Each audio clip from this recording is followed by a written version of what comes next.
Hello, everyone. Welcome back. We are going live again, and I don't think I'm going to be running high voltage until we get the mission reset in about an hour.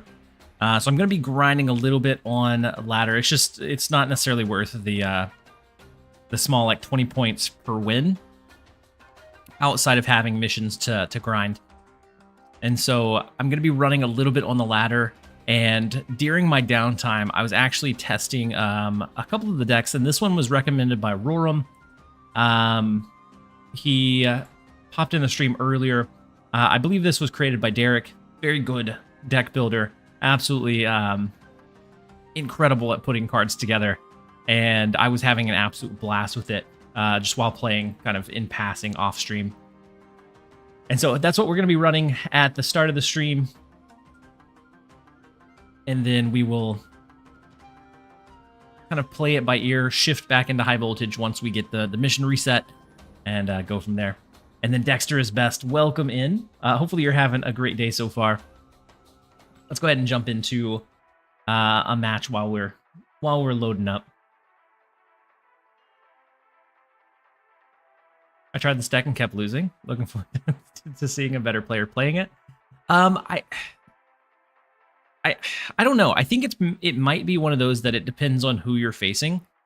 But I was having a lot of success with it. Just having the reach of like the demons, the cheap or discounted death. Lady Deathstrike has been doing really, really good for me as well. And then Reckless Monkey, thank you so much for the tier 1 sub for 6 months. Welcome back for the 7th month. Very much appreciate having you here. Let's go ahead and go Iceman. And then we might go Iron Patriot and Copycat all over into the left lane. Kept running into Lady Deathstrike, killing my Fire Hair.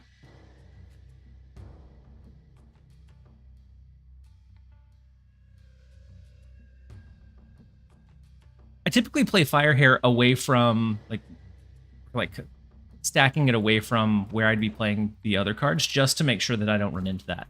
But I could see that being a potential problem. Ooh, rank number 4.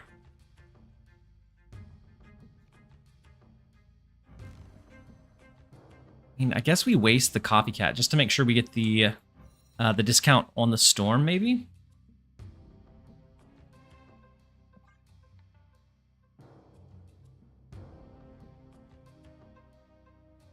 I'm curious what Cougar is running at rank number 4.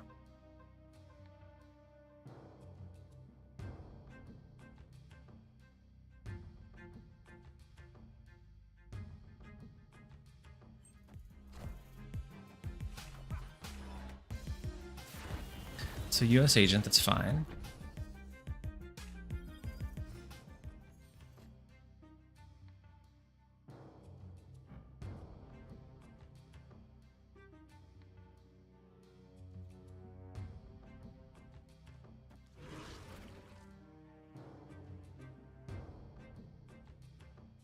Kind of think I go something like this.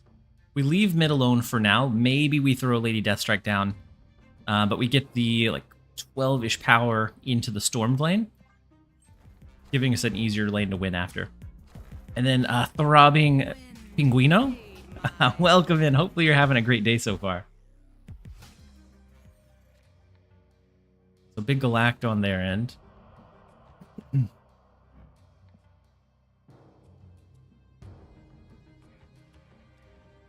Lady Deathstrike doesn't hit anything in the right lane.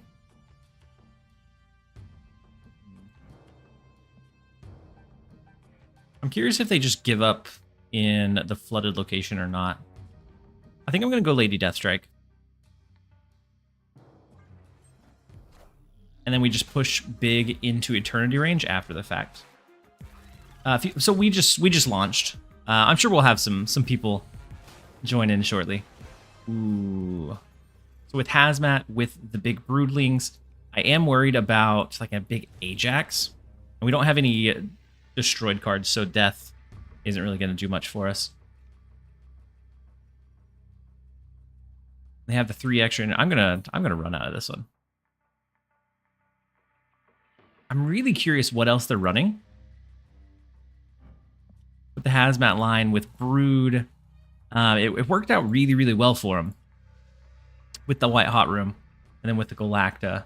I'm wondering if it's more of a Surfer heavy, but the Hazmat is what the question mark for me is. I'm going to let him have that one. We're going to jump out. We'll jump into a new one.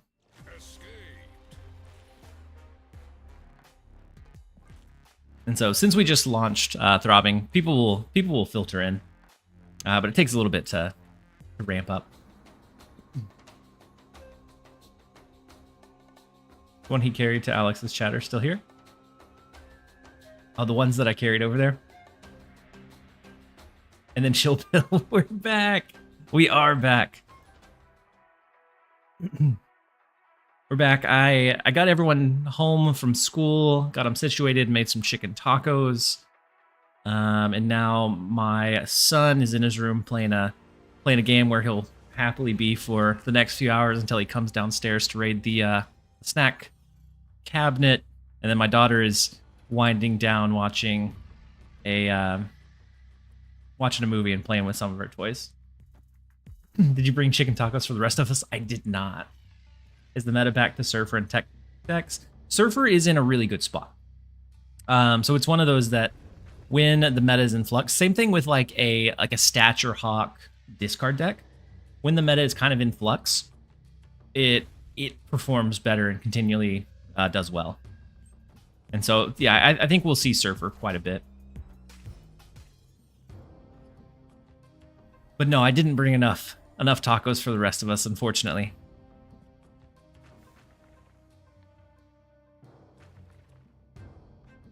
We can copy Domino. And then we'll see.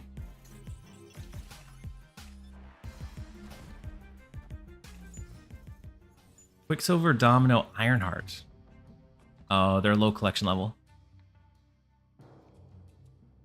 I didn't get any of our like low cards. So Luna Snow helps really heavily discount Death, which would have been nice, but we weren't able to pull it, unfortunately.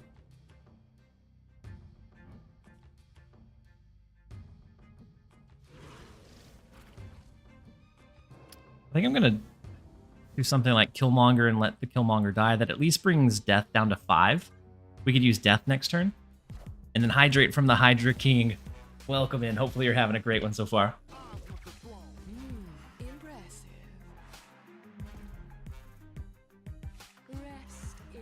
Even at low collection level player, Mr. Negative with Quicksilver and Domino is super interesting to see.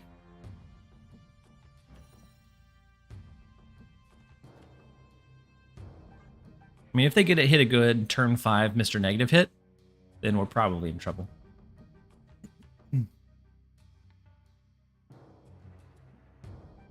And then Angel, welcome in as well. That's a lie. We're hiding from you. I mean, you guys are doing a pretty good job.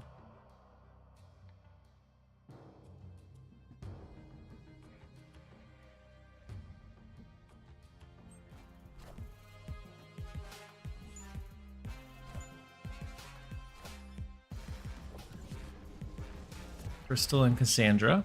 Get the extra inverted card.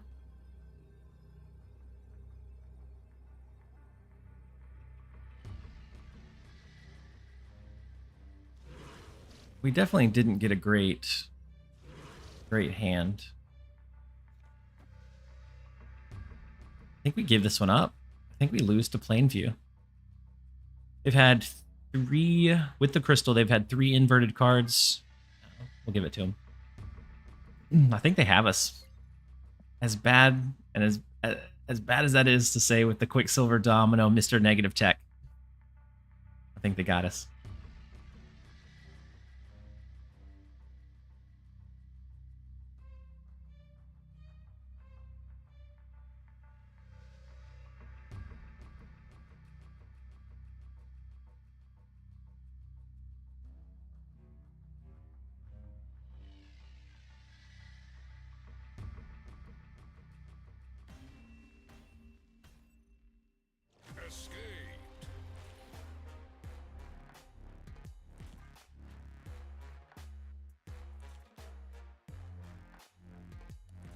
We'll do it again.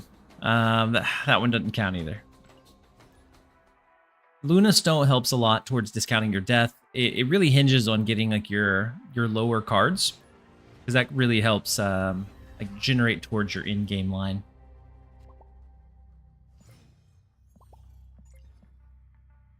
Next up is Nick Folian Dynamite. Squirrels are also very helpful. If we find Killmonger, that's fantastic. We got Ravona, so with the shield, I'm not sure. If we just saw the Ravona, I would say for sure negative. But with the cap shield, I'm not sure what deck runs the Ravona line. Maybe a Moonstone deck. Moonstone looking to do like Mystique. Oh, we hit a ad. My bad, guys. Like a Moonstone deck looking to hit Mystique, like Iron Man, those sort of cards, which Lady Deathstrike could come in very, very handy for. I snoozed the ad. Oh, thank you. Thank you, Angel. It's kind of crazy how many good decks out there are still good, but don't see enough play. Yeah. The Tiny Movers is a fun one. It's not super, super popular, but it is good. I mean, it puts out a respectable amount of power.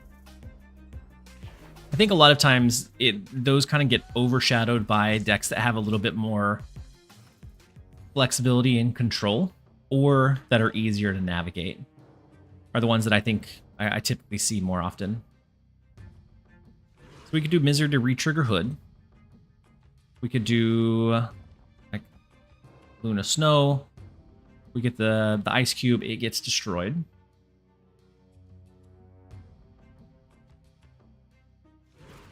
Let's go Misery first, and then we'll see. I appreciate you for snoozing that, Angel.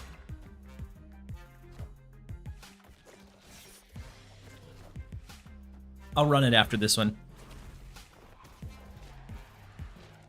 so that we can get them kind of up ahead and pushed off. And then Civic Broom, thank you so much for the resub with your Prime for 3 months. How far have you progressed in high voltage? About 1,200. So really, or mainly, what the missions gave. So I know one of the big ways to progress there is just by making sure you stay on top of those every time that they refresh.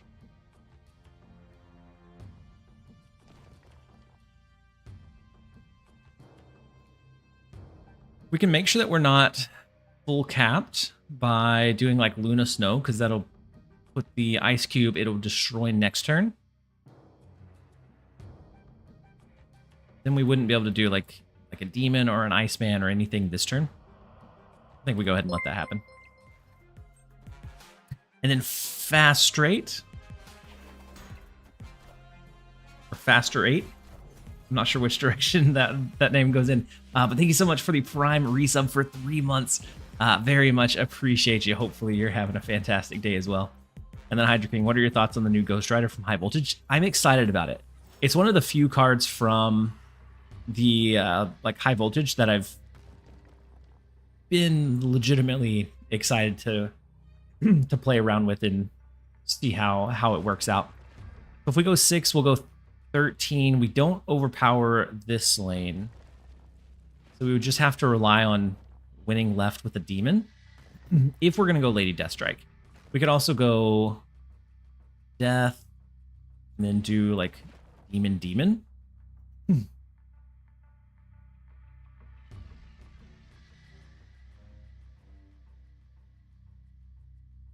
Depending on what direction they can go.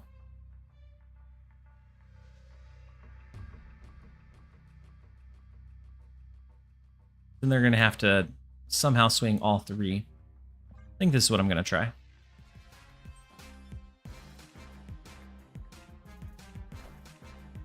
Ooh, if this is... Yeah, they can do Mystique, can't they? So this one must have been free from Anti-Venom, right? Yeah. Not a lot. Not a lot we can do. Had we thrown a Demon left, Demon left would have won. But really hard to anticipate the beautiful Anti-Venom follow-up top deck with the Iron Man. We'll give him a fist bump for that one. And then since we did snooze the ads on the last one, we're going to let 2 minutes of ads run real quick. I'm going to wait about a minute before hopping into any games, and then we'll be right back. And then Fast Trade. I think I finished calling it out, but thank you so much for the Prime for 3 months. Very much appreciate having you here.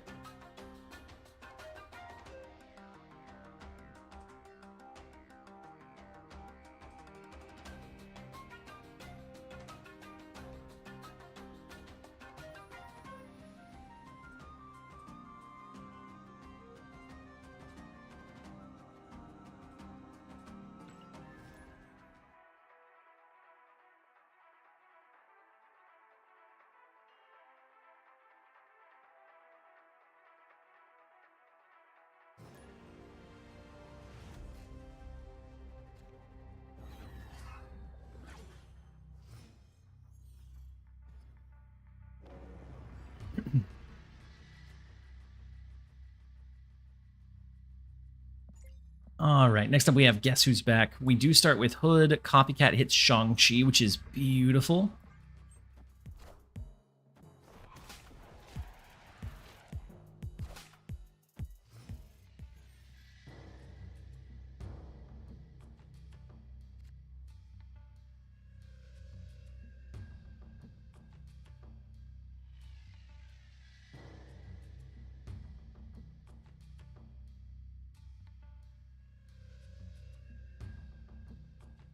All right, with Power Stone, we'll be able to knock out all of their stones. Get a deep discount on death. Unless they're running a Destroy Thanos, that gives us a really good positioning. Ooh, they have Luna Snow, so they may be running a Destroy Thanos. We'll see. Sorry if you already answered this, but what are your thoughts on Firehair so far? She's a really interesting card. She has a really interesting build dynamic that I'm enjoying playing around with. She's not one that fits into one specific deck or one specific box, which I definitely enjoy in cards that I'm going to be playing with or building into decks, because it gives you a lot of flexibility and control on that creative side to make sure that you're building an effective deck with her. With that, sometimes it takes a while to find a deck that she really shines in. And so, I've seen so many different variations, like Hammer. I saw a She-Hulk Death with Firehair, and a few other variations, and all of which I think are interesting to see and interesting to play around with. And so I don't think I think her stats right now are very mediocre, but I think she's one that has a unique enough effect that we'll continue to see her have presence in the metagame. Similar to a Moonstone. I think Moonstone has a strong enough effect that as we get other cards that are released that kind of match her synergistic pieces, it only makes her better and improves upon her. So I think we're going to take out the ice cubes and the Power Stone here. We leave the demon. Either that or we go full-fledged and we go ahead and go big Killmonger to knock out some big pieces.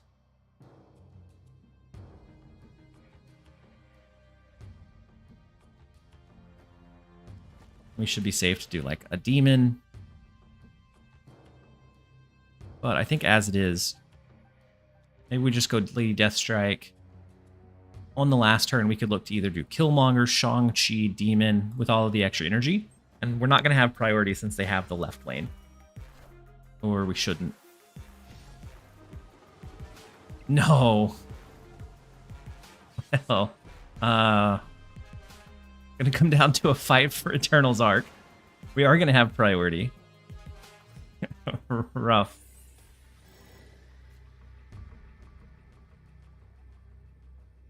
Having priority here is not ideal. I think it's just going to be Killmonger, Demon. We hope for the best. I solidified myself in 2K rank now. right now with the Hawk Fire here. Yeah. I think she is interesting enough that fit into like a lot of different core builds and kind of do decently there at the very least. I don't know if we win this one, depending on what they have. If they're trying for like a Shang-Chi, nah, big death. No, we do with all of the with the big demon outreach. We still hold it in.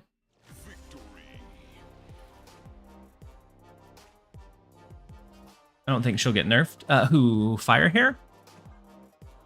I don't know. She is very, very open-ended and very flexible. So Firehair needs more bad stat, good on reveal 1-drops. Like how Ravone aged like fine wine.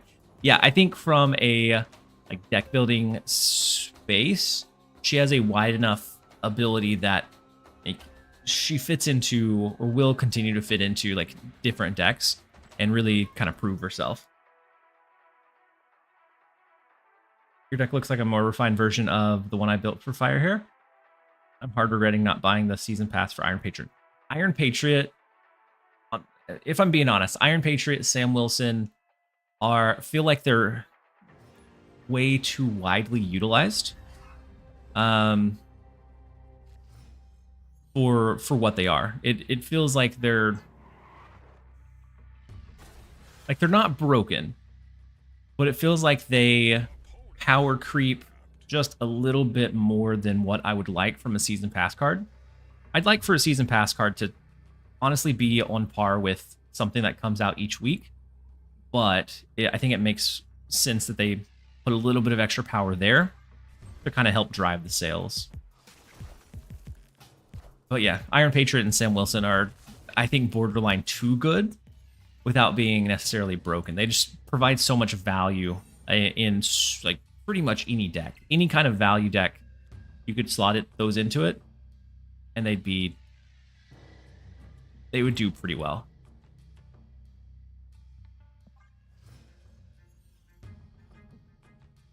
Iron Patriot needs to be 3 cost, -4 for winning a lane for one. Yeah, for one turn it is crazy, crazy strong.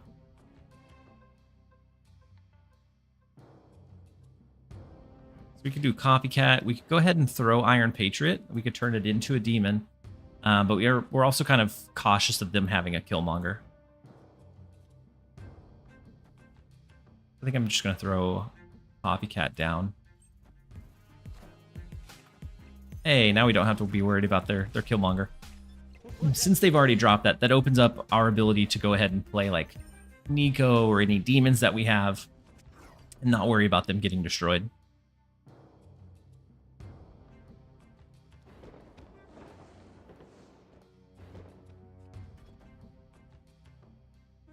We can still destroy them later. Them also destroying cards helps our death quite a bit.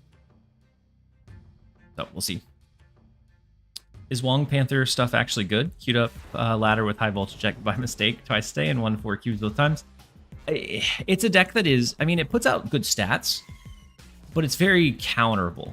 And so if it becomes too commonplace, I think Shang-Chi is ran in quite a few decks. And so I think it's very susceptible to that Shang-Chi counter. And so I think that's really honestly the only thing that holds Wong Panther stuff back is how susceptible or how like counterable it is. Oof. Destroyer Mage. We're gonna put you on quiet time.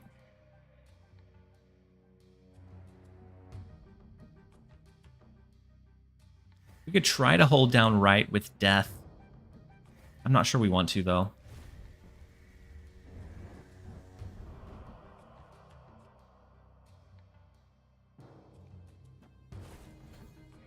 Gonna do something like this. We lose Nico. I think that's okay. I don't think we're gonna win the clubhouse.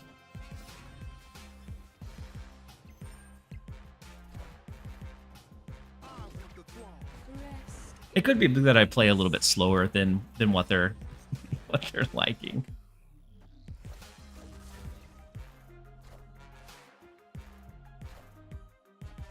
Big Deadpool. I'm assuming they have a Venom. Yeah.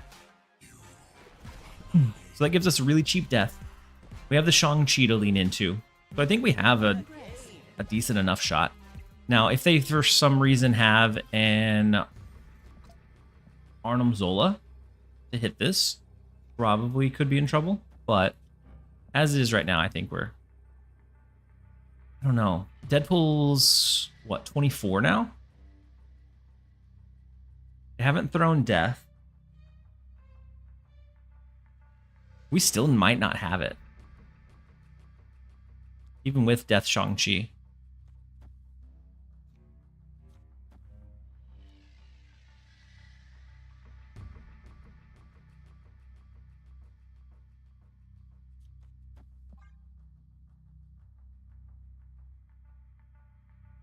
Not just Shang. Yeah, Red Guardian, Cosmo, Armor. Armor can stop it too if it's the Arnim Zola variant. Whoa, no death?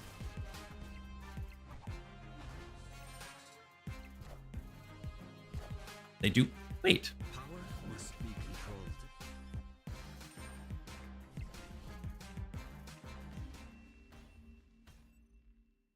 Victory. What? They should have won that one.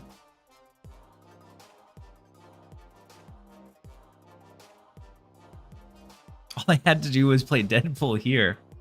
This was so much less power than just throwing their big Deadpool. I mean, we'll take it.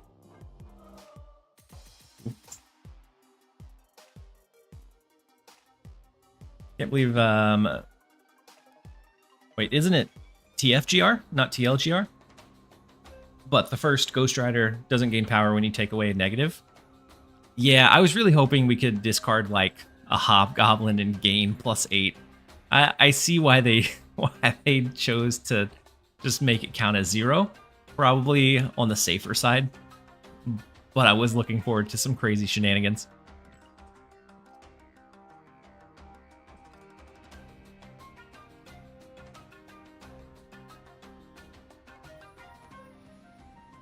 I think it should be the first. Yeah, it's the first. The first Ghost Rider.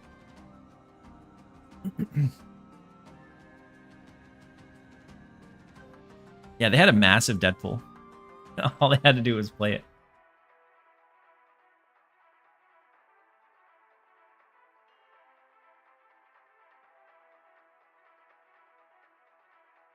Because the math checks out. What, for not discarding or not like getting buffed whenever you do a negative?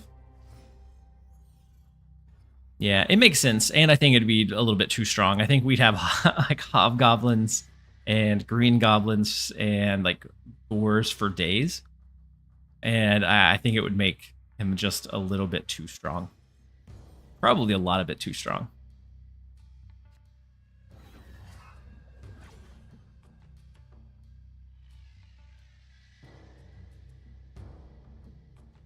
He said in the real trailer it did gain +1 from discarding Gore. What was Gore's like in-hand power? 5 -8. Yeah, the 13. 13 would be crazy for a 2 cost. Oh, it was -1. Ooh, interesting wobble. I know they did a team answers that said it wouldn't interact that way. Ooh, big.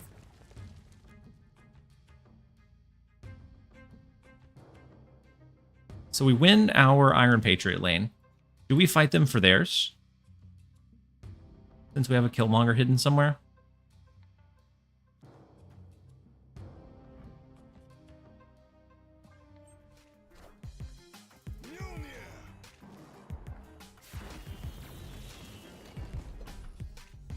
They must change the mechanic. Yeah. Yeah, if it made it into the trailer. I assume it was later in the dev cycle.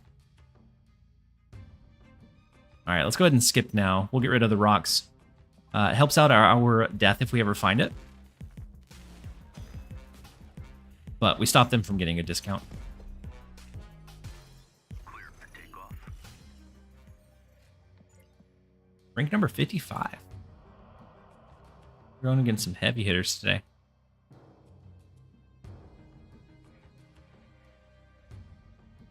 We could double trigger Iceman. But that would re-trigger Thor, and we don't really want that to happen. I'll just do Lady Deathstrike. We save the free Doc Ock.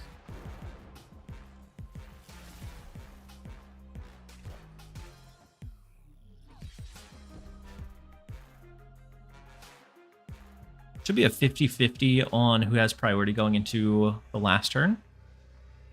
If they do, Shang-Chi, I think, should be an easy win in the collapse mine. We could do Doc Ock left.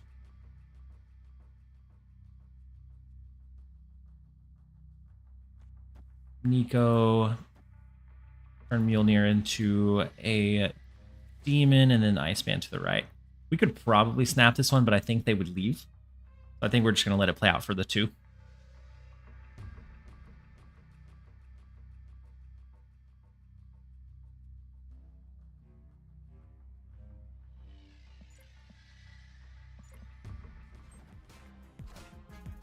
Ooh, big Juggernaut.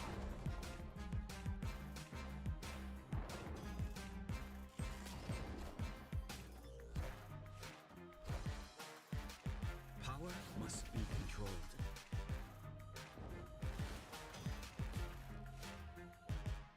Not big enough, but was very big.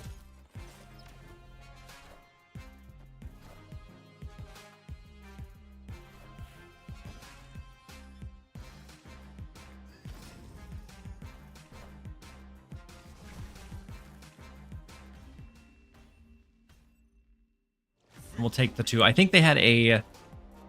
I think their last turn was weak enough that for 4, I think they probably would have left.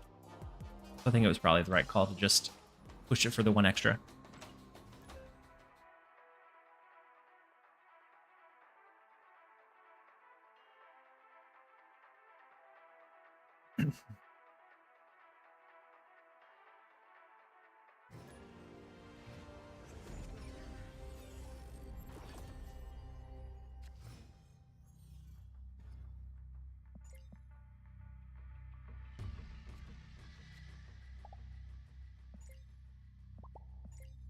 All right, next up, no Lux given.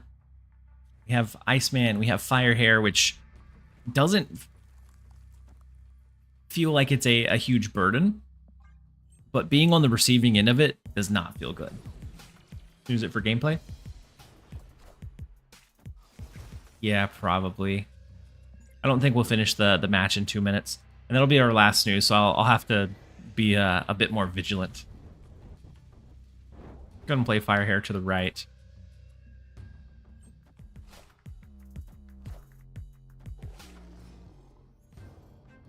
And I'm gonna turn off the factor chatbot timer. We don't need it to run. Ooh, another Shang-Chi copycat. Huge.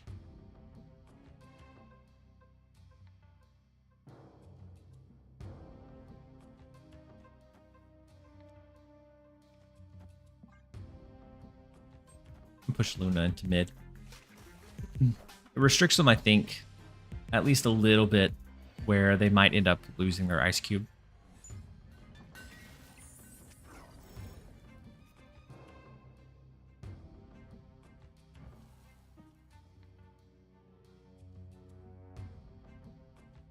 I almost don't want to do anything this turn, as bad as that feels. We don't have any of our destruction triggers, so we don't have Misery, Lady Deathstrike, Killmonger. I don't really want to show my hand that we have their Shang-Chi. I don't want to play ours out. We could play Nico, but that'd be about it. And Nico's spell isn't a great one. I appreciate it. I appreciated Angel for this news. And then Shulky, you said raid incoming?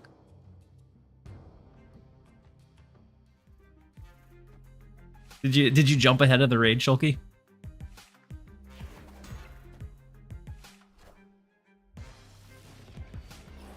Is that the baby or hip? It should be the baby variant. Yeah, that's the baby variant.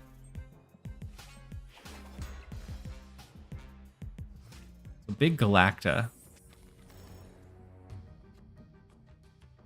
Get Killmonger now. We can always Nico throw a Killmonger to draw some additional cards.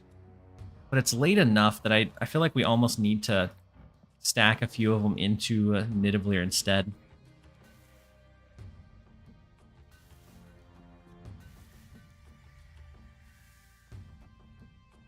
This will give us a really big discount on our death. And then Alex with the massive raid. I appreciate you hopping back this way. So everybody that we sent your way earlier and then some have made it back. Welcome in, you guys. Hopefully you had a fantastic time with Alex. I know that as I cooked some chicken tacos tonight for my family. As I was cooking, I had him pulled up on my phone and was absolutely vibing along. So hopefully you guys enjoyed the stream. Alex, hopefully you had a great one. And I appreciate the sending it back this way. I noticed that you were playing She-Hulk, or I think it was a high Evo, like She-Hulk deck. Absolutely one of my favorite genres. Sharp Johnson, whose day are we ruining? I don't know.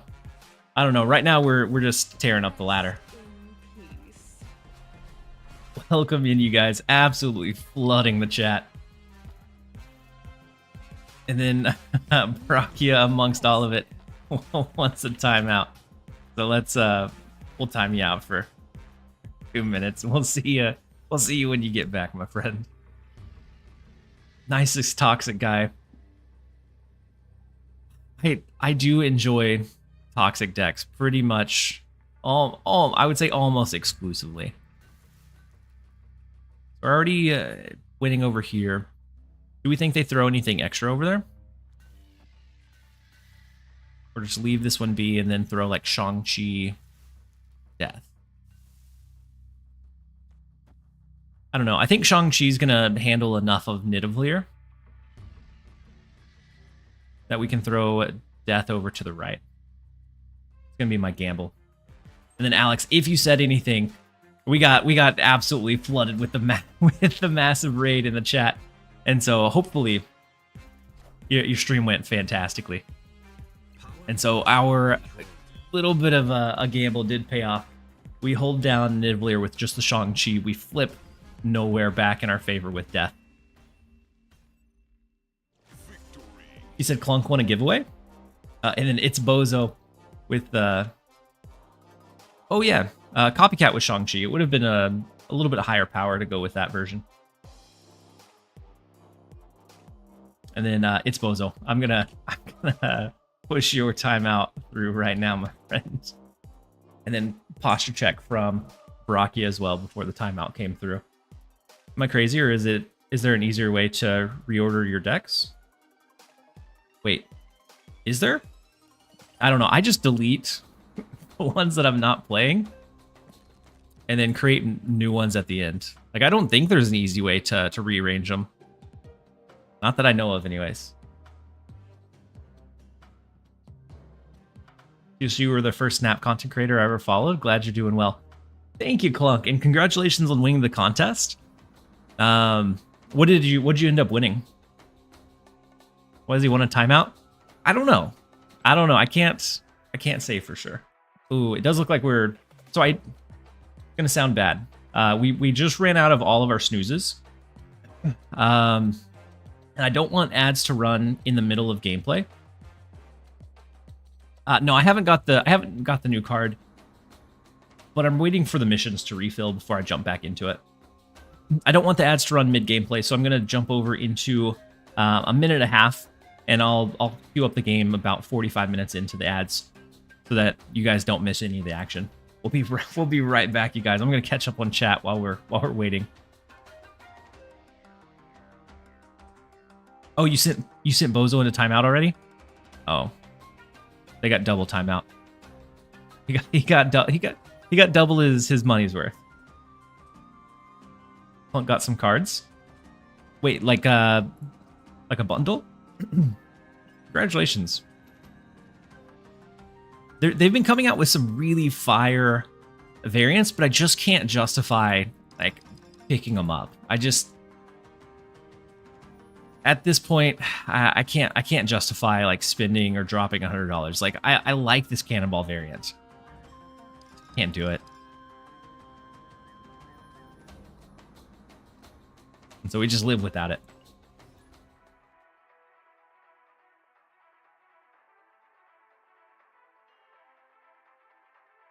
I wish there was a grid view instead of a scrolling. For the decks, yeah, I agree. Wait, Thrill House, you said 45 minutes? Wait, did somebody get timeout for 45 minutes? And then it's Boza, welcome back. What's your high voltage deck? I was running a couple of different ones. I ran a super just anti-fun one where it was like Negasonic, Juggernaut, Cosmo, Shang-Chi, just like the works.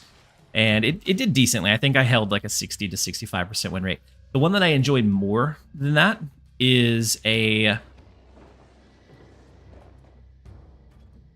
one that I enjoy more than that is a Living Tribunal deck. Absolutely love being able to just throw down every single Living Tribunal card, and as long as they're not running those big counters, you pretty much win.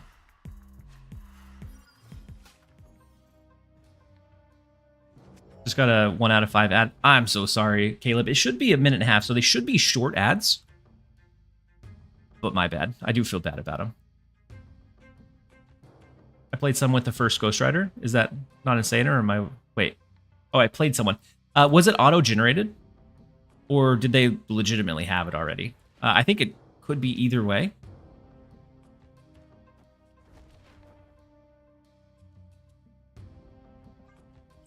I think we're going to go ahead and change the Rickety Bridge. And then we were hoping that we slid over with Aunt May's into Hellfire Club, but no such luck. Oh, Bruce Banner didn't pay off for him. Take it. Thank you guys for the follows. If you haven't seen my content before, I grinded it super hard whenever the game first launched. Mainly did videos. I did daily videos for about a year after it came out of beta, and then slowly took a couple of breaks. Life happened, and then I've been transitioning back into doing a lot more streams and things like that, which I've been really enjoying. Just being able to drop in a stream whenever I have a deck that is kind of inspiring me to play a bit. And then Brock, yeah, hey TLSG, I don't know if you saw my highlight message. I got ads, but yeah. Wait, I did not see your highlight message. Let's see. Have you ever watched the anime Overflow? I have not. I've watched quite a few animes, but I don't know that I've even heard of that one.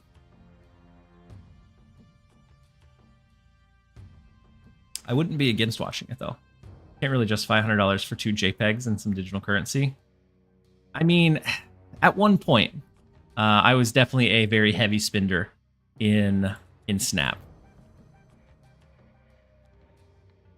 It's been a lot less frequent recently. So we could do 1, 2, 3, 4, 5, get almost a free death. This would clear 2 cards, so it'd go down to 4, and then we'd have 7 energy. We could do 4 plus Killmonger. I'm not sure that that's worth it. I think we're just going to drop the Killmonger this turn. And then hope that Bruce Banner doesn't Hulk out. Been enough gold, you can get the card. Wait, which... Oh, there's Athena coming, bundle coming that I don't think I can live without. Is it a gold one or is it a cash bundle? All right, so Bruce still hasn't transformed. They could shift it over to the left, which becomes a little bit worrisome. We could also do something like...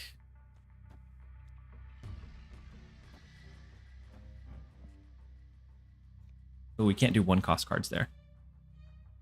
So in that case, let's Lady Death strike right. We'll do Death mid. We do lose Iron Patriot, so since we're going to lose it anyways, I'm going to shift it to the left. We're going to hope for the best. Ooh, okay. They shifted Sunspot.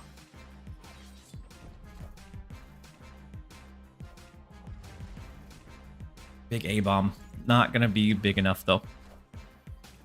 I'm so far behind on chat. I'm sorry, you guys. Oh, Empire Buffet.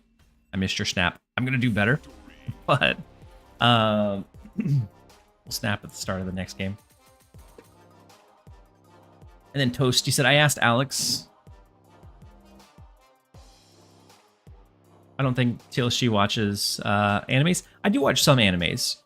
The most recent one, I got caught up on My Hero. I'm slowly working my way through One Piece, but there's just so much to cover there. In the past, I've watched Attack on Titan. I really enjoyed Black Clover for the first couple of seasons, and then I kind of drifted off. I watched quite a bit of Full Metal Alchemist. Very similar. I drifted off whenever there was a bunch of fillers that it just kind of felt like I was going through the same paces. But I do like animes.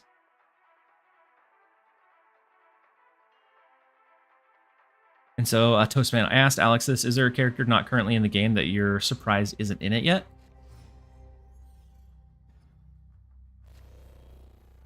Honestly, not necessarily.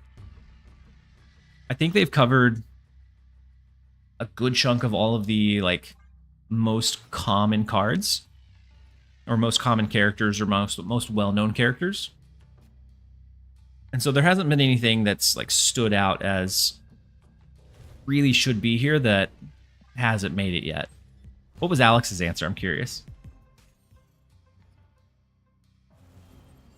Bruce Banner is genuinely one of the most polarizing cards they've added. Yeah, it can only ever be broken or absolutely horrible. You're absolutely not wrong. It all goes off of the percentage chance that it transforms. At 33%, it's a pretty good card, but on the games where it doesn't transform, it's off. Do you enjoy playing Rivals? I haven't played in several weeks, but I do enjoy playing Rivals. I haven't played recently just because I ended up dedicating too much time to it to not be creating some kind of content or doing anything productive, and so I kind of weaned myself off of it a bit. We never had an anime talk. I know. I don't think anybody's asked about anime, Angel. My birds are best. You're a nice guy. I like that.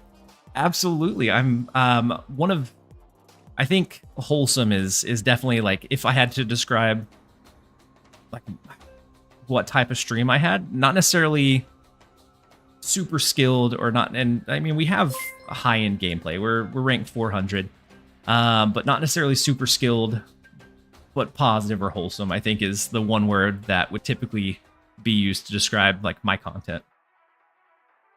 And then Winch, thank you so much for the Prime resub for 5 months. Very much appreciate having you here. My premium mystery variant was Horley Hulk right after getting Pixel Hulk from a cache just a bit earlier. I mean, it's a step up at least. But I can't remember the last time I ran Hulk outside of High Evo.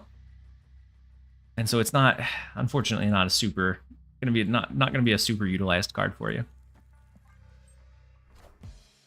I'm so sad they changed the Fenris Gold Bundle into a $50 one. Yeah, I agree.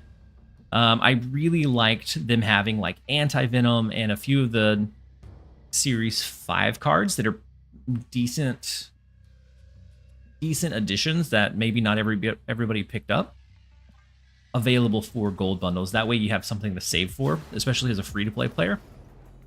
And so I am sad that it got shifted over into a $50 one.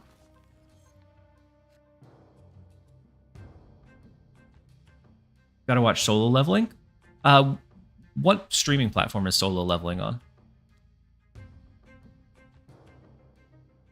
And speaking of Solo Leveling, that reminded me, just because it reminds me of, like, grinding in an MMO. I watched Sword Art Online, at least the first 2 to 3 seasons. Really liked the first season. The second one got a bit weird, but I tried to stick it out. I don't think I ever finished it all the way through, though. I think I kind of just lost interest in that one. And then I watched the first season of 7 Deadly Sins. Really liked it. The second one got a bit weird, and so I never finished the second season.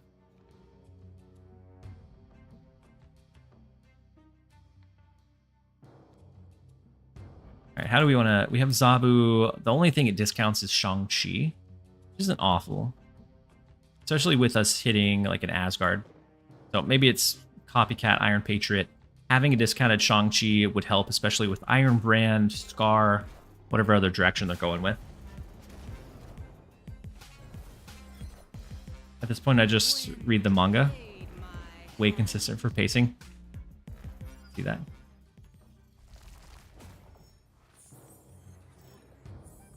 I'm working on trying to get Infinite myself. I made it to Omega, which is my highest ever since I've been playing. Nice Empire. Like everybody's climb is different. And so Omega is not bad. Like you've gotten most of the rewards from that climb. 70 being a big chunk and then 90 being the next big one with the gold. So you've hit one of the two.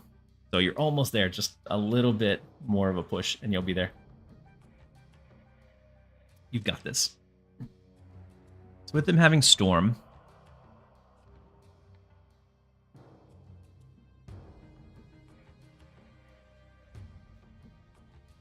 I'm not sure what we want to do here. We could do Killmonger Shang-Chi and then slap it with an Arnim Zola next turn. And by doing the Killmonger, we clear out the right lane, so we have the guaranteed hit from our Shang-Chi. If you're going to watch solo leveling, you might as well watch Hunter x Hunter, since it rips everything off of it. Oof. Okay, good. Juggernaut pushed us into mid, that's fine. And then if we hit the Shang-Chi Arnim Zola, we're not going to win left. It's not good. Probably win mid off of it, but not left.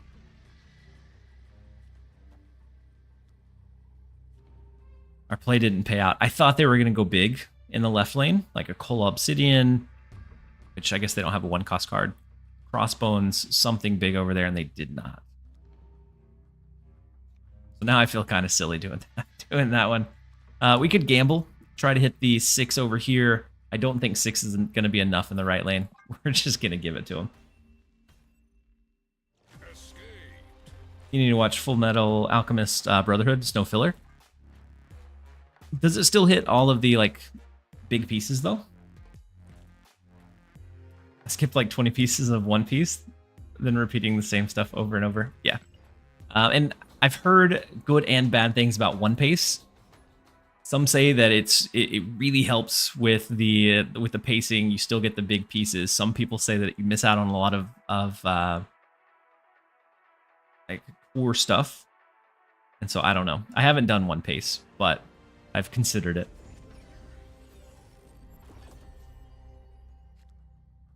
I really want Firestar to be added to Snap. I'm sure that it will.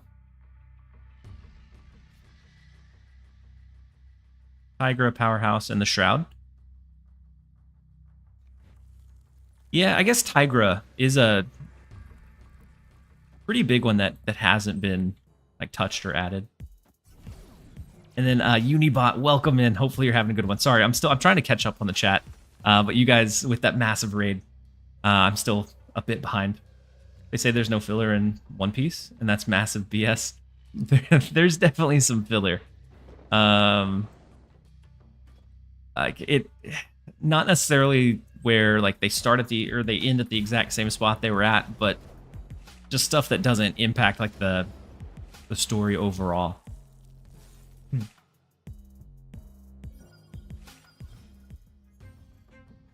Most wholesome Snap player who plays the least wholesome decks.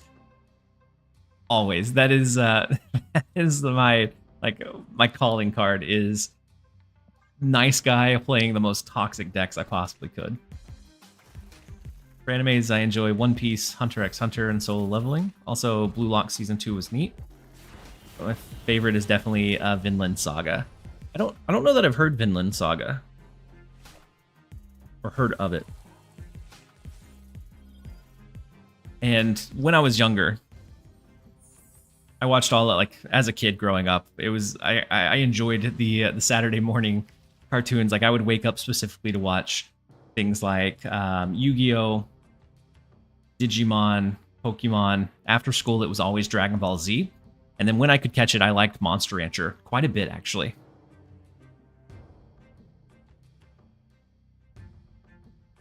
We could clear out mid. We could clear out most of the right lane.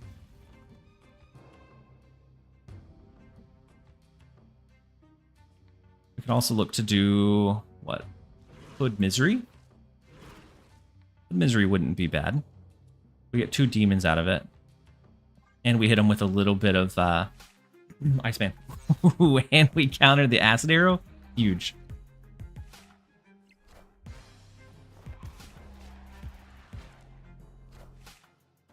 The mention of Attack on Titan. I really enjoyed the first couple of seasons of Attack on Titan. Just like when you... there was like this big overarching air of kind of mystery. Like not knowing what was happening. I thought it was really well done.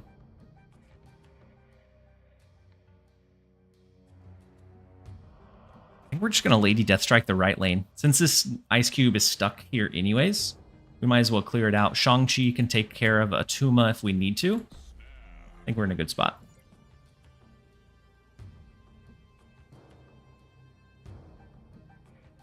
I think we're getting closer to being caught up. We may still be a little bit behind.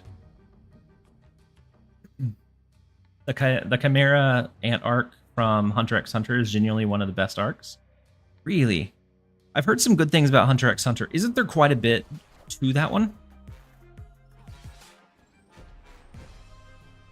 Overflow is the most wholesome anime I've ever watched. I'll have to give it a shot. I need to start a list. Hold on. I know this is going to get me further behind in the chat, and we're going to be perpetually behind. But we have solo leveling, and I haven't watched Hunter x Hunter, so I'm going to note that one. And then we have, it was Overflow, right? Yeah. And then I'll jot down more as we go. So having death is huge here. In Shang-Chi, death.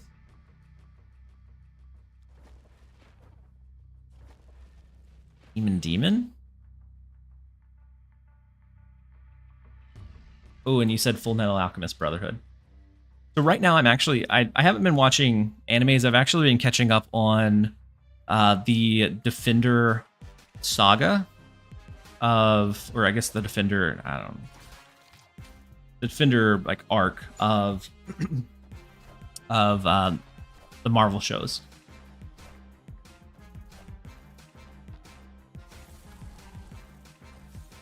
All right, so I have Full Metal Alchemist Brotherhood listed as well.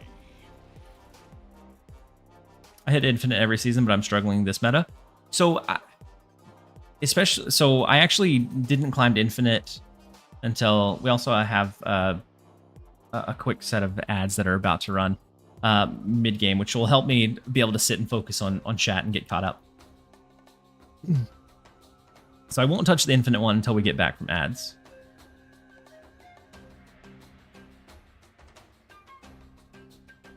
Brotherhood story is a bit different than the other. Brotherhood stuck with the manga original branched off. Okay, but is Brotherhood at least still a solid place to start? If you want One Piece paste, well, you should probably just read it, which I know isn't ideal for some people. I don't necessarily mind reading it. I recently bought my wife a Kindle. Wouldn't mind stealing it every once in a while.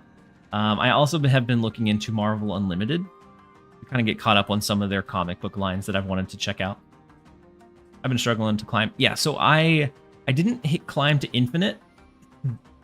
I didn't do my climb to Infinite until last Tuesday, thinking that I would breeze through it. Even some of the bots were so incredibly tough to play against. Like it I don't, depending on how long you guys have been playing, there was a point in time where it's like they dialed the bots up to like 11, where everything that you played, they had like just the RNG fell against your favor. That's what it felt like when I was trying to climb on Tuesday. It was very, very frustrating. Like I of course pushed through and was able to like mitigate my losses against those, maximize it against either players or easier bots, but it was a very frustrating experience. And that's from somebody that usually hits infinite in like 2 days. I just played less this season, and the like the process itself for this season, at least a couple weeks after it started, was very, very frustrating.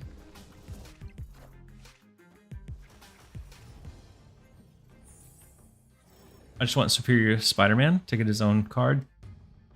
Yeah, they could do so many like copies of variations of cards. And I think most of them would work out pretty well. But once you go down that road, you have, I think it's a slippery slope, and then you have just so many. Like, where do you stop with all the Spider-Mans? And then, of course, you can't print variants that fall into that alternate card for the original. And so, especially with Spider-Man, we would fall into that issue. I think I'm gonna go Iceman, Iron Patriot.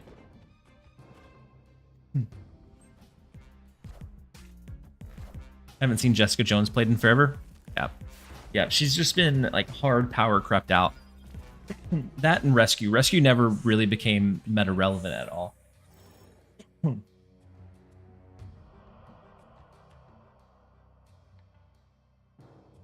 My girl and I have been watching Delicious in Dungeon. I've seen Delicious. I saw it as recommended. I didn't check it out. Is it worth the time? If we have an extra turn, we could Killmonger. Or we could wait and end up doing Misery to re-trigger it, get another demon out of it. I think that's probably what I'll do.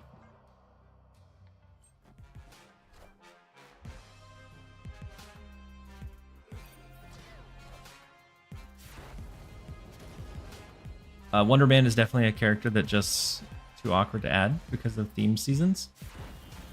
I mean, they do like side releases, so for limited game modes, I think they could pretty easily slot him in at some point. Wait, Empire, you said do not watch Overflow? Wait, is it not worth it? So Firehair. Wait, nowhere stops Firehair from triggering, right?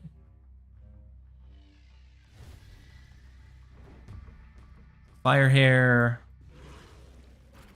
or stops like the Hood and Iceman from re-triggering. Firehair, Misery, and then Demon left. As long as they don't rip away Limbo. Pretty decent. We can also do Demon here since they have the Iron Patriot has a running potential discount. If they hit us with a Juggernaut mid, we're in big trouble. Counter, but still got casserole. Yeah, for that last game, we did get lucky. Big Brood, big US agent. Okay, so we're fine. It makes me genuinely happy to see such an active chat that TLSG is falling behind. I love it. I would much rather have that where I'm missing a few messages but trying to catch as many as I can versus it being completely dead. And a lot of that is because of the massive raid that we got from Alex. So huge shout out to him. I enjoyed those Marvel shows and the new Daredevil show. Yeah, I'm wanting to catch up on the Defender arc or saga, the Defender line, so that I can watch Daredevil Reborn. Because I haven't really watched any of them before. I watched like a season of Jessica Jones at one point. I think I started Daredevil, started Luke Cage in the past. And so I've been focusing on like trying to catch up on all of those. And I've been really, really enjoying it. So I don't think we can really win the right lane. Death doesn't get hit with US Agent, which is helpful here. We could do Heimdall. I don't know if that's enough, though. Heimdall, Demon, do a Death mid, give up on the right. Depending on where they play and what they play, I think we might still be in trouble. Big Surfer.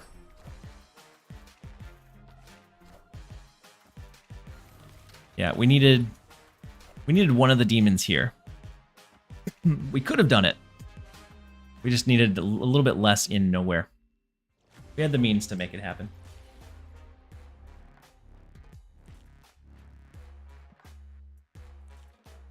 I'm seeing very few bots at all. Everyone is just playing really well. For your climb to infinite. Yeah, the meta is also in kind of a spot where there's a lot of viable decks. So it's really hard to like pin down and optimize your games unless you're playing like really heads up or really well.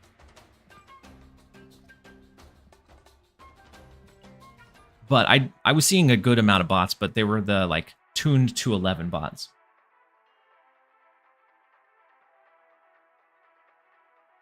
Does it also hear me out? Jessica Jones as a sleeper pick, insert or Scar. Would it work in... Wait, Jessica Jones only goes to 9, right? And it shouldn't proc Surtur because it doesn't scale up until the next level, or the next turn. You have a YouTube channel too? I do. My birds. Most of my content, especially early on, was on YouTube. It's leaned a little bit more heavily towards being on like more streams or on Twitch now. But I do still occasionally post on YouTube. This deck looks far too nice to fulfill your general quota of ruining evenings. You're right, it is.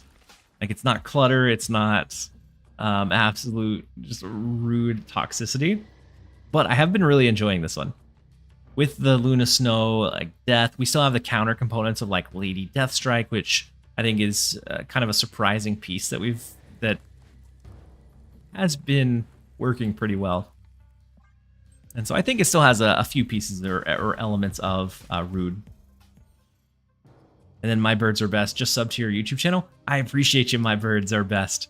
Hopefully we don't let you down. So the game will end after turn 4, so I don't think we go through the paces of destroying or like dropping Killmonger. I think it's just Luna Snow, and then we see what we can play on turn number 4.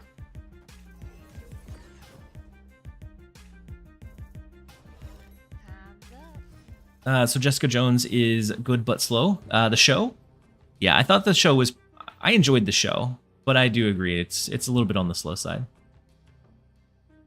So they copied the Collector.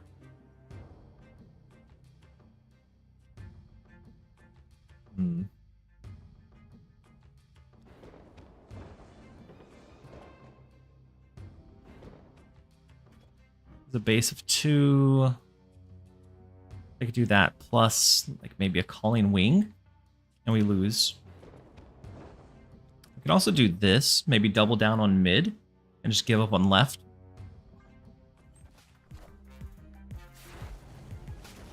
I guess if they have a Calling Wing, this swings it back in their favor as well.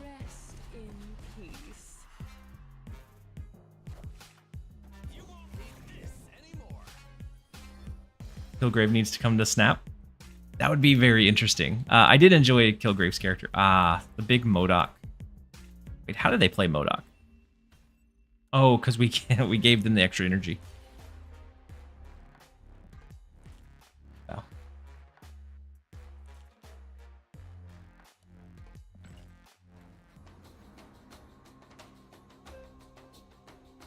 And then Joe Cool said, always nice to see you in the top 500. I typically end around between top 300 and top 500. That's typically where I like to hang out. When I grind super heavily and end up like creeping up like past that point, it either ends up feeling really, really tough to play just because most of the people I'm playing it matching into are very, very high end. Or it feels like the pool of players are a little bit lower, so then I end up playing the same people over and over. Fascinating. We have the double Sarah. I don't think I ever plan on spinning gold on any of these. I always flip them over just to see what I pull. But the double Moon Girl, double Sarah. We have the Chavez and then the Captain Marvel.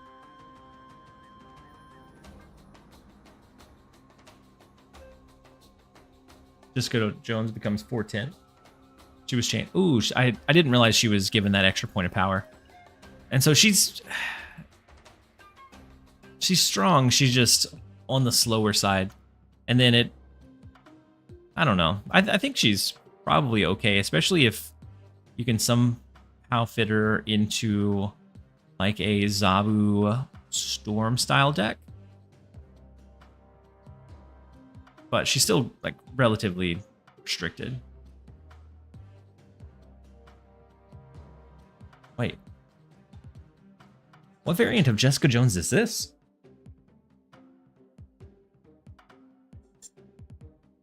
I don't even know where I got this one. Was this one maybe a season pass at some point?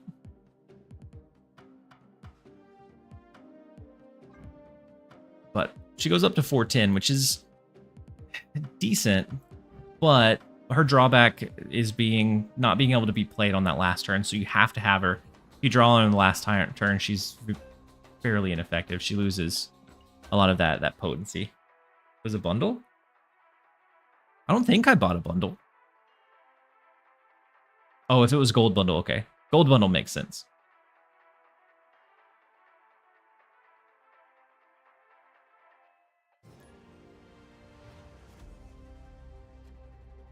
More yeah, it's definitely a more synergy for Scar, which with the Scar changes, I've seen almost no Surtur, but Scar decks still being pretty effective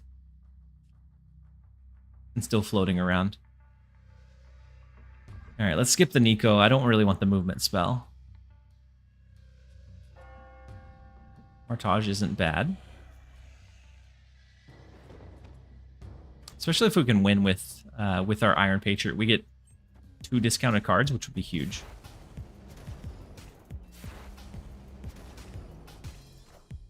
Ooh, Clunk. I actually didn't know she ever went by Jewel. I'm not as well versed in the comics as I want to be. I've been looking into getting a Marvel Unlimited subscription so that I could kind of flip through some of the lines that I've been wanting to check out for a while. So we do get the easy discount on Kamartage. So the Ajax, the Red Skull, but no double Luna Snow, which I think might be okay.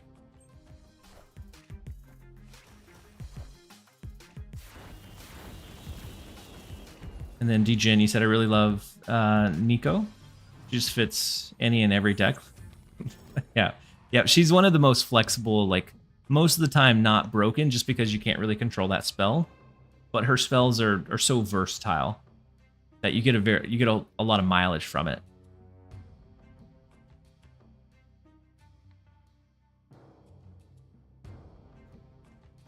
How heavy do we go left? Like we could go Red Skull, we could go Ajax just to make sure that it's covered. And then something like Nico, double trigger into Iceman, double trigger, it gets destroyed. This looks like a Surfer deck. We may get hit with a Juggernaut. And if so, then we're in a potentially bad spot.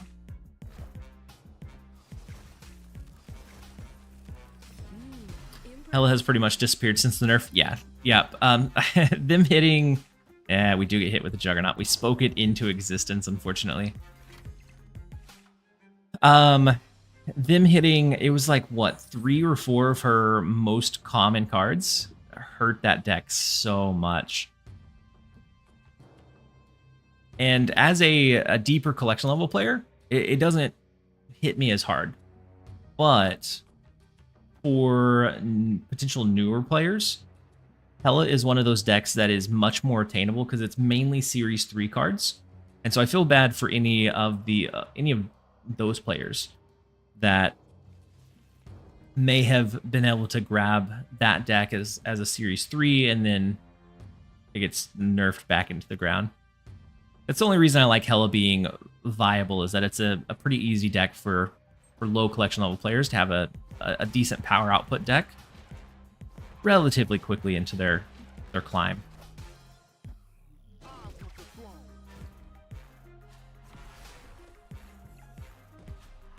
Always the highlight of the day when you drop a vid. I wish I could be more level-headed and super positive like you. I mean, at the end of the day, I think we're all here because we enjoy the game. And so,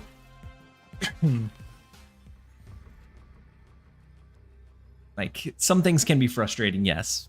But I think for the most part, staying as positive as we can is very helpful. I think we have this one, actually. Because they're going to move Rocket and Groot. They do Surfer here, which it's only going to hit Surfer. I think Lady Deathstrike holds it down for us. Dinesh Hela is still a menace. I actually don't know what version of Hela Dinesh is running these days. But I do know that he is, like... He doesn't ever run the traditional Hela deck. And every time I try to pick it up, I do nowhere near as good as he does. He knows the ins and outs of that deck. And its flexibility just enough to know like when to make an educated gamble of when to stay or when to leave. Hela is still +3 power since the Scar change. I like people playing her less, but she's still strong. She's decently strong, just with the extra targets that she has. But losing power on, I think it was Swordmaster, losing 4 power on Black Cat, and I think there was one other one that was really common in Hela decks that got hit. Like losing an average of 10 power across all of the lanes in a game can be pretty devastating. Hellcow got hit too. Definitely a rough one. Let's start with Iceman here. And herself, yeah. And she got brought down. She went from 9 to 6, right? Definitely a fairly big impact. All right, we'll go Firehair. Next turn, Luna Snow. And then we can start throwing some of our own reveals into Danger Room to get them to potentially re-trigger.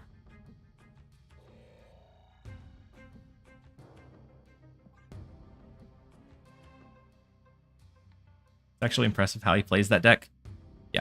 Yeah. I'm always a little bit scared when I go against him, just because he, like, knowing when to like push and like be aggressive with it. I think he's kind of a master at it.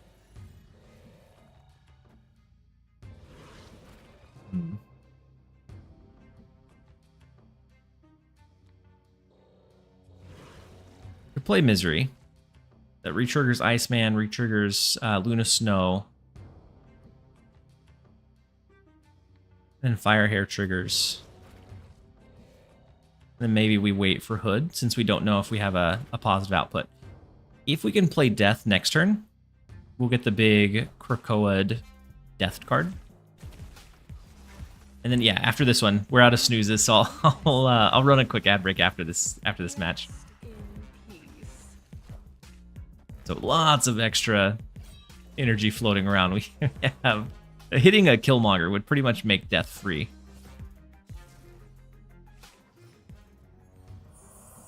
My goodness. I mean, we also have Lady Deathstrike, which is big. I don't know that we necessarily need the free Death. Like, we can just throw Death here.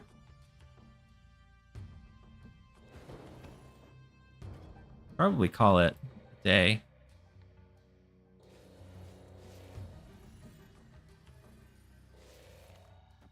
I'm gonna throw Hood mid. Maybe the 25% chance works in our favor. It gets destroyed. Firehair would trigger it again. If not, we're gonna lose those ice cubes, and then so we could still potentially do like a Lady Deathstrike or something. And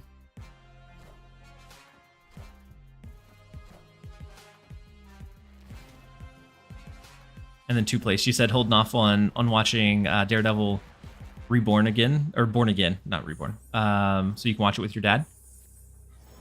I think, ooh, that's a huge copycat. So we clear the bullseye and then throw down big in the left lane. Now they'll have a Dakin, which will double the double up. Unless they play here, we should win right in mid. Let's do this. Lady Deathstrike. Yeah, Lady Deathstrike is like surprisingly good. No! The clubhouse ruins us. We're gonna lose. Oh. I think ads are gonna roll here. Oh, wait. Yeah, no. Bullseye can get the discards they need.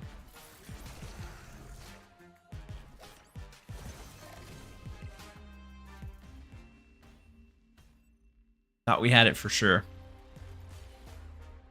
I forgot about Clubhouse. Clubhouse gave them just enough reach that we weren't able to hold it down. Well, with that one, we're going to jump over into just a quick 2 minutes of ads to kind of keep pre-rolls off, and we'll be right back, you guys. Wait, it says starting soon. There we go. Never mind. We're going to do a minute and a half. It auto-triggered at a minute and a half.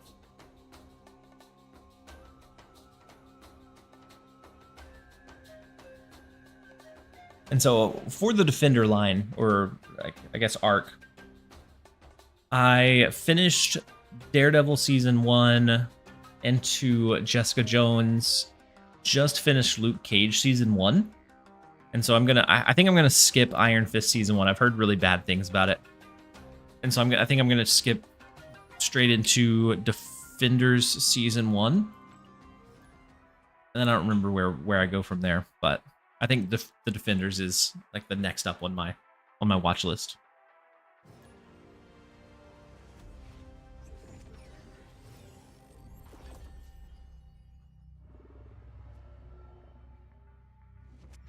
Two plays. So you said check out World Trigger. I'm gonna add it to the list. We have Black Vortex, but we have Fire here, so I don't really want to change any of these three. Maybe we change Luna Snow, or later on like an Iceman. But I like the idea of being able to re-trigger Nico eventually.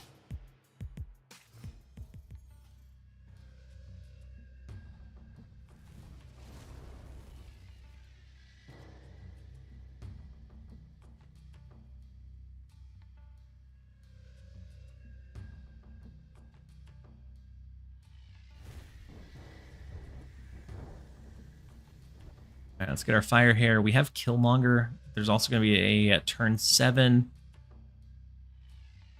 Sets up and does pretty well for us. Yeah, I think Lady Deathstrike is, like, at 5 cost, it's really tough to fit her into some decks, but there's so many cards that she can take care of and knock out before they become a major threat.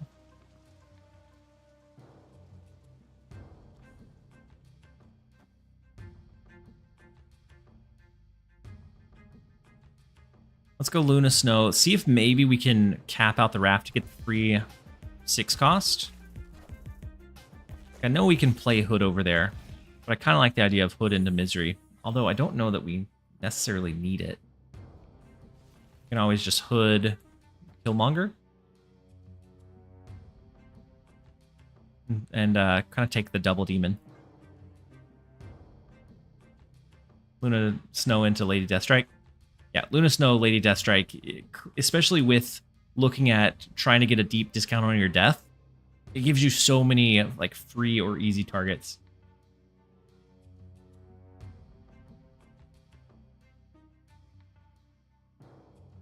And so like I've been really enjoying this deck, and it has a lot of cards that I like are relatively underutilized or not utilized often. So Luna Snow, which synergizes really well with the Lady Deathstrike, which helps our death.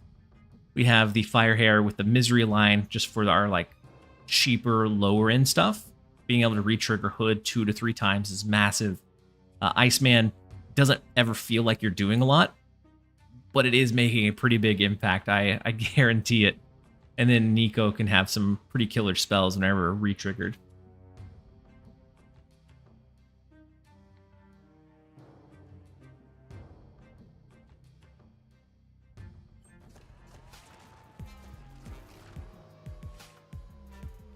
Well, we get Taskmaster as our free 6 cost. It's better than like an Arnim Zola, or at this point a Null.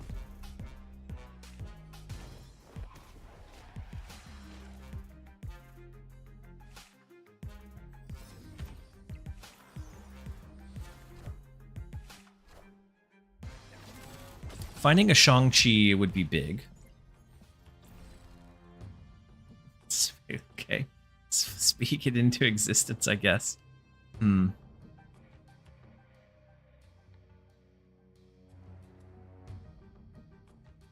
don't know that we ever need Misery to re-trigger anything. Like, we could have it re-trigger, I guess, Luna Snow if we wanted the extra energy, the deeper discount on...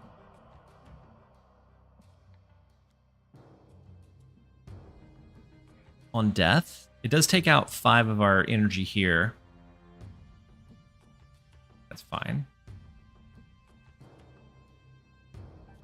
We can also just play it here for free. We're gonna have extra energy anyways. I don't know that we need any more destruction, so we're just gonna play it mid. Re-trigger Shang-Chi. I mean, wait, we could, couldn't we? We could Shang-Chi left into the Misery. We should have held it for that. Would have been super funny. Oh, wait. We can still do it with the Lady Deathstrike line, yeah? I like it a lot.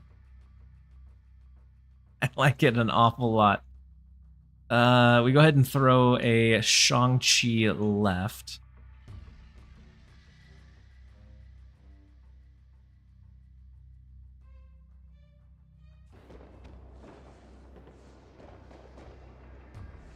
Throw an Iron Patriot just for show. Then we're going to clear out a huge chunk of this right lane. Next turn with the Fire Hair re-triggering Shang-Chi on us.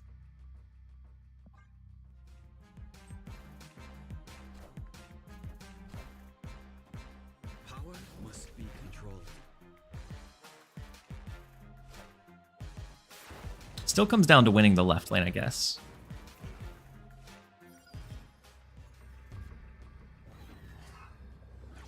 Big Punisher, that's fine. The Lady Deathstrike handles here. Handles here. Leaves us at 7. We're at 10.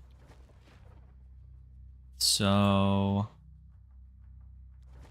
something like this.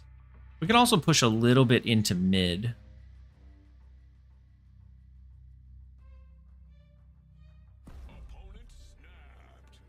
But I'm kind of afraid of what Essen pulls. Oh no, they only have 1 card in hand, don't they? With only 1 card in hand, we should have no problem winning this one, yeah? Left with Lady Deathstrike. We flip mid with Demon. We flip right with all of the others.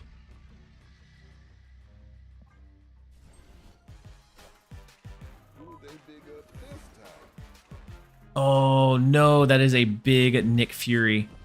If we don't flip the right lane, we're in trouble, but we do.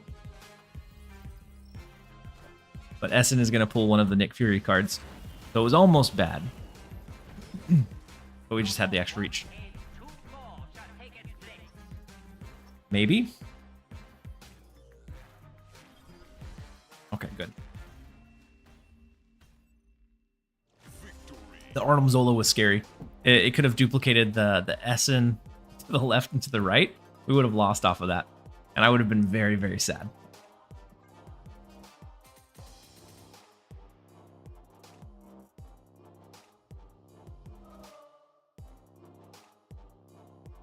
Absolutely wild applications for Firehair.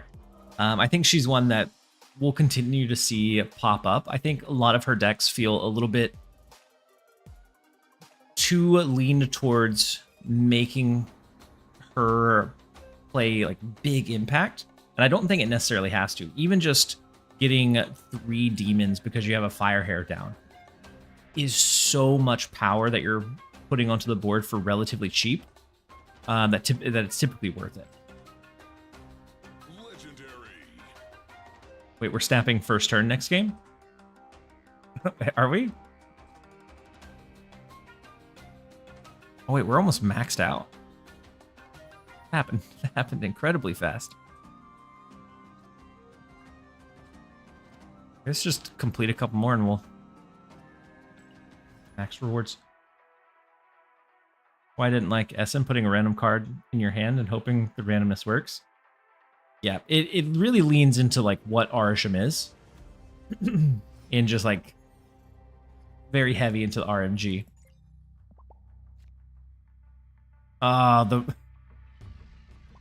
It has to be against Dexter too. But I'm a man of my redeems. So we're gonna snap turn 1.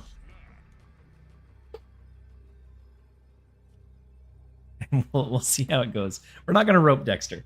I got dropped by my alliance for no reason. What do I do now? So Woodmania, there's actually a like looking for group channel in the Discord, the Marvel Snap Discord, that I would jump into. Because whenever I was running my free-to-play account, I was able to jump into it on like as soon as I got access to alliances, I was able to jump into an alliance that was active enough to be getting the max rewards each week. Snap alliances. In that case, yeah. In the Marvel Snap Discord, that's where I would recommend heading over into. So we could try to fight here. Since we have Shang-Chi, I'm not gonna push anything of ours into Gamma Lab. We're just gonna see if maybe we can hold down Stark Tower. I think Dexter probably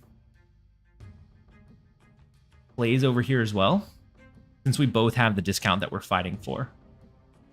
The Marvel Snap Discord, yeah, let me grab you a link to it. It's the official Marvel Snap Discord. I think you could probably find a link in-game if you wanted to, but I'm sure I can also get you a link.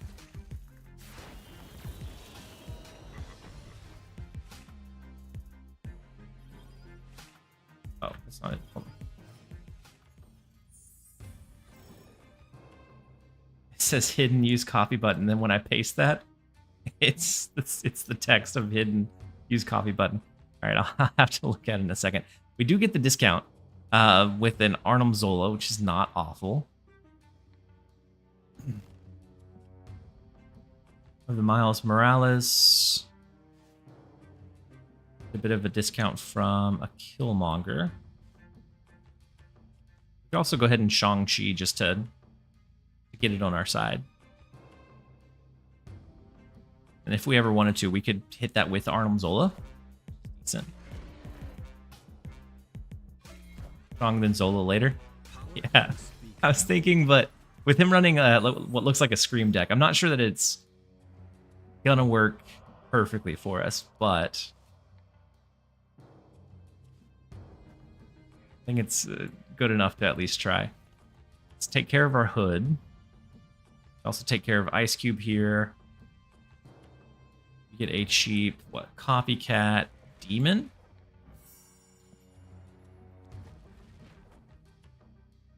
As long as we take care of these two, we get the cheap death plus Arnim Zola. Be handy.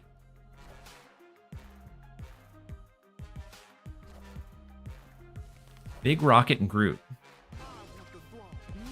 Impressive.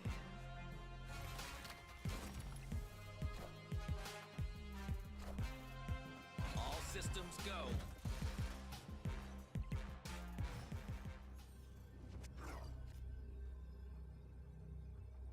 Lady Deathstrike, it's a bit late. She doesn't really help us out.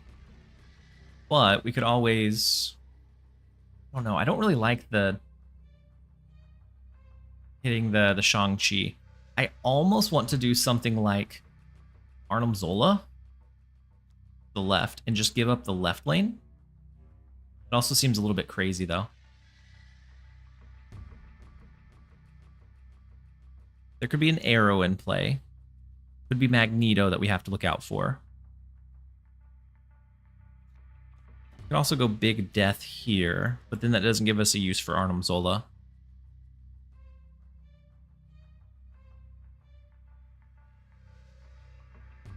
could also try to gamble with a 50-50 death trigger here. I think that's what I'm going to do. I think we're going to death Arnim Zola, hope that Arnim Zola hits death. Let's see.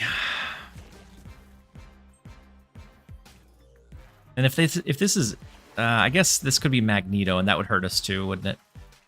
No, we would still win with Magneto. No! Rest in peace.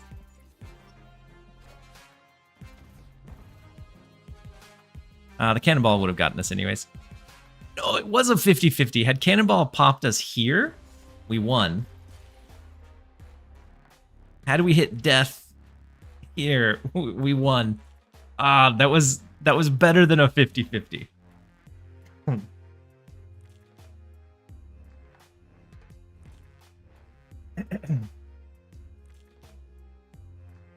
We'll give him a shout out after that one.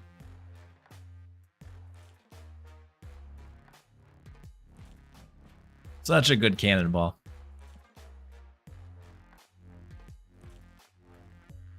And then we do have a set of ads that are about to run, so I'm going to actually run to the restroom. Worse than 50-50? Yeah. Yeah, so our Arnim Zola had to first not hit death. Because if it hit death, we had the extra power mid. So we had to lose that 50-50. And then also the Cannonball had to... Cannonball always hits the highest power, but it had to not go mid, so then that 50-50 as well. I think it's a 25% chance to happen. Anyways, it does happen. I'm going to run to the restroom real fast. So I'm going to run like 2.5 minutes of ads so we can push it off a little bit. And then we'll be right back. And then I appreciate you being around, Angel. It was nice to have you here.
All right.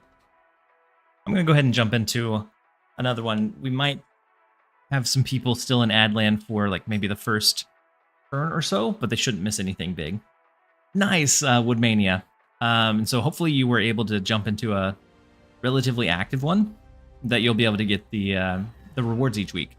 Because even if you don't hit the like mystery variant or the border, 500 credits once a week is it's in an individual week, it's a relatively small amount of progress, but week over week, it is such a big boost to like the progress that you can consistently make.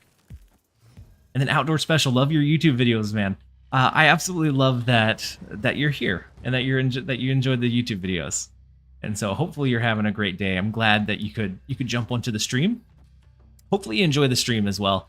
It's a little bit, I'd say maybe slower pace for the gameplay, just because it's not, my attention's split between chat and the gameplay. But the positive vibes definitely continue to carry through. So we have Kate Bishop we can use. We have Luna Snow. I also have fire here for whenever we destroyed the Iceman. I'm gonna go ahead and do Luna Snow. Ooh. Electro is interesting. I'm assuming we see maybe Blink.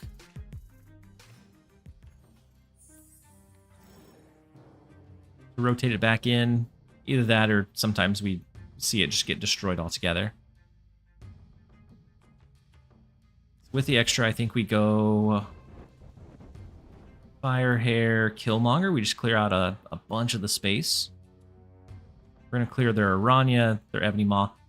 With them running Aranya, Ebony Maw, Electro, I would imagine we see War Machine. And so with that, we would see Infinite. With the Aranya, it may be a Red Wing deck, which I don't think I've seen since the first 3 days that card was released. But there's like one deck that I see float around from time to time that has decent stats at least.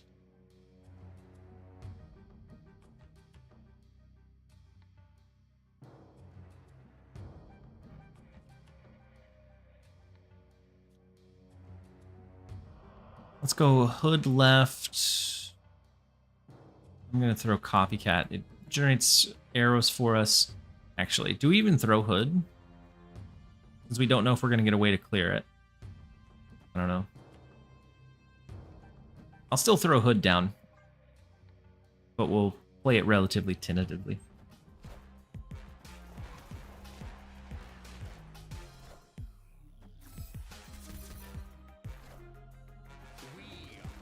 Oh, big Magneto. Unfortunately.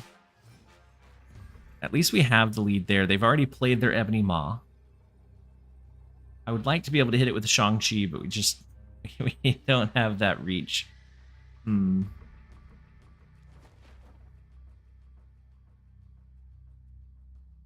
so if they do Infinite, they can't do a one cost as well. So they can flip one lane, but not the rest.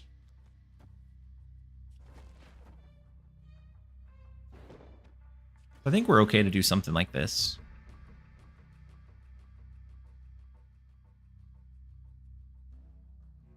They could also go something small and then something... I guess they could throw it to the left too. We're going to try and split it up and see what we can do.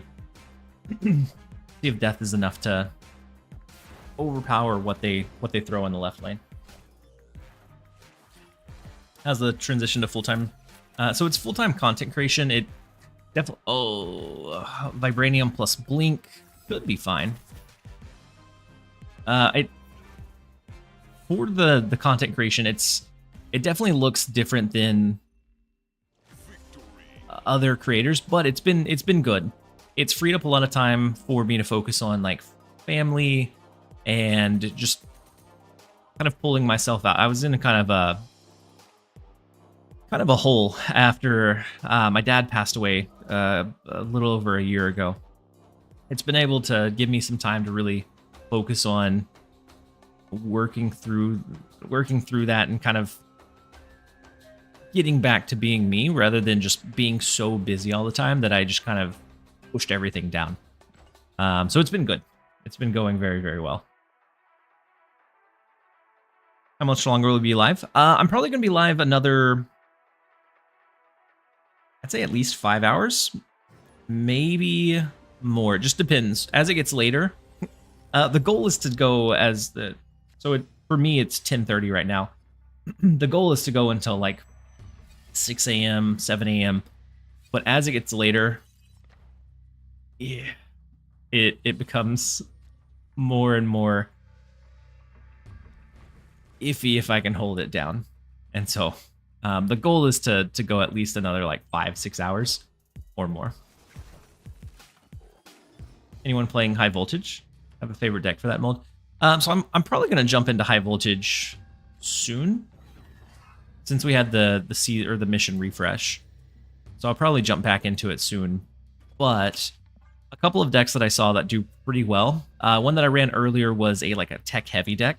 It ran Ebony Maw.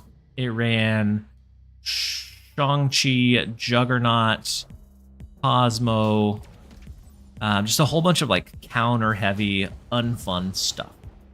Then it ran Hey, Morph, welcome it to ran Tijuana. Black Cat, and Baron Zemo, just as good stat cards and just full on disruption. That one performed well, but it's not necessarily fun to play. And then they could hit us with a double Winds of Watum. I don't think there's any chance we win the Kamartage lane here. It's going to move both of these cards over.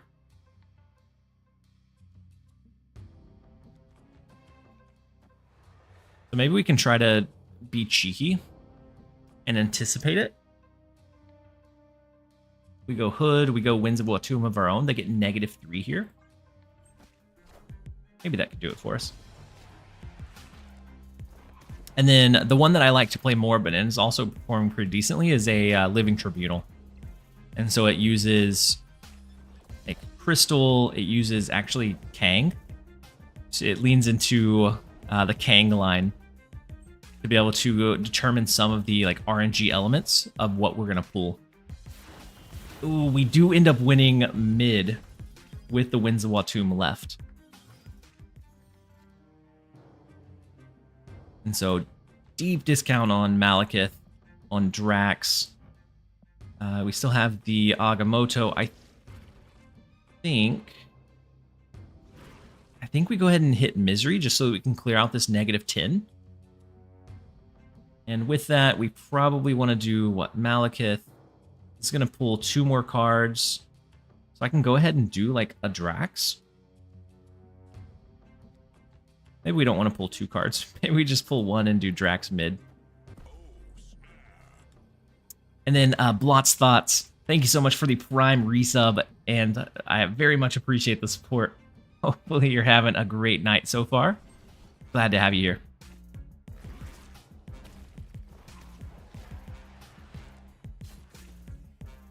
And then Buff Captain America. Why the decrease on the YouTube side? I've been doing a little bit less on the YouTube side, quite a bit less on the YouTube side actually. Just I don't know, the YouTube algorithm has kind of got me a little bit glum because it feels like I need to have really like egregious titles to like the best this or the best that, and it feels like I'm being a little bit dishonest rather than just like, hey, this is a cool deck that I'm playing that I want to showcase. That I don't know. It was a little bit discouraging needing to play that YouTube algorithm game. And so instead I've just kind of taken a bit of a step back from it. With Spider-Woman, we have the 3 demons, we have the discount on death already. And then we have the extra turn with Limbo. I don't think we need to rush stuff out yet. Hold the spider. I guess we could wait for it until next turn. We can go ahead and throw just Agamotto. Probably fine.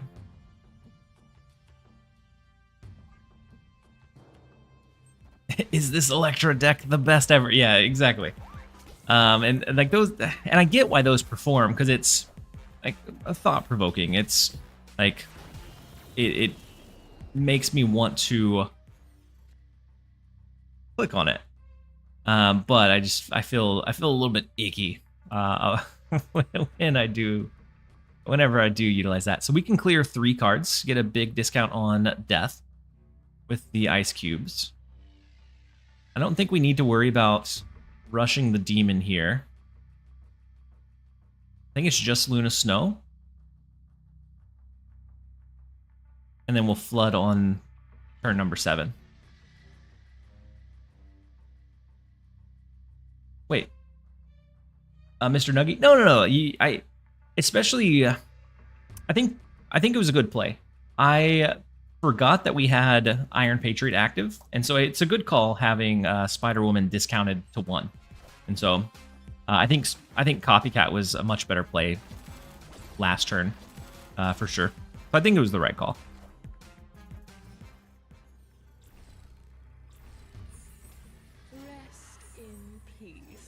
So they have the... Wait, I forgot that this ice cube wouldn't get destroyed.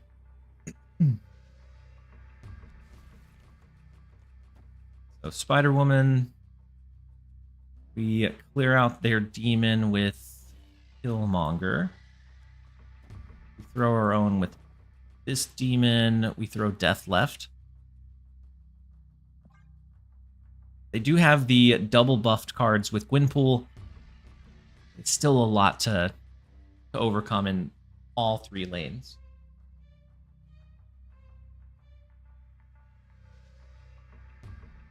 It's unintuitive? Yeah, I agree. I would have thought both of them got destroyed.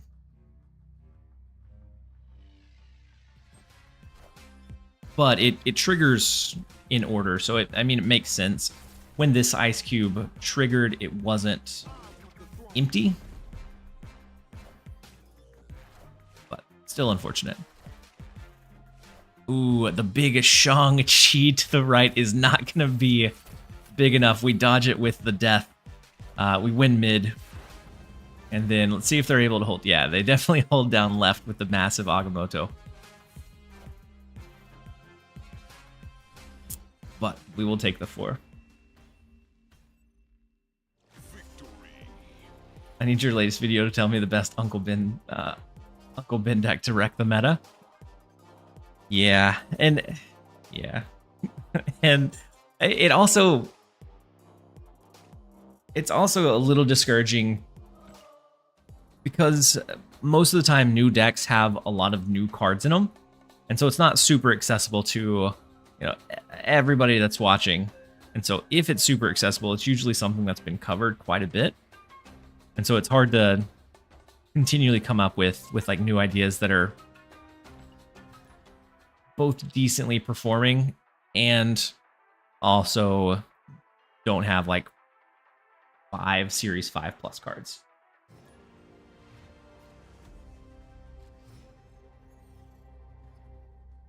And then fast drops. Everybody gets the drops at the same speed. I don't know if it was a play on drops, but all of the drops for everybody is the same rate. It's just a funny thing that a couple of the other streamers do with the fast drops. It's just kind of a joke that they do. I think we skip on the Nico destroy. I mean, we could destroy Luna Snow, but I think we'll just hold it. And then Feed My Pets, you said, heard you used to be a data analyst. I have a degree that's somewhat involved in data analytics stuff, but I'm really bad at math. Is that a career I should pursue? Kind of scared of messing up. So when you say you're bad at math, like data analytics, I did a lot with numbers, but most of it is like setting up your formulas and having them, like being able to recognize when a formula or a data or a metric was like skewed or not necessarily like clean data.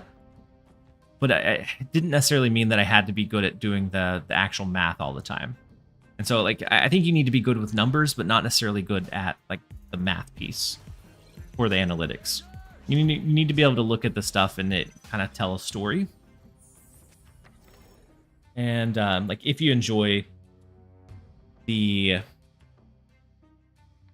systems side of it, so like building out those formulas and building out those dashboards, I think data analytics could be good for you. You miss the data analysis sometimes, but I don't know. Sometimes I do, but there's also a big part of me that.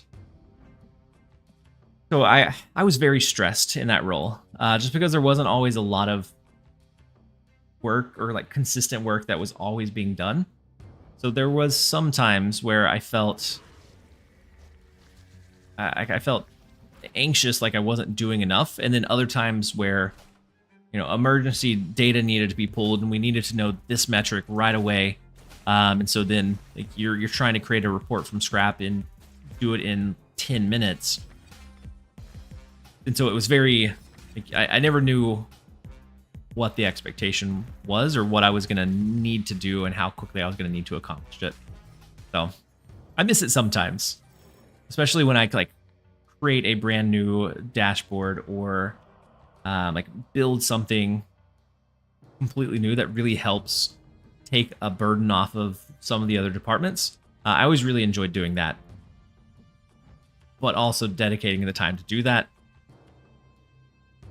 while juggling all the other priorities. I don't know.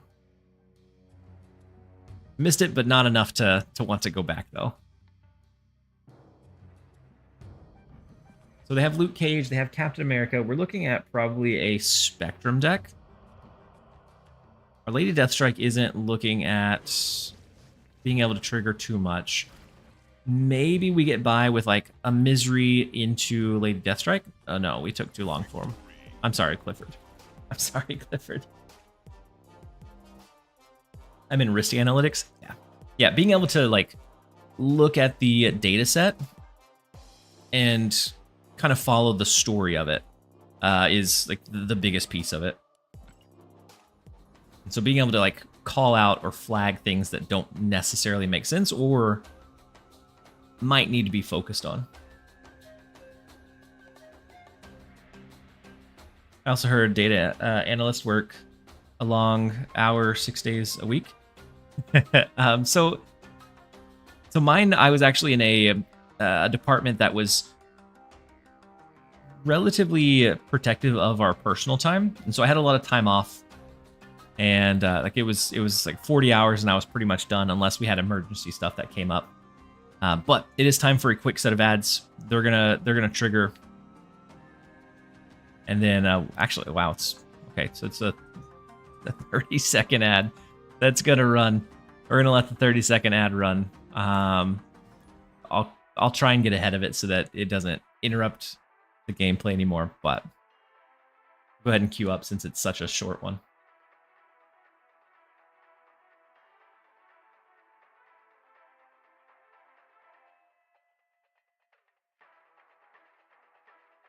Had a couple of certs from Microsoft,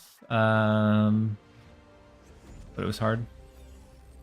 Yeah, and so if it's not something that, I don't know, it's definitely not in everyone's wheelhouse, but there's still other things that you can do with like that data knowledge for sure. Nico into the destroy spell isn't necessarily ideal because we have what, Iron Patriot as our follow-up.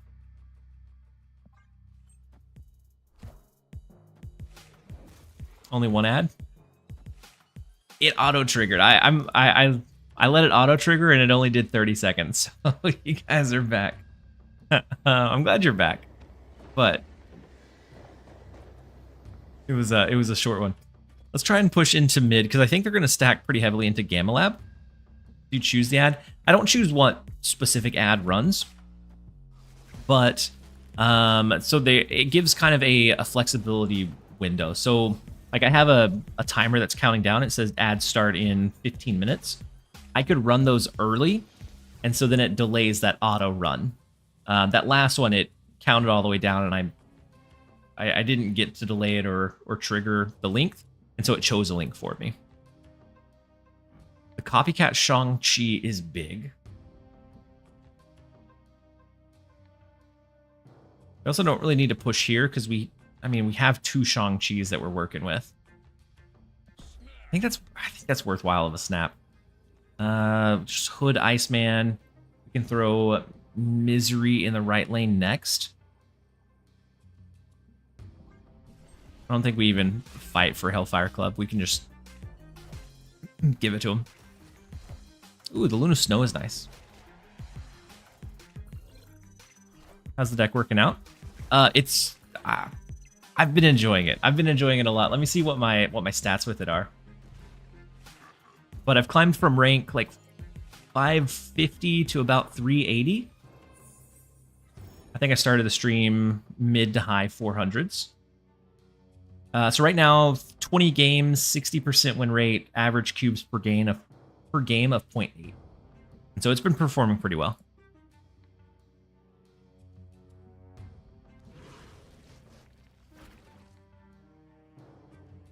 All right, let's go ahead and Misery.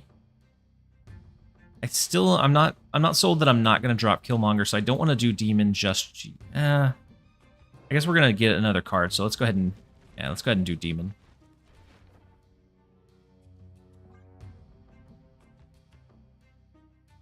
And as long as we keep this Ice Cube until turn 6, we have the double Shang-Chi of Copycat and then regular Shang-Chi. That I think is going to hurt him a lot. You have all the cards now? I think so. The Sanctum Showdown helped me get my last couple. Like, I didn't want to pay for Bruce Banner, but I was able to pull it from the extra scroll or extra charms that I had there. And so I think that let me pull the last couple. I was going to skip Starbrand, but then I actually ended up caving and I bought it. I've been enjoying it a decent amount so far. Do we go ahead and Shang-Chi left? We can kind of show our hand. That'll discount death down to 2. Or we just go ahead and... Maybe we just go ahead and death into mid. Like, death...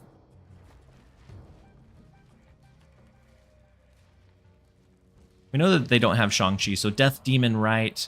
We'll do Shang-Chi and Shang-Chi on the final turn. I think we'll be okay. Are there bots in high voltage? I believe so. Haikusu. I was picking up some coding certs so I could add to my resume. Wait, they ended up pulling Shang-Chi?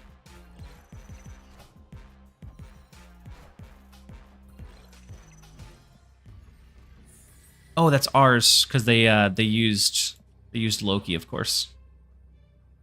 Oh, that hurts a little bit. But as long as they can't stop us from doing this, I think we should still be fine. We clear out the left lane. They shouldn't have a second Shang-Chi, so this one should be clear. This one, we swing the Agamotto, get another 10. They have to swing all 3. Passing up Starbrand hurt my soul, but it was for the better.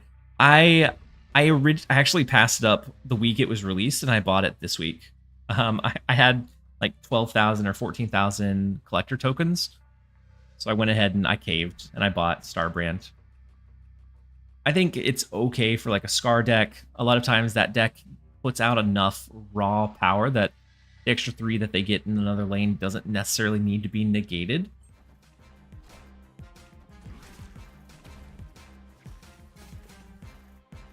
A Misery Killmonger. It's fine.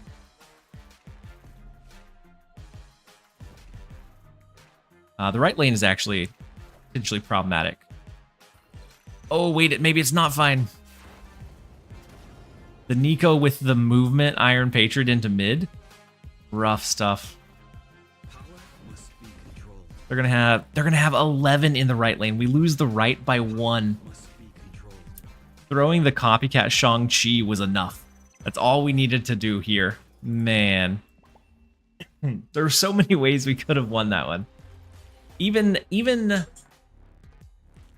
Captain Marvel right into the Shang-Chi left. That opened up the flexibility. Oof. Good play by V.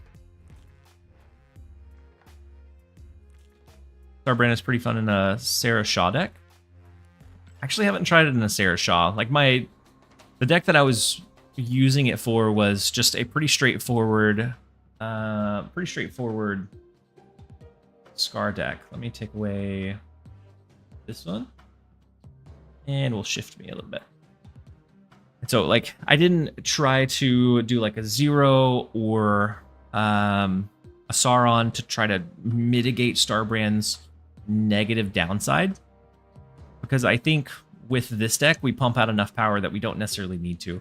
I do think we need to probably take out Cole Obsidian for another 410. I just don't know what that would be necessarily, because with the Sam Wilson nerf, Cole Obsidian isn't anywhere near as reliable or flexible.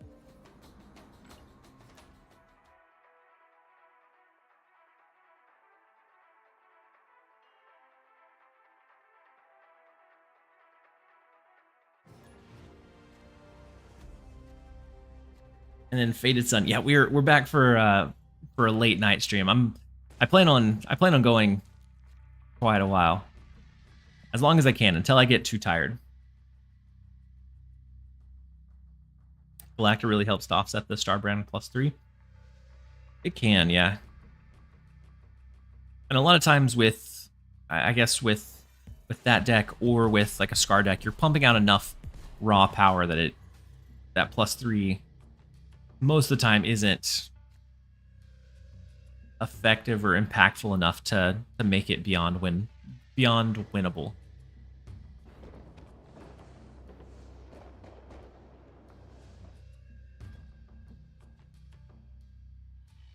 I think I'm going to go Iron Patriot, but play it away from Kiln.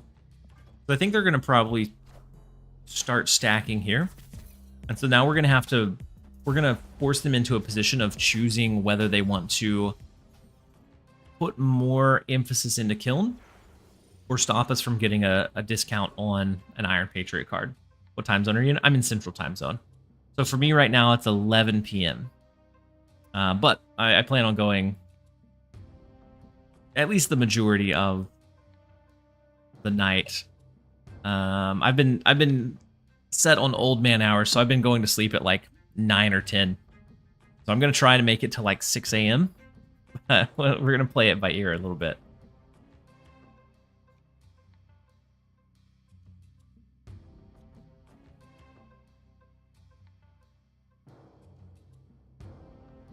I'm gonna do Nico, just Nico into Nova Roma. See what they play. Ooh, big Gladiator, which we can't. I don't have anything that would win against the Gladiator. Of course, we could have pressured it with Death, but I wanted to save Death to potentially push here. They could win Kiln with a Juggernaut. Do they have a Juggernaut?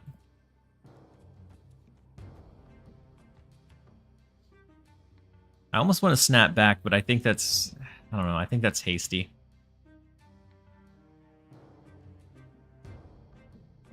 We're going to slow play it. Just a copycat Death. Good. Good so far. I'm so sorry. I'm so sorry, Azan. Hey. Not I guess not necessarily old man hours. It's just old. It's a lot earlier than what I normally, because I'm kind of a night owl, and so it's more abnormal hours than what I'm used to typically running. Not old man hours. that was unfortunate phrasing. We could go Luna Snow, get an extra energy. We could go Galacta, be able to buff up if we play into the right lane, or we could just go Power and do like a big Misery here.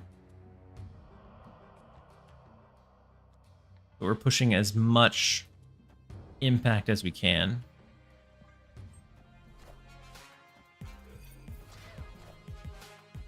Ooh.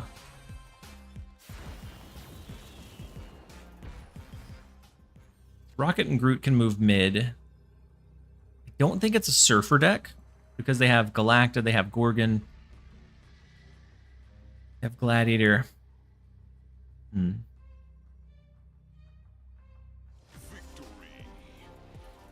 Had it scaled just a little bit more, if we had just a little bit less, they definitely could have overtaken Kiln.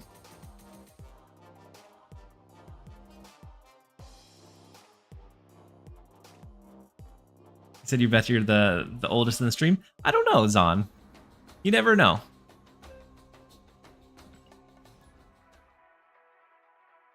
But I have been enjoying going to sleep earlier. Just I sleep more consistent that way. Whenever I go to sleep late, it's usually fragmented because I'll usually get woken up in the morning to be able to help get the kids ready for school and off to a good, successful day. And so then it's very fragmented, and then I end up taking a nap in the afternoon whenever I get the kids home from school and get them kind of situated and things kind of lull, I usually end up taking a nap. So if I go to sleep earlier, then I can just sleep all through the night, and I feel much better throughout the day. And then Rice Burner with the posture check. I appreciate you.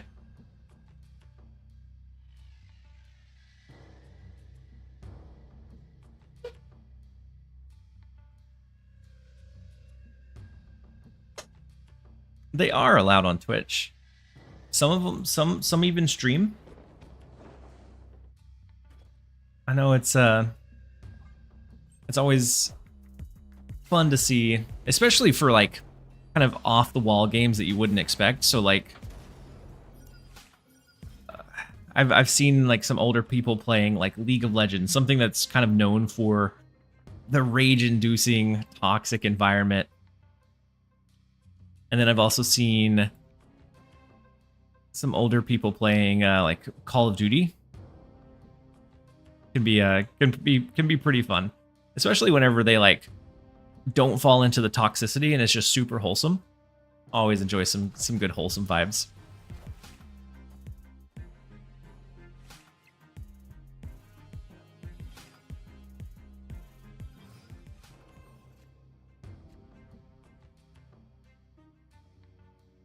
I guess we just go hood. Not great, but it's okay.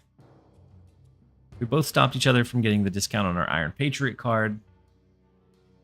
We may still use an Nihilus to send the hood their way. Super wholesome while gunning down noobs. Yep. Yep. Definitely, like, especially if they're really good at it. But they're still super wholesome at the same time. I very much enjoy it. A big Spider-Man to move the Iceman. Scream's gonna scale a good amount.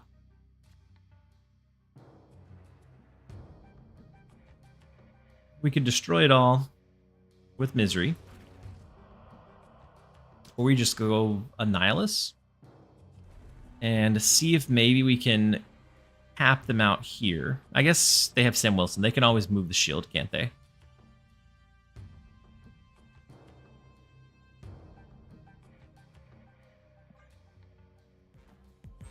I'm going to throw Annihilus. Just that -3, I think, might be... Okay. -5 hood going their way is good, too. Not in the lane I thought it was going to be in, but we will take it. So then Misery, we go... Nico Demon.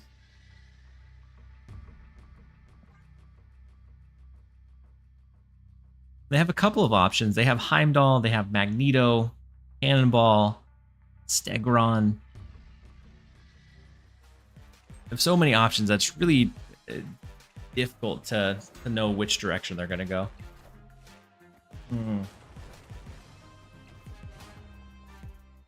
Miles Morales was enough to beat our Misery. Oh no. I was going to say it jumping to the right is good, but it being Misery means it is not good. Had we not swallowed up the Annihilus, we would have won the right lane. But all of these were on reveals, so as long as it went over, we were going to destroy it.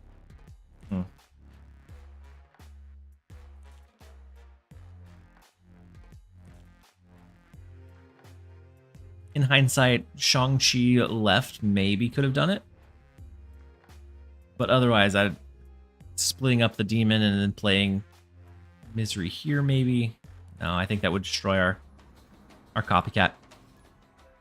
Dream decks seem to be our downfall. I think we've faced 2 of them, lost to both. Ooh, it is time for a quick set of ads. And it's gonna auto trigger again. And so I don't know if it's gonna be 30 seconds or a minute and a half. It's usually somewhere in between there. What are your thoughts on Firehair? I think Firehair is a very open-ended card. So I think she's going to have applications in a lot of places. I think it'll be difficult to figure out where she's necessarily best.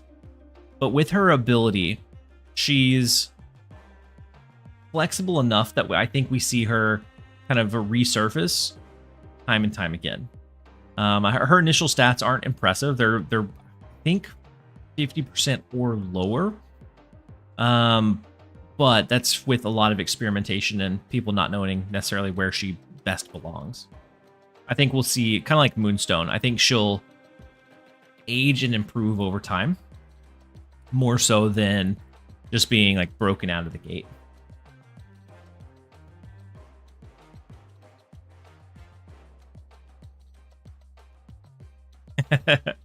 Pig Body said, I'm not so optimistic. I think she stinkos. Too many steps, get any payoff. So I think a lot of decks are way too greedy for. So for that piece, I agree. But I also don't think you need a huge payoff. So like 2-3, her stat line's not awful. If you get a second or third trigger of Iceman, sometimes that's enough. 3 demons is a huge amount of power that you're able to put down for really cheap, that I think it makes it worthwhile just in and of itself. I think a lot of them go, especially ones that aren't looking to destroy their 1 costs. So like looking like the Hammer Bros. I think there's a lot of things that have to go very in the right order, and you draw out the right pieces to make that deck shine. I think it can, but I think in that one I would feel much more like there's too many steps that need to go in to it being like a effective or good use of her. But if you pair her up against Red Wing, I'd choose her any day. Like, I think she's at that lower cost. I think she's a lot more flexible to be able to use in like a lot of different shells, and like get the payoff in a lot of different varieties of ways, rather than super rigid of like you have to move this card and then it pulls something random from your hand.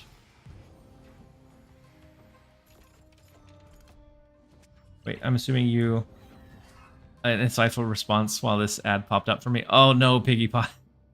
Oh no, Piggy Potty. Are you back from Adland? Because I had the best, most well thought out insight, and it's not one that you can repeat. I think it's just, you know, it's one of those that comes to heart. Can't really replicate it. You take, yeah, I definitely take her over Red Wing. But I think there's certain shells that are a bit too greedy, where it really relies on getting those steps. But I don't think, at a 2 cost, I don't think you really need that huge of a payoff to make it worth it. So just killing off Hood, getting a second demon can be a big enough advantage and like flexibility that I think it makes it worthwhile to have.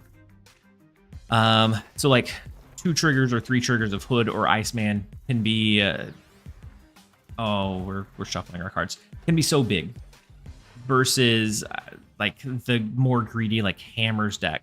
I think I'm much more in line of like it feeling like too many things have to go well in the right order for you to get your big payoff in like a Hammer Bros style of deck. I think there's a lot more room for it to feel kind of lackluster there. He said, "Don't you dare! Those who deserve to hear it heard it." Sorry, I didn't realize the ads are still running for you guys.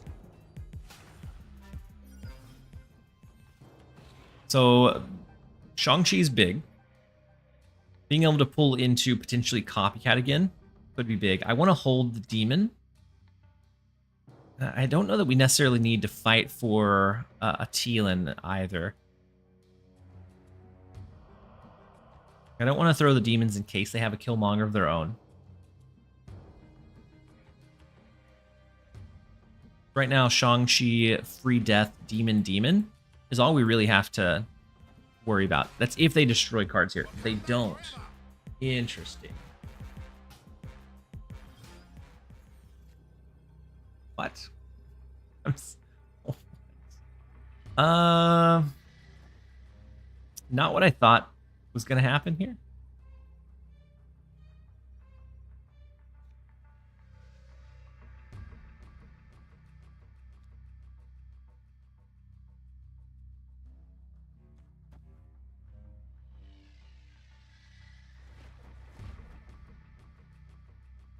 As long as they don't have an Arnhem Zola, I think we're fine.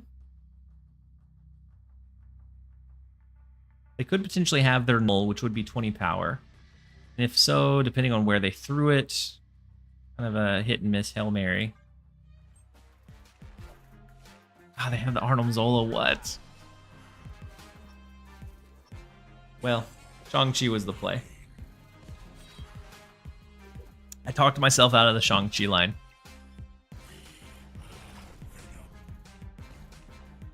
But it was the right way to go. Unless Iron or Wolverine pops here. No, we would have destroyed the Wolverine. So then it would have went either left or right.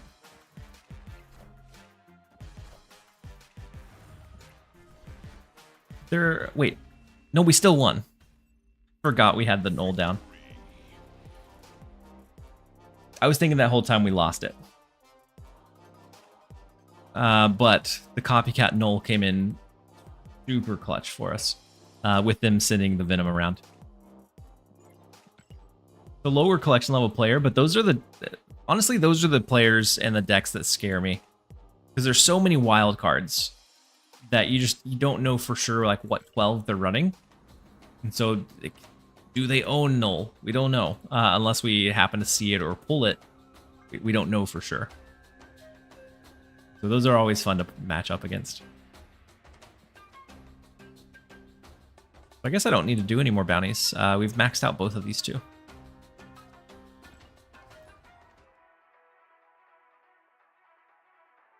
Those who deserved it heard him say that Firehair is nothing compared to the glory of the Bruce Banner card.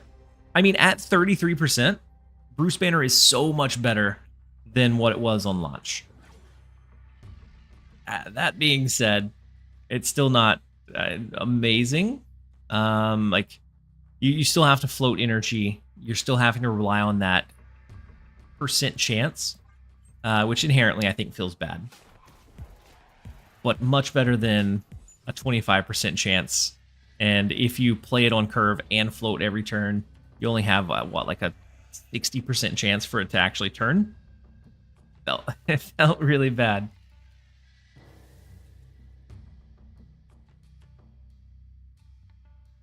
We could do Nico.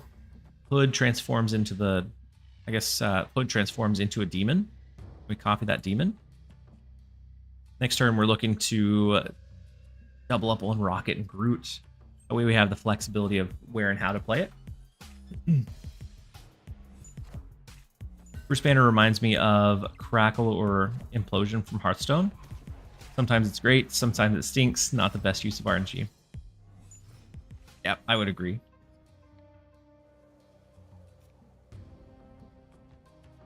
And so, like, it sometimes it'll win you the game. A lot of times it feels inconsistent enough that it's not worth the trouble or the risk. Like, you could play a marginally weaker card, but be able to get that guaranteed value every game. And so you're going to perform better more often with it.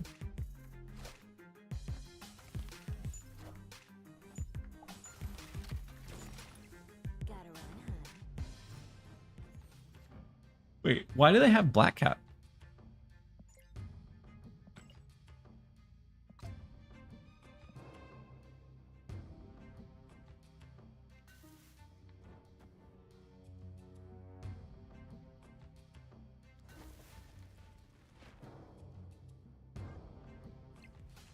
Where does Black Cat fit into their deck here?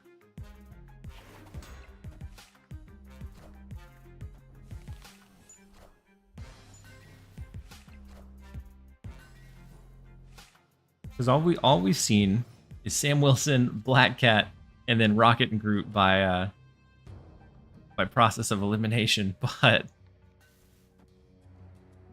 I can still move this one, so I'm gonna go ahead and throw another demon. Get a copy of it. Maybe throw another demon to the right. We'll let it get negatively afflicted with Jotunheim. I think it's okay. You miss 100% energy, don't float to Hulk out. On the YouTube side, Two Place, you said COD Grandma is one that I know, and she's great. Yeah. Yeah, I've definitely seen some of them from, like, I think Gamer Gramps. I haven't watched them in probably years, but I think that was another one.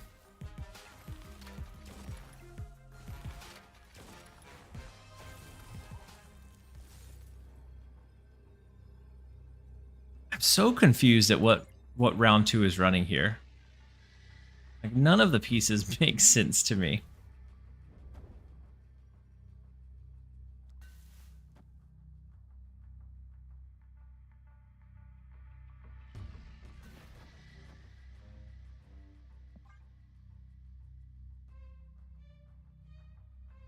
But we can take out the captain, Sam Wilson. We can take out She-Hulk, which should give us Nidavellir. If they have a Shang-Chi, maybe there's some way that we potentially lose this.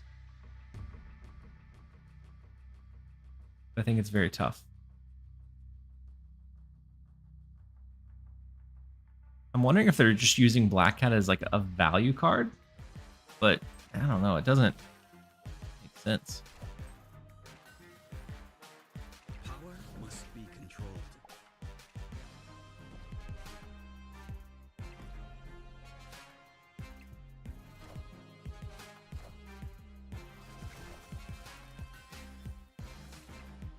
Oh, and then Hulkling. Hulkling was the living tribunal.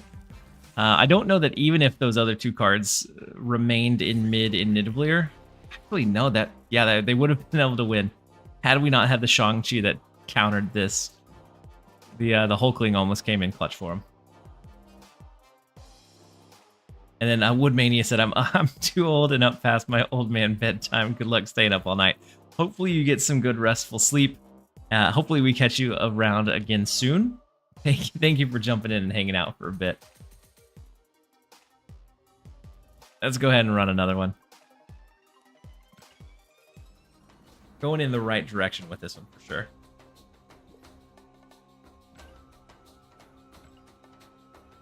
I'm not going to pick up any other missions. Both rewards are maxed.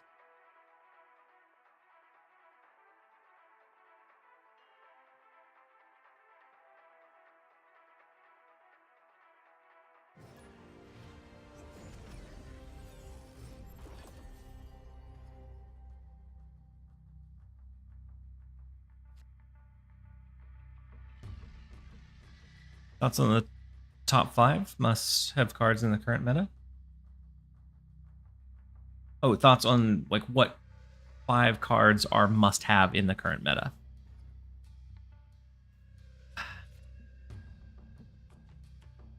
I feel like there's a couple of different decks, but depending on what your collection looks like. But a couple that I see probably the most commonly or the most often would be Iron Patriot, Sam Wilson are like the two that I see in the largest majority of decks, in the largest like variety of decks as well. Paying ×5. I mean,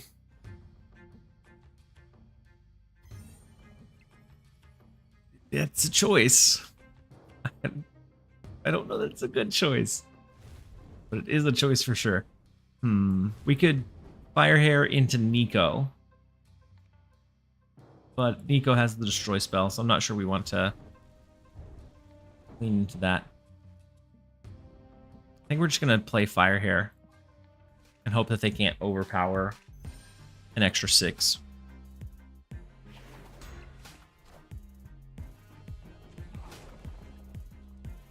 Juggernaut's big, but at least it's out of the way. So I would say Iron Patriot and Sam Wilson are like 2 of your big starters. Outside of that, it depends on like what your collection looks like which direction you're going.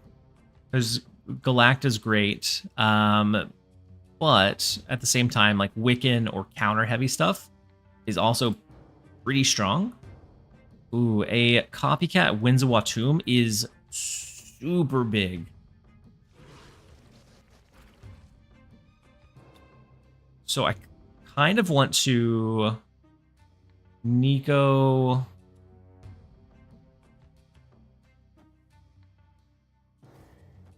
Copy the copycat. And then we throw Copycat mid. So we'll get another copy of Winds of Watum. Actually, do we care about the draw from Asgard? If not, I think we do this.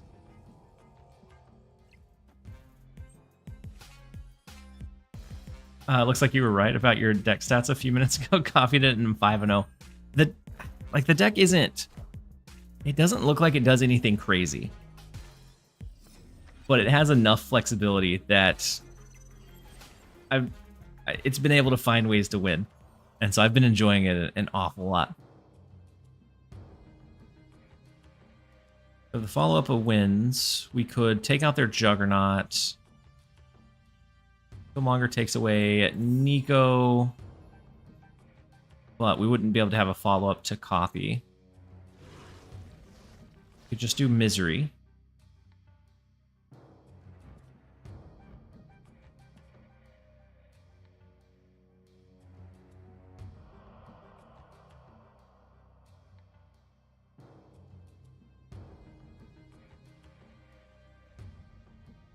I think we're just going to do Misery. Ooh, big images of Icon.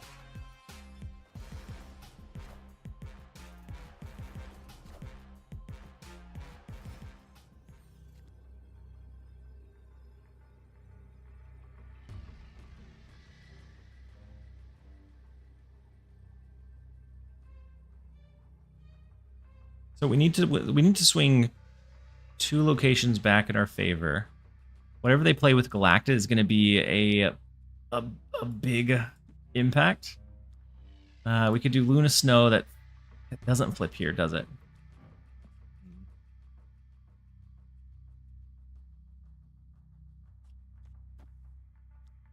Shang-Chi's not going to be good enough.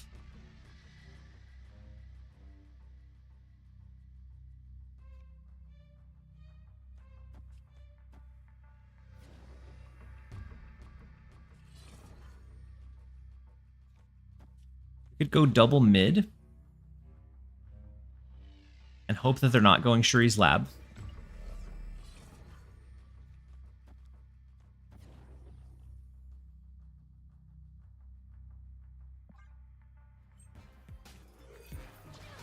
I guess we should have maybe doubled up in, right? Big Shang-Chi.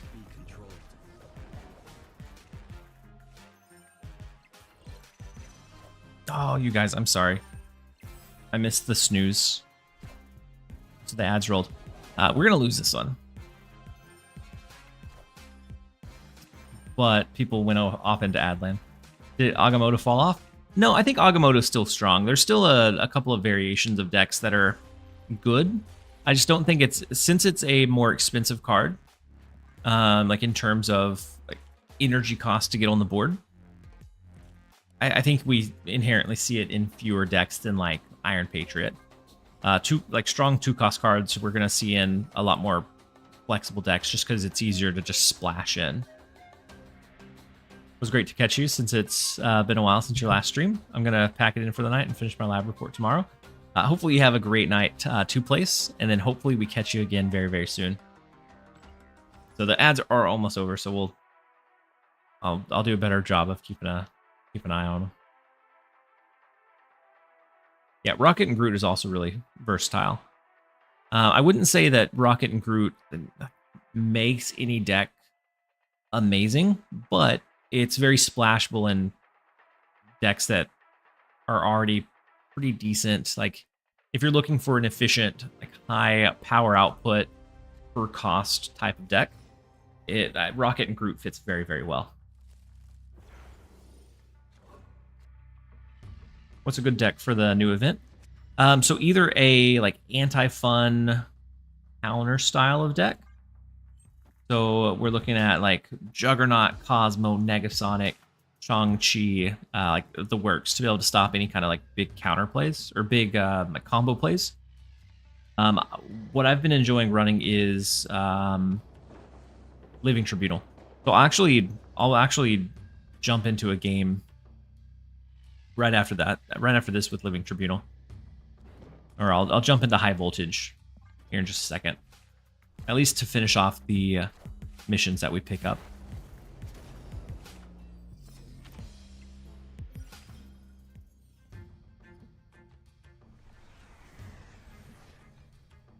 So Zabu 0. We have the Nico that's going to be able to... I doubt we get the discount from Iron Patriot.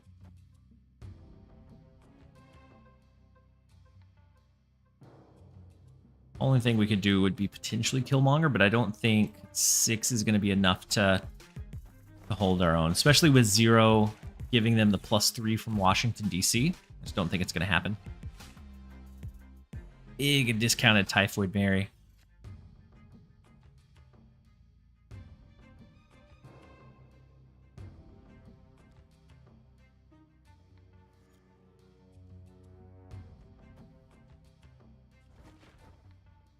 So we could do Luna Snow, Demon. After that, we could do Misery. Maybe even Lady Deathstrike to clear it out.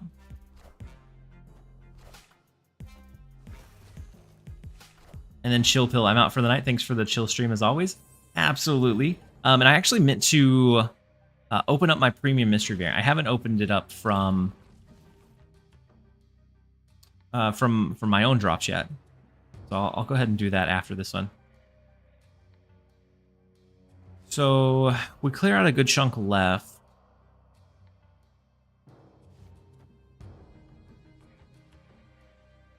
Clear out only the Ice Cube on our end. Then we clear out all 3 of theirs. We have Shang-Chi to swing mid from the Typhoid Mary. Impressive. Rest in peace. Big Red Skull.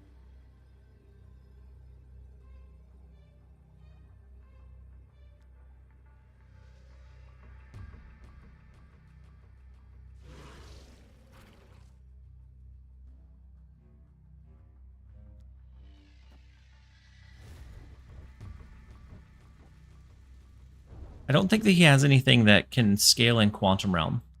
And so I think something like this is probably fine.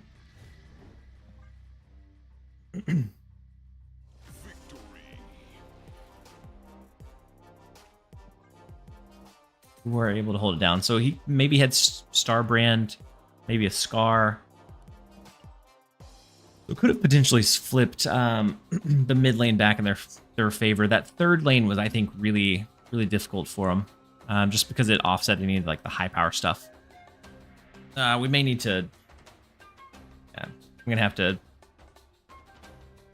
gonna force close Snap and reopen it. I got the black screen.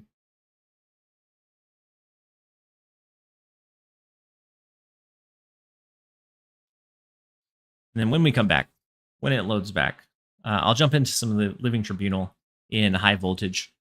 We had a reset a couple hours ago that, with high voltage, it's one of those slow burn type of game modes. Unless you're trying to like specifically have the card first, honestly, just every 8 hours or so logging on, doing your missions, you're going to be able to unlock all of the rewards in about 4 days. And so you have 2 days to spare if you like miss a reset or don't quite clear it. What are the posters in the room? So they're actually disc plates. And so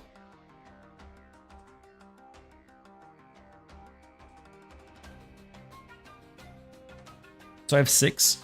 We have Vi from League of Legends. We have Baldur's Gate 3. Over here is Tracer. We have the Lich King from World of Warcraft, Dr. Boom from Hearthstone, and then over here is Sylvanas from World of Warcraft as well. And so they're displayed. So they're like metal posters, super easy to hang, super easy. Like if you have multiple, to be able to like switch in and out of different variations. They're a little bit on the pricey side, but I enjoy having them up. Is it this one? No, I don't think it's this one.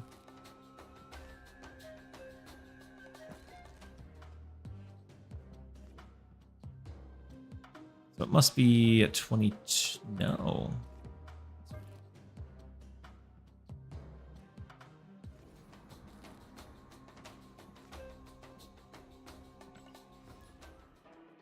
All right, let's go ahead and clear our high voltage missions.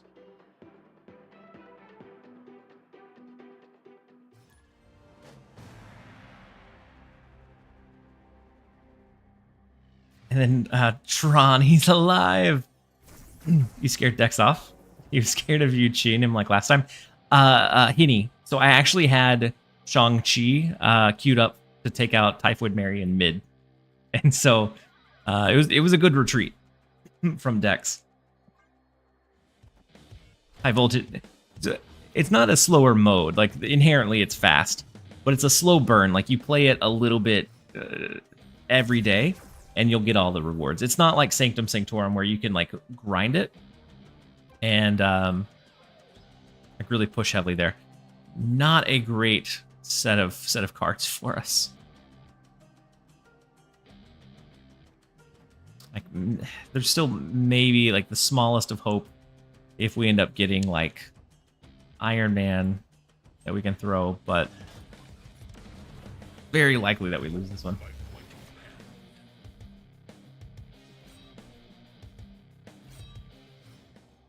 And so I really enjoyed Sanctum Sanctorum or Sanctum Showdown, but it was one of those that you definitely had to grind it and play it a lot to get the max end, and you also had to have a pretty good win rate.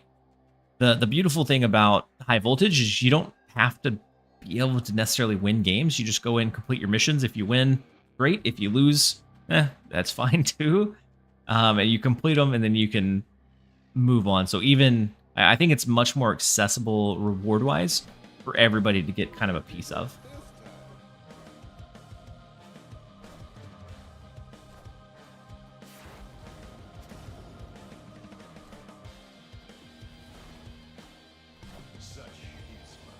Wait, if we win left, we actually win Jotunheim. Like, we probably don't win. Actually, no. Never mind. We're not going to win left because we threw Living Tribunal.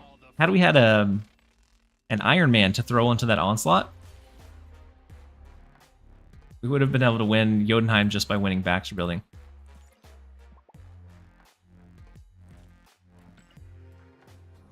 Gambit is banned in high voltage now. Yep. Alex is going to have to remark about that with all of his board clearing Gambit decks. Yeah, it's banned in high voltage now, unfortunately. I know it was one of those cards that some people hated, some people loved. I didn't have a huge issue with it. Like, if it was bad enough, I just ran like a Cosmo counter heavy, like stop the Gambit type of deck. But it was very efficient. And so yeah, they banned it this time around. I just hate that they put a limit on how much you could play. Yeah. Yeah, so if you went in and lost, like it really discouraged me from experimenting with different decks in Sanctum Showdown because of that limitation. Like I found a deck that performed well and I liked using early, and then I stuck to that. Like I refined it a little bit, but I really didn't experiment outside of like what I was using and what was working well. And mainly for the reason of if I did and I lost, it's going to take 8 hours to get one more attempt or however many more attempts that it just didn't feel worth it.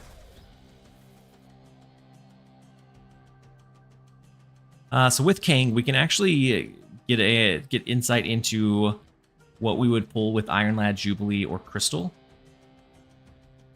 So I think we're going to Kang and Crystal just so that they don't know that we have an Iron Lad or Jubilee. And so if it's something like Mystique, I think we definitely throw Iron Lad into the left lane. Onslaught, Living Tribunal, all of those, I think we do the same.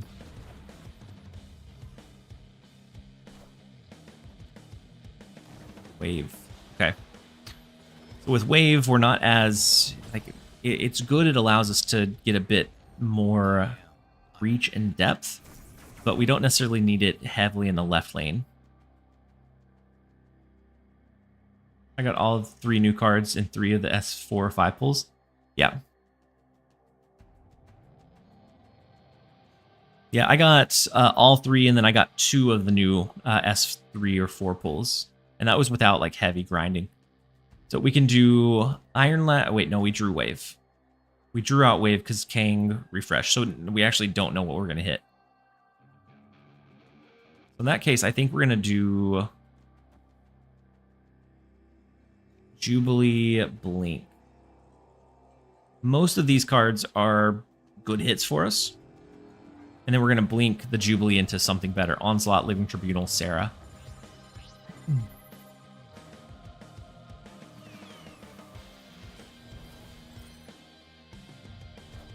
So now an Onslaught would give us some phenomenal reach. Living Tribunal is okay too.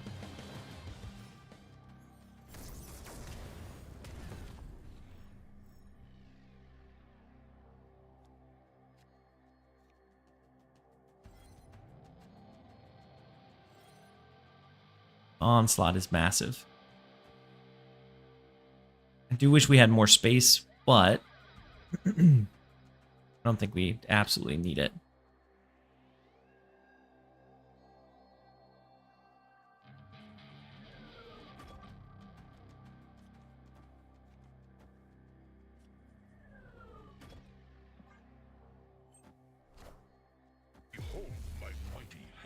Let's see.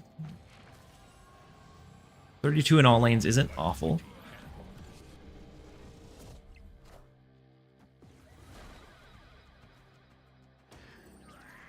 Sanctum was a grind, sometimes stressful. However, I got to improve on ping-ponging my werewolf all over the place.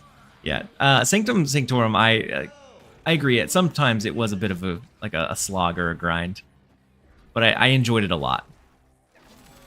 Definitely my favorite limited game mode that they've came out with so far.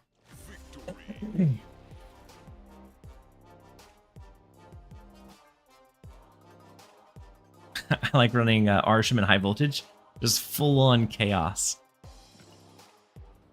I mean, like some games, it's just absolutely going to pop off.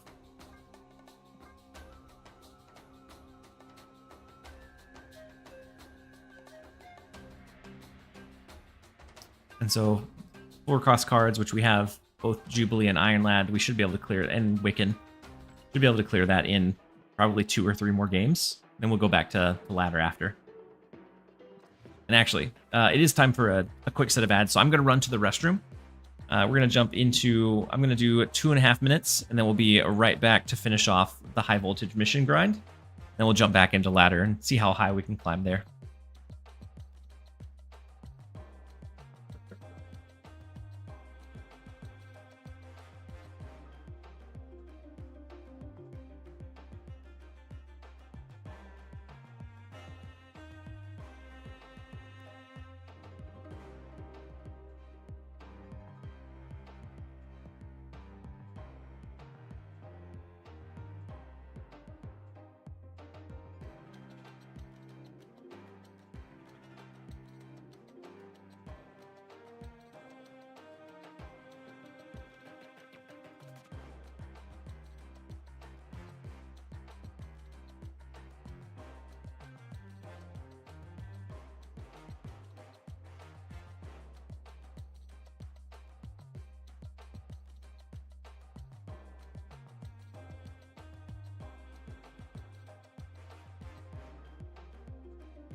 All right, we're back.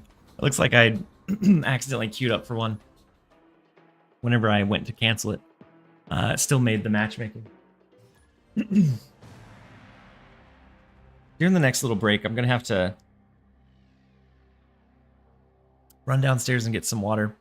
I'm running low, and for whatever reason, my voice is super scratchy. There's been a lot of pollen that's been floating around. Might contribute to some of it.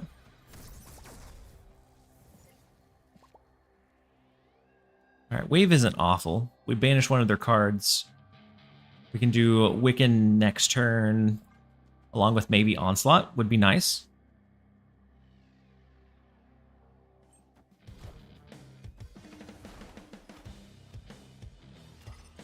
Just depends on how much we gain from the energy next turn.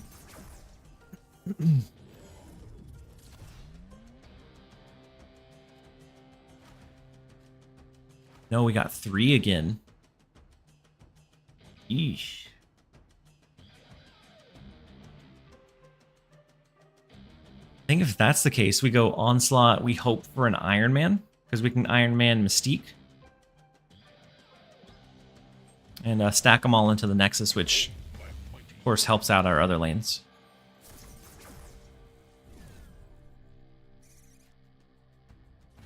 Beautiful.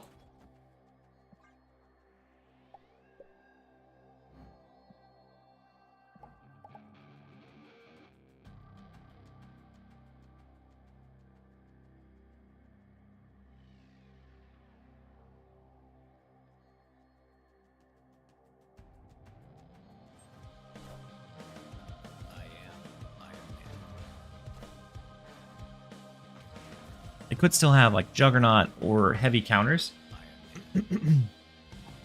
Enchantress would do the same. Well, I guess we should have done Mystique first, shouldn't we?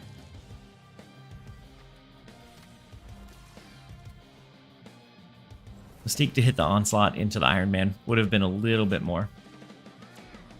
Not that it's going to matter, but just in case. We would put out a little bit more power had we flipped them.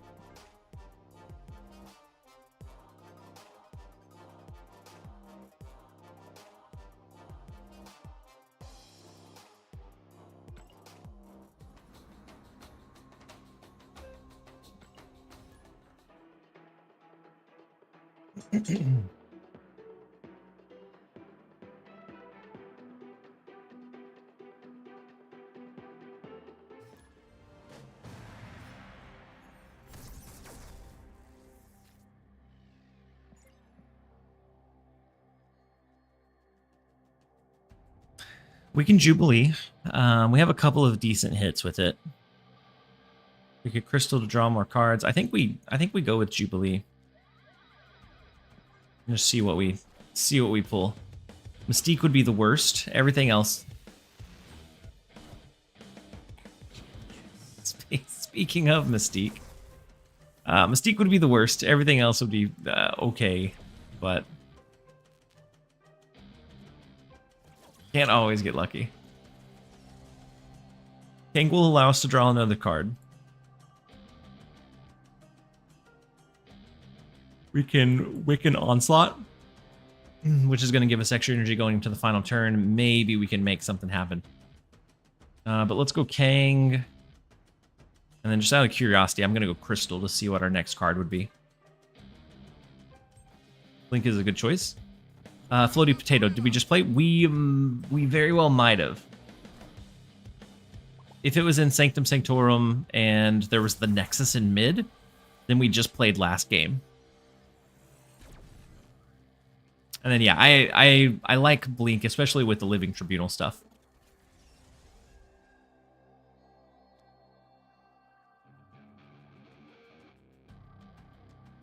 All right, if we go Onslaught, Blink, I guess there's a 50-50 that we pull into the Living Tribunal. I'm going to go Wiccan Onslaught. And I think we'd be able to do both Iron Man and Living Tribunal stacked together. Oh, well.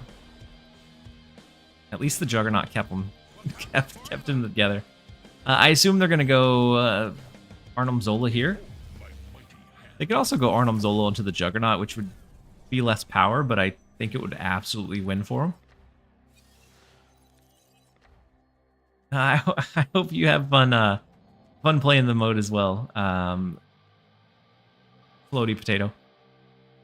So if they Arnhem, they do have Arnhem Zola. If they Arnhem Zola the Juggernaut, we're in trouble. Arnhem Zola the Enchantress, also probably in trouble. Otherwise, might have a shot.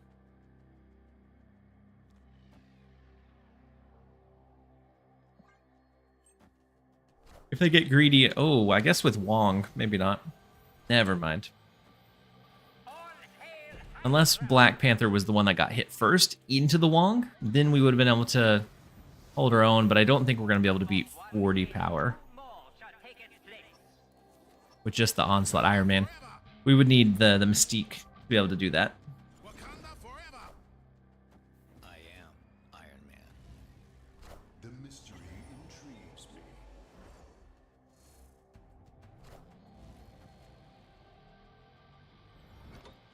Unless we just get super lucky in X Mansion, which we wouldn't deserve. No, we get the opposite of super lucky. We get Brood.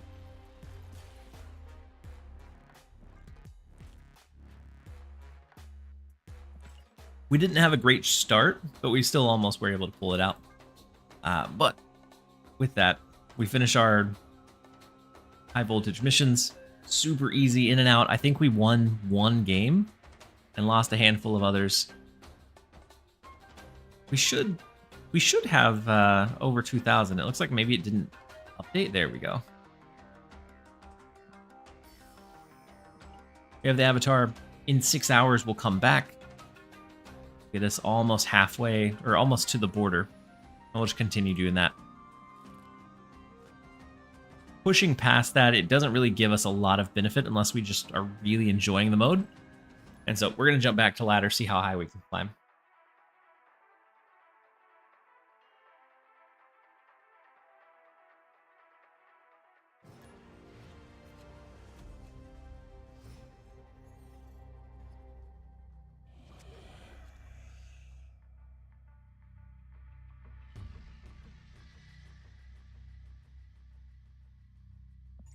All right, next up is Gassy Gorilla. Let's go Iceman first. See if we can get a different spell with Nico.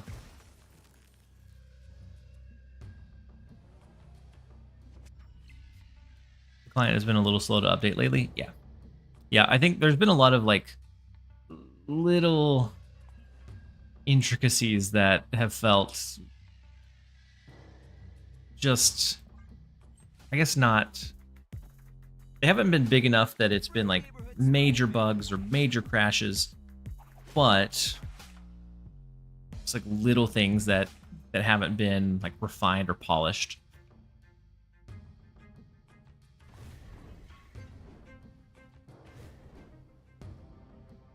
Well, it's a difficult set of locations. Let's go Fire Hair. We're gonna give them a copy in Machine World.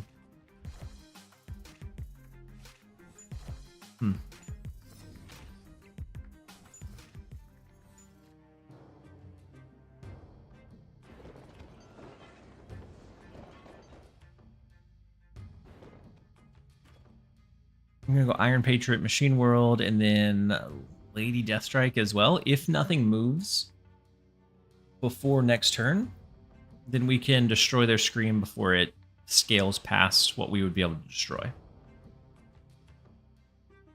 I hope they, yeah, that's the one thing that Yondu's definitely missing, is having that animation back. Same thing with, like I think it's Hotel Inferno, the location. Definitely deserves to, ooh, we don't have priority here. So Craven, they're going to move the shield, buff up Samuel's. If we had priority, it would be massive. I guess not, because movement always triggers first, and since they have the the shield move.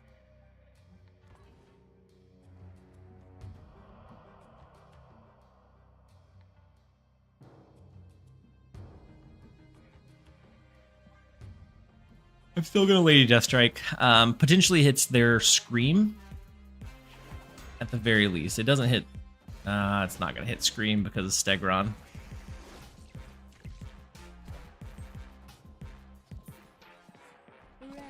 So this deck does not perform well against Scream.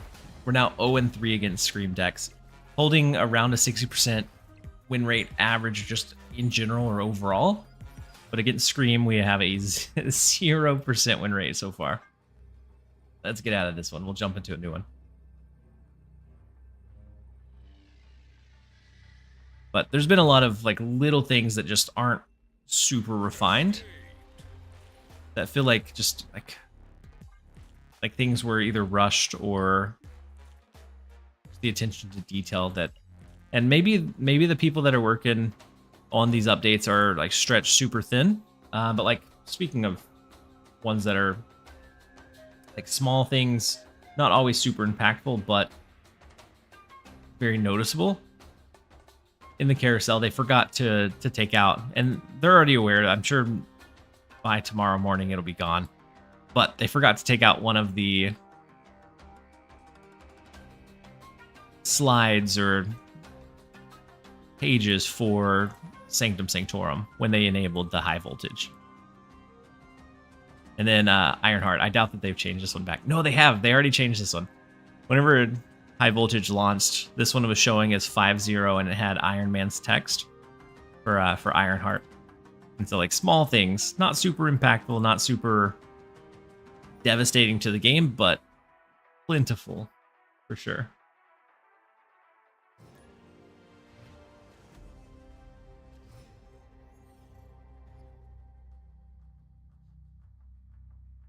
All right, Washington, D.C. is pretty good for our potential demon lines. We have Luna Snow, which is great for the death discount. And even Misery, we could throw Misery onto Luna Snow in the right lane. Just depends.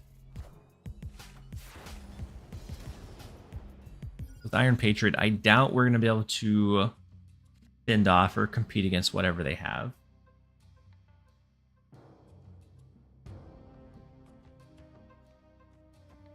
Let's just go Luna Snow right. They're going to get the second card. They're going to get the draw before we can. So we're just going to abandon that lane for now.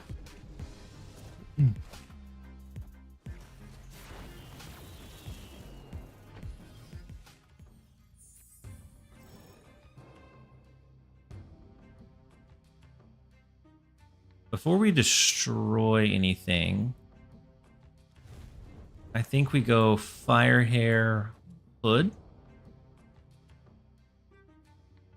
Next turn we can do Misery Demon. Both we can do the Misery over here, retrigger Iceman, retrigger Luna Snow in this lane and this one, and then same thing with the Hood. Good discount for death. Oh no, a super giant ruins that. Well, never mind.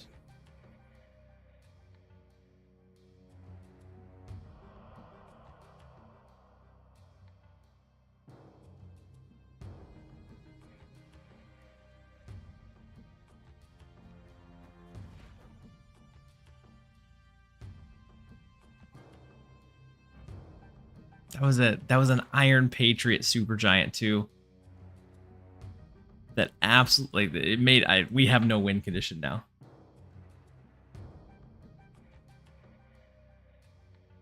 Can White Widow work for the list? White Widow would. Luna Snow helps discount your death because the Ice Cube, like quite a bit. Because the Ice Cubes are one cost, so then you can always follow it up with a Killmonger. You get 2 destroy targets. And so it could work. I just don't think it'll be as efficient. We can do 4, 8, 12 with the Broods. So it goes up to 15. We could also go, what, 8, 9, 10, 11, 12, 13. This would be our best bet. I'm not sure that it's great. I don't think it's even worth risking 1 additional. So we're going to let that one go.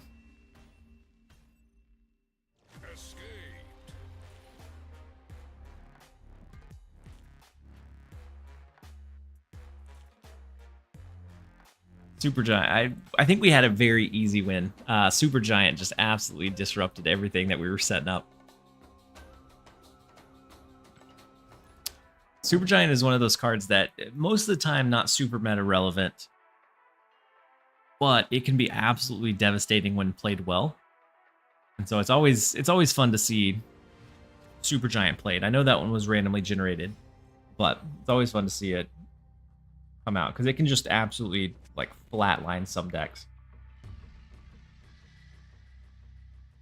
And then Uchiha God, the Hydrate reminder from 8 minutes ago. I'm so sorry that I missed it, but I got you now.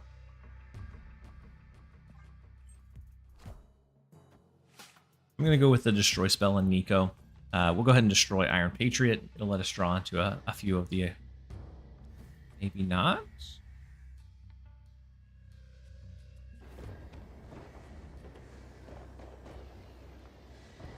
Yeah, I think I'm still going to do it. We can set up like a Hood Fire Hair, potentially. That I think I like better than leaning super into destroying the Hood now.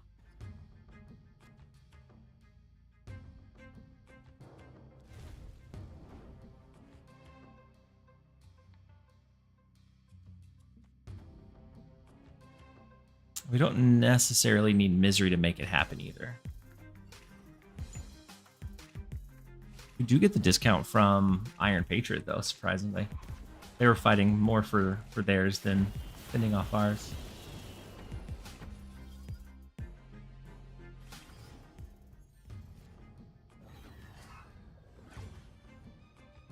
Not a fantastic copycat, but that's okay. Misery gives us 2 more demons. Fire Hair plus Hood. We could also do Iceman Killmonger. Iceman's going to trigger 2 times. And we get 1 more demon.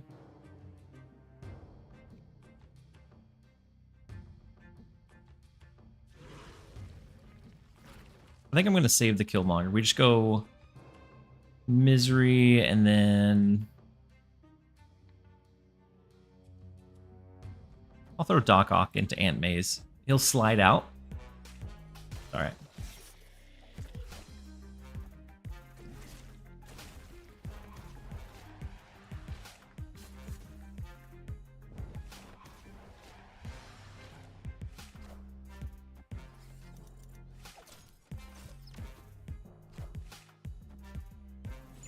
Doc Ock pulls out their Shang-Chi. Love to see it. And we do dodge the Shang-Chi. This lane is now filled to the max. 6, 12, 18. 3 demons in that lane. Will Solo win it?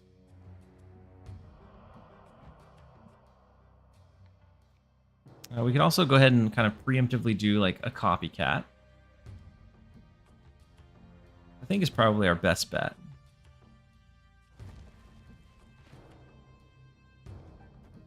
Go ahead and throw copycat. I guess we still need pretty big players over there.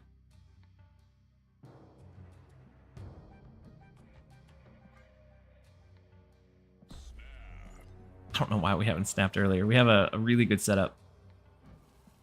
Depending on what they drew from Anti-Venom, I mean, I guess we could be potentially looking at like an Affliction deck that just hasn't dropped any Affliction. So we have to look out for Ajax, Hazmat, those sorts of cards. So because of that, I still think we go pretty heavy in the right. Then we'll just drop Big Luna Snow left.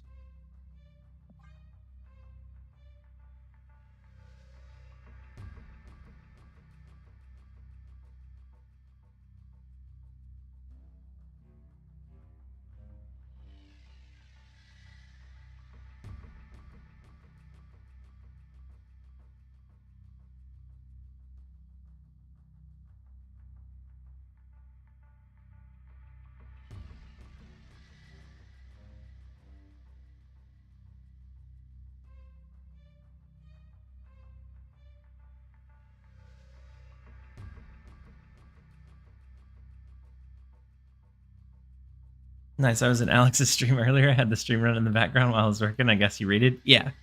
Yeah. So we raided into him and then he raided back. I was giving out codes like crazy earlier. Who needs a PAX code? If you want one of the PAX card backs, Ryan is your guy. Absolutely huge supporter with the giveaways. Definitely take advantage of them. Oh no, the Killmonger. Well.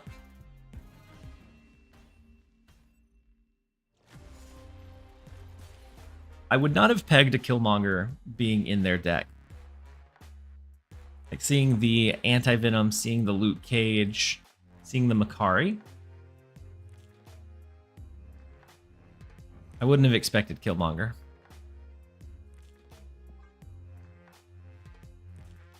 They got us with it, but...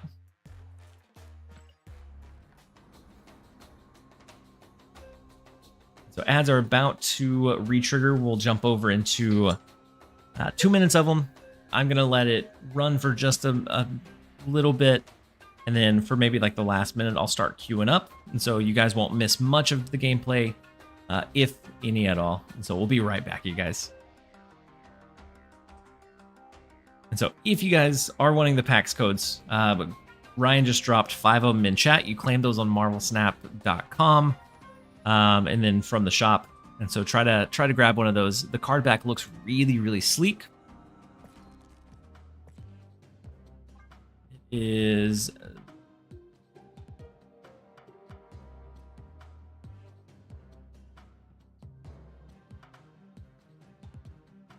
one of the better looking card backs for sure. Let me see if I can find it. Where'd mine go? No, I have one.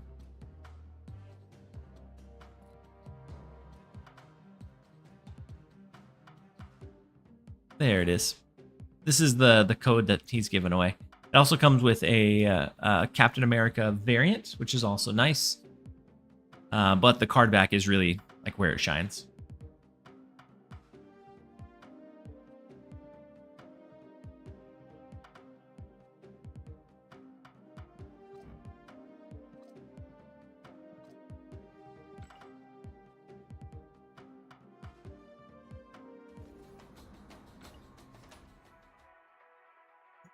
Let's go ahead and jump into the next.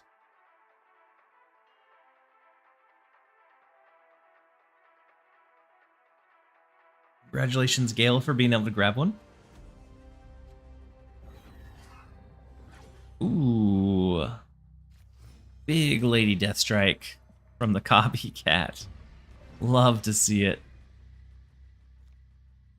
No ongoings that we can really take advantage of in the Smithsonian. Turn 2 Iron Patriot is pretty nice to see, though.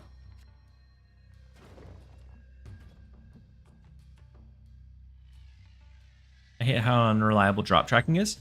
Forceman, I haven't had a whole lot of issues. I know that you have to keep the video player unmuted. You could, if you're on Chrome, you can mute the tab. But I always have mine like up in the background and I haven't had many issues. But like if I minimize it, I've had some issues with it counting. If I like drag the little player to the mute side, I've had some issues there as well.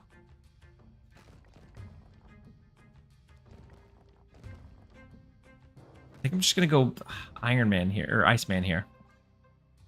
I don't think the odds of us winning and getting the discount from Iron Patriot are great. Ooh, not bad. The Thanos fire hair, so looking to destroy the stones. Nice to know. I mean,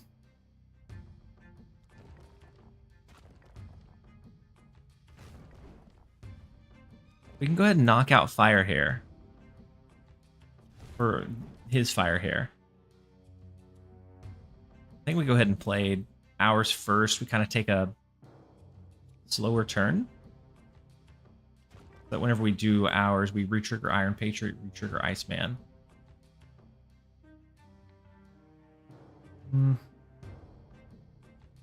Yeah. We'll give it some time to build up. Maybe we hit some additional things.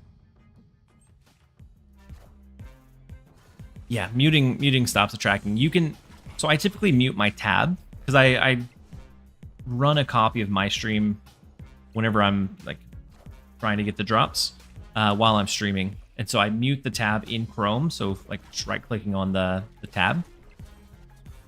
But if you mute the actual player, then it stops your tracking for whatever reason. Oh wait, he messed up with Clintar.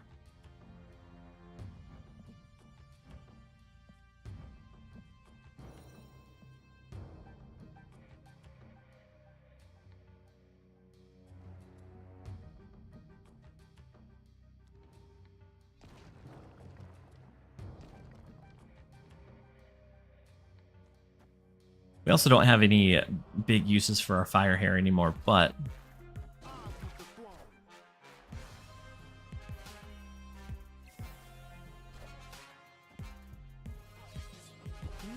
Impressive.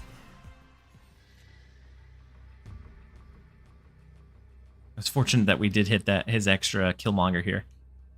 So now, if we wanted a Lady Deathstrike here, we can. Here's that our fire hair. We could also just do what? Death Warpath. Pretty good output here.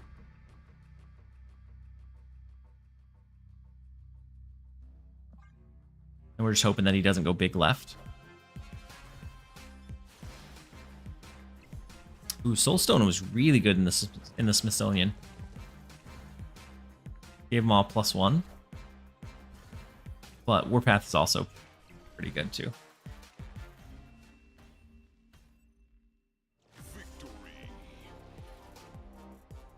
Nice, Civic Broom. Congratulations on grabbing the fifth code from Ryan.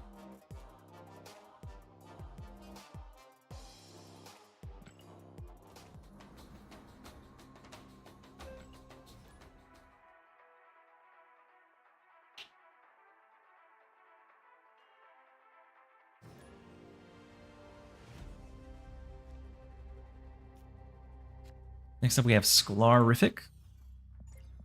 758, so decently high.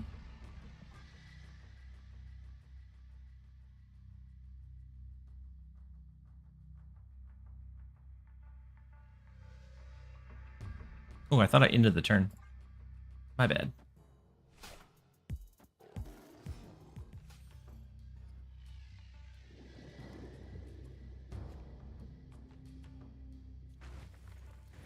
All right, let's go Iceman.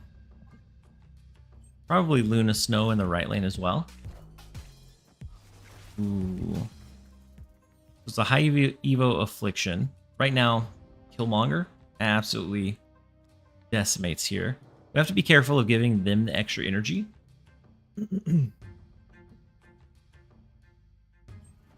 Just because then they'll be able to more easily like float, get Bruce Banner, etc. Get like a free She-Hulk. Killmonger is great here. Without Lady Deathstrike, I think go ahead and do like Misery Hood. I think is good.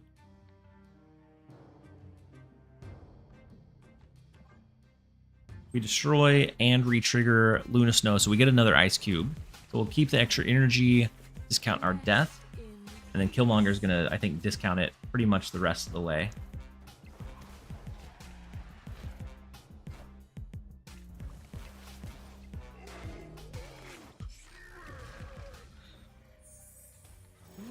Impressive.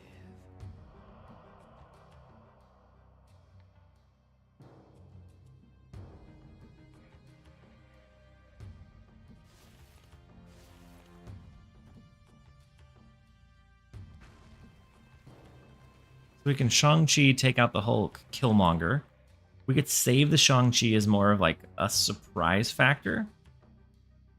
And end up doing like Killmonger, I guess, Firehair, Killmonger, Demon. 1, 2, 3, 4. We get the free death to throw in the left lane or in mid. And we have the Shang-Chi for a big counter as well. What do the codes do? It's for, well, they're used up now. But if any new ones end up dropping, they're for an exclusive card back. You get a Captain America card variant as well, but the card back is what looks really, really sleek. Let me pull it back up. So if you're ever able to like get one, it's definitely worth it. Let me pull it up for you guys. So there's a lot of really cool layers. I spoke with Ryan in the past, and he said that each of these layers are actually from the different years that they held packs. So like using the different logos to create those layers. I think it looks really, really sleek. Like as that shield is cutting through all of the different layers.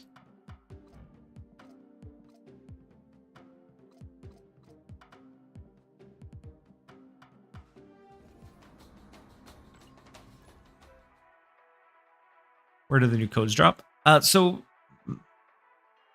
Ryan was dropping them in Alex's chat earlier. He popped by here and dropped a few. I don't know if he's still hanging around or not. But there's sometimes that creators will do like different giveaways for to be able to give them away. Or if you attend PAX, everybody can get a free code at PAX. But for most people, it's just getting one from like a giveaway somewhere.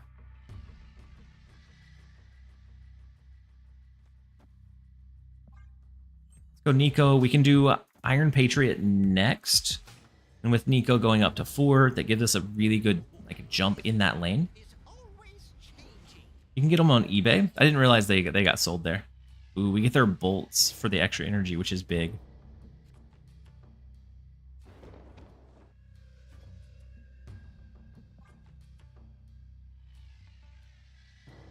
Let's go Iron Patriot, and we'll see what we pull.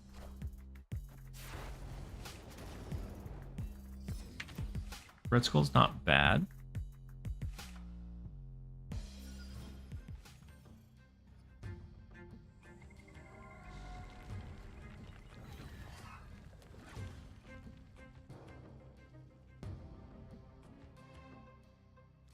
We'll do Copycat, just to make sure that we win Eternity Range. And we'll give them Hala for now. $50? That's crazy.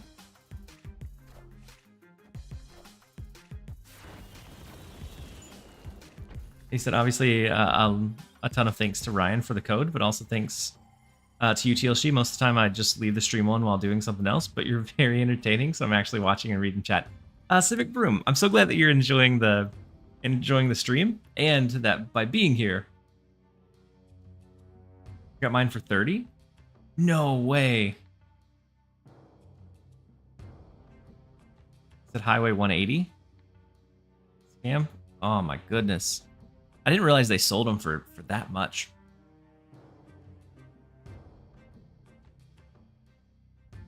Or sold them at all, honestly. I kind of want to do like hood plus maybe bolts.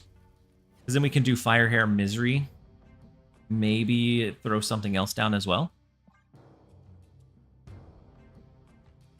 $20 to deliver. To get it for 50. Oh.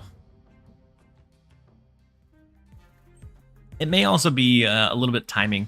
So if it's right after a PAX event, they may be more plentiful versus a few months after. I think most people that were getting them to sell have probably sold through.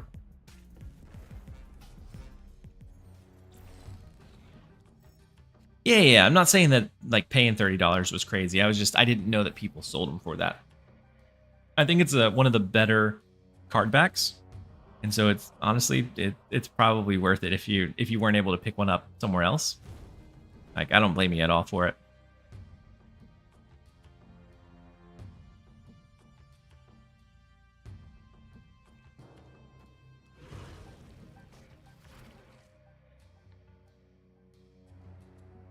So we could Misery to retrigger Hood. I think maybe we do. Fire Hair, Skull. Go ahead and do Misery. We'll play Demon out as well, because we're going to get 2 more demons in hand. Doesn't discount death all that much though. And so we're probably looking at like a Lady Deathstrike plus double demon. No, Lady Deathstrike plus single demon last turn maybe.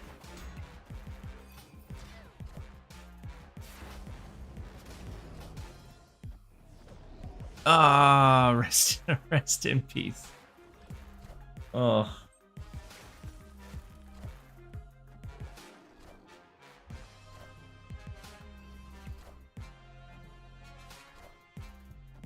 What a good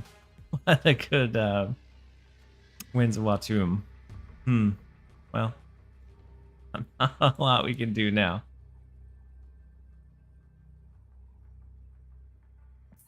There's one thing we can do. We can leave. Get into a new one.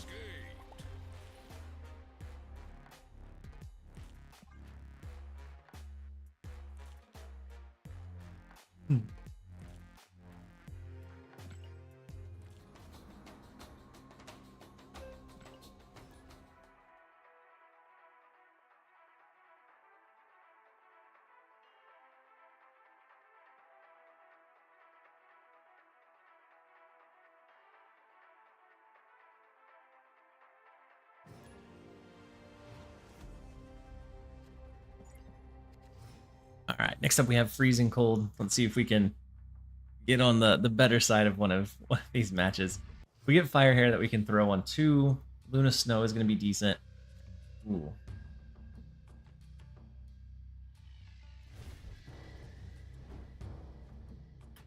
Sinister London is also super interesting. I think we just have to avoid it. With Lizard, they may be running like a Sauron deck. Either that or if it's a lower collection level, oh, could be a Spectrum as well.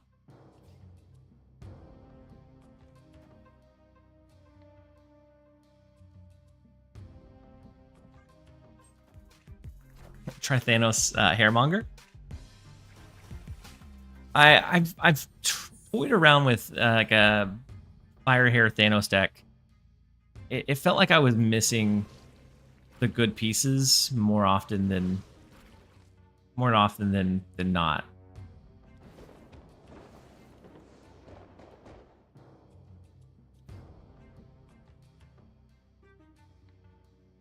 We could destroy both ice cubes.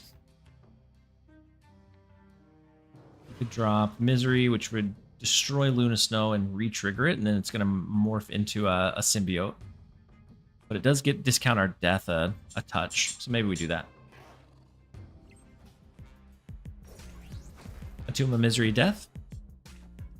Atuma is an interesting engine, but I feel like a lot of the Fire Hair decks that I was seeing floating around or that I was trying lean very heavy into like Fire Hair needing to like line up perfectly for it to work out well. And so it didn't always feel like it was you don't know that you need to go that greedy with Fire Hair. Like honestly, just a single trigger of an extra 1 cost or a good on reveal can sometimes be enough to like justify a 2/3. Like there are some times where you can get a much bigger value than that for sure.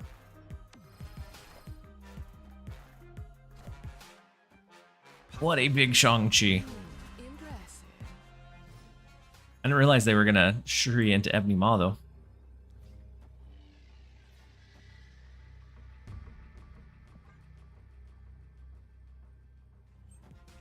And so the Atuma Misery Death might be fun, but I've been enjoying this list quite a bit. Oh no, they win left. Okay, they don't win mid. Let's see what the stats are on a little bit more extended. So 33 games, around 56% win rate, average cubes gain of 0.4. It was a lot higher.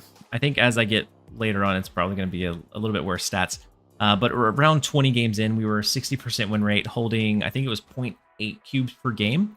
I was snapping a little bit more aggressively and just really trying to maximize on those games. as it gets later, I usually just kind of go into a little bit more of an autopilot. Good something or other. Drake, good something or other right back at you. Hopefully you're having a good day or night or whatever time it is for you. But glad you could be here. And then drunk Ohioan, welcome in. Hopefully you're having a good, probably I think night for a good viewership. But if it's not night, hopefully you're having a good morning or afternoon.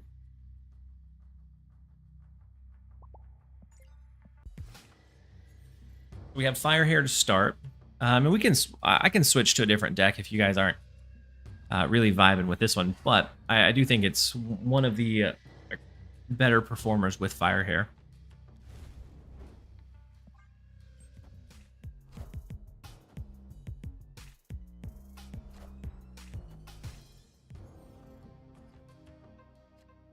Swap Hood, Iceman.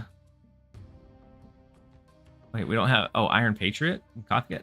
That's a really big shift. Like what are we triggering with fire hair then? I know Atuma is destroying stuff, but are we wanting to what, like retrigger Luna Snow? Oh, Thanos. Okay, we're wanting to retrigger the stones. The issue I've had with Thanos fire hair is that you have to draw fire hair for that to really like pop off. Otherwise, it's just another Thanos deck.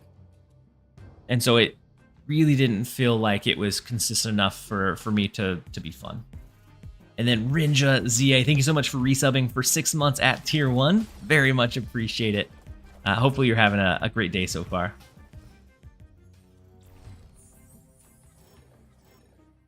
Are you liking fire hair? I like her. I think she's a card that sometimes you can get a really, really big payoff from. I think a lot of times you don't need that huge payoff to make her worthwhile in a deck. Because at the end of the day, she's a 2 cost. So if you just get like 1 to 2 extra triggers, sometimes that's honestly enough. Let's go Iceman to get the extra energy, and then we'll go ahead and do a Killmonger. Get a little bit of a discount on death, not a huge one. But between that, the extra energy, be able to movement shift. The Copycat is essentially just Copycat.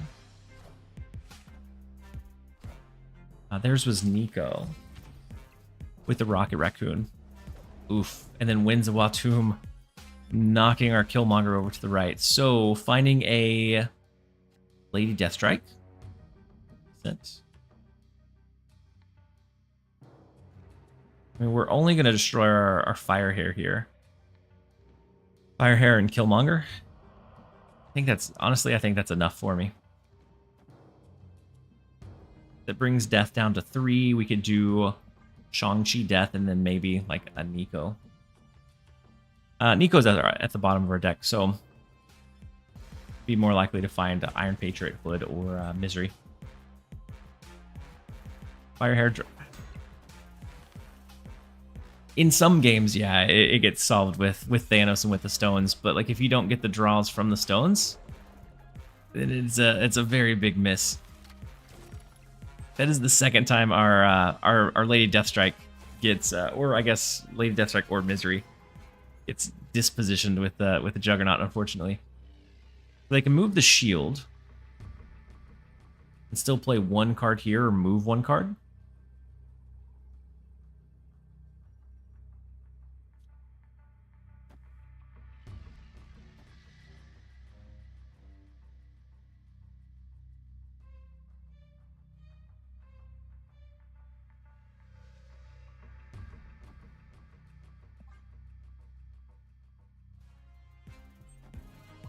Ah, they went right. Oh, with Juggernaut. So we are not going to be able to touch it.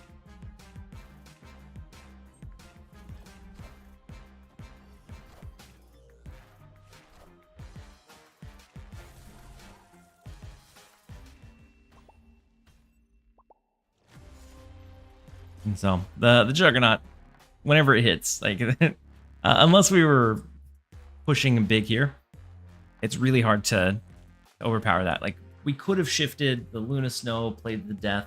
I think we could have overpowered this one. But that's assuming we knew that they were going to go the Images of Icon. And the deck that he's running, it's another pretty high-performing one. And I think it's probably this. It's the Loki Moto, which gives you a couple of really good targets for your images. Getting 3 Galactas can be massive.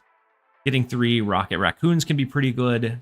3 Miss Marvels can be decent. 3 Juggernauts, as we saw, or just the re-trigger of Juggernaut can be nasty. Gives you some pretty good flexibility.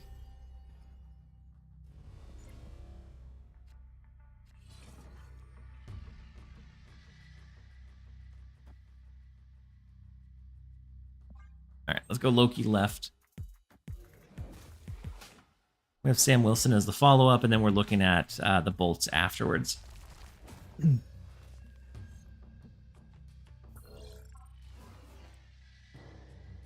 Maybe not the bolts on 3. I guess it just depends on what else we draw.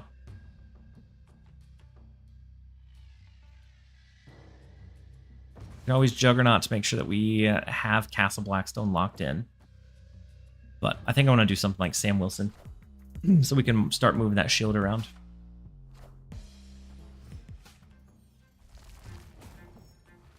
Big Fire Hair on curve on 2.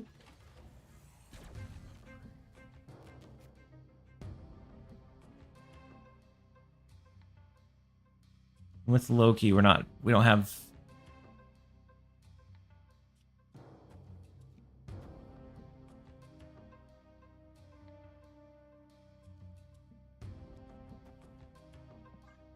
We may not draw great resources because it's going to be the destroy version. So they're looking for the Loki stones Thanos. Full high voltage game. We actually finished our high voltage missions in like 6 games. And so there's very little benefit from just grinding it out for games upon games upon games. And so I ended up coming back to ladder.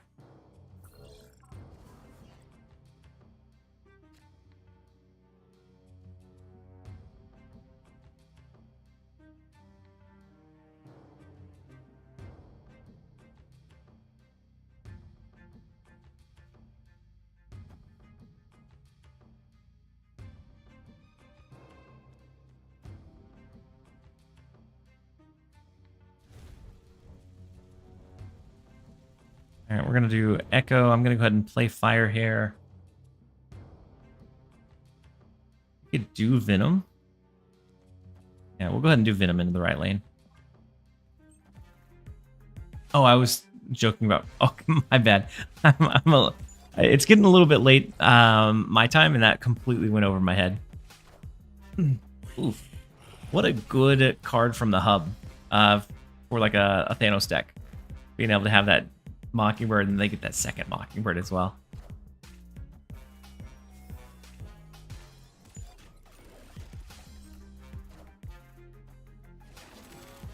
I don't really need bolts yet, fortunately. Mind Stone is big, especially if they end up destroying. Yeah, Killmonger would end up being real big for him.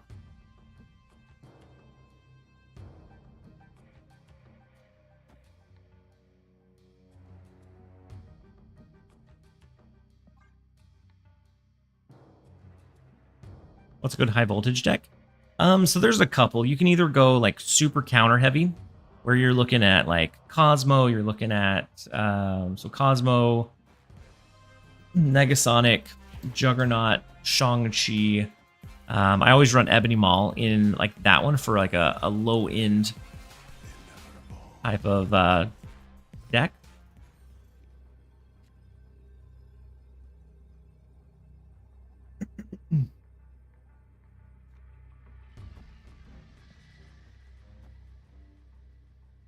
Not able to make it happen. We're going to retreat out of this one. Have another Power Stone. Yeah. They copied Power Stone with their Nico.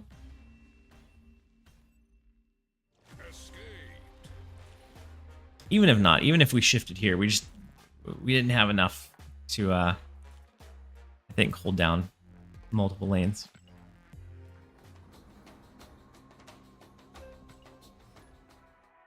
And so you can either go counter heavy for high voltage, or you could go Living Tribunal, or I've seen some people go with like Wong, Black Panther, Arnim Zola stuff. That can be pretty decent as well if you find that line enjoyable. Odin, White Tiger, like Wong, White Tiger, Odin stuff can be pretty decent. It's just very dependent on the opponent running counter stuff, or hoping that they don't, more so. My favorite is Living Tribunal, just because you can have so much power output and you can play so many of those cards fairly effectively. But if you run into somebody that's running a heavy counter, you're kind of at their mercy at that point. Shuri Nimrod Venom. I haven't tried that one in this set of high voltage, just because Gambit was banned. Before that, I used it to stop the like Wong Gambit machine gun decks.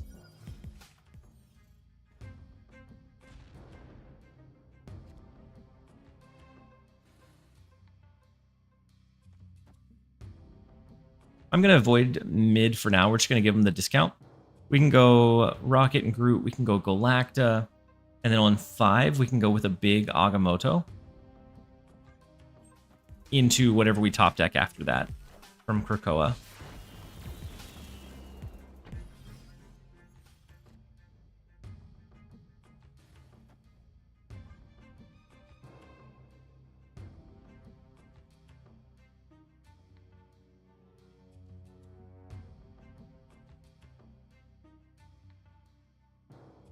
There'll be 16 power that we throw onto the next one. Hopefully it's not one of our spells, which I think we've pulled most of them, except for the 1-cost spell.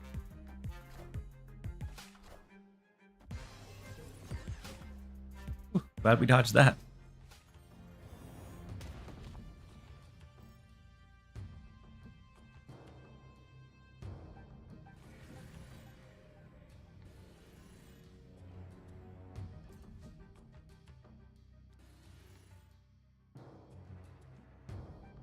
If we do Loki, no, we're just going to do Agamotto. We're going to leave Loki in hand. We'll just do Agamotto, see what we pull, and go from there.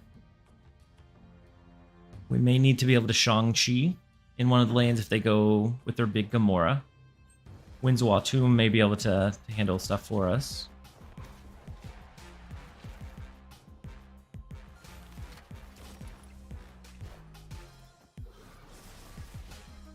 Double Demon looks pretty good.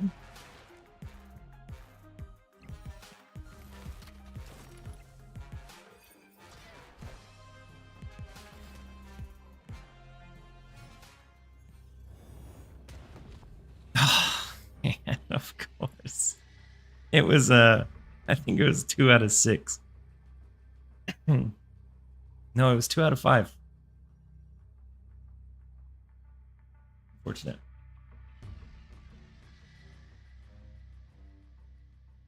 That Hood took the Krakoa buff?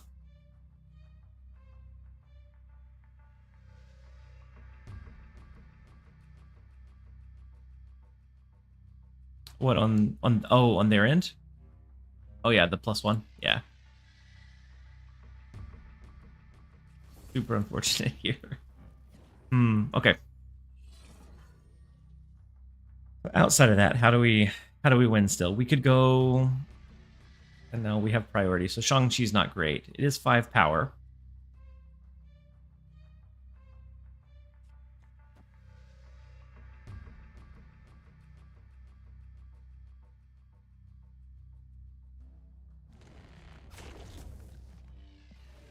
We can shift the Rocket and Groot.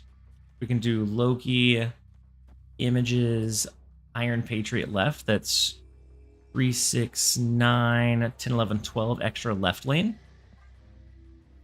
So depending on where they're going to push for.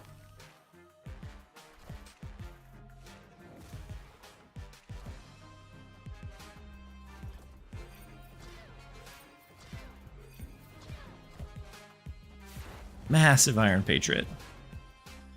Ooh, big Shang-Chi.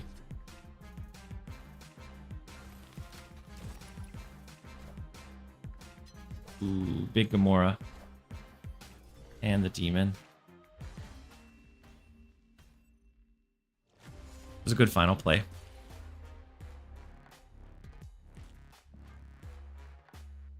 With that one, I am gonna run downstairs, get a refill. My throat is super scratchy today. So I'm gonna get a refill on water. I'm gonna run to the restroom. So we're gonna jump over into about 3 minutes of ads, and then I'll be back just as those are ending.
All right, we're back.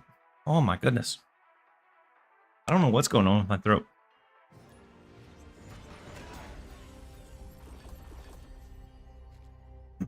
Thank you guys for hanging out.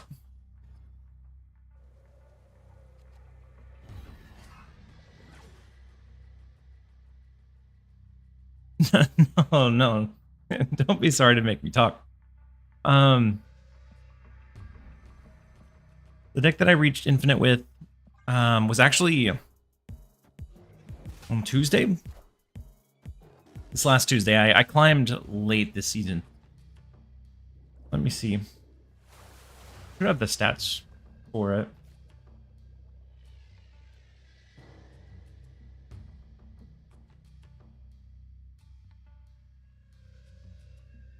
Maybe I don't. Maybe I played it off. I did a lot of like Thanos, Agamotto, Wiccan stuff. I think that was the one I ran probably the most of.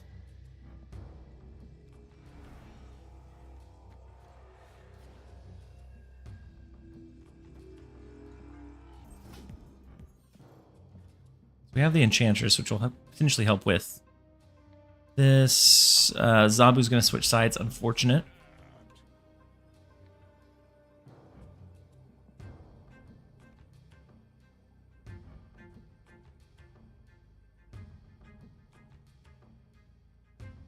I think I'm just going to copycat left.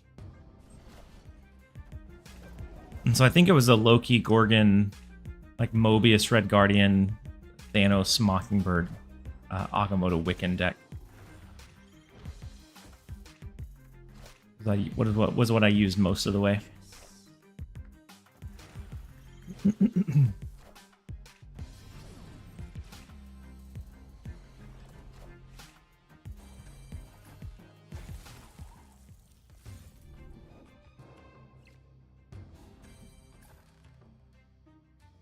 And then welcome in AX. Hopefully you're having a great night so far. Or morning or day, depending on what time it is for you. Let's go Iron Patriot. We'll go Gorgon into mid. I'm kind of wanting to potentially set up the Miss Marvel like last turn line.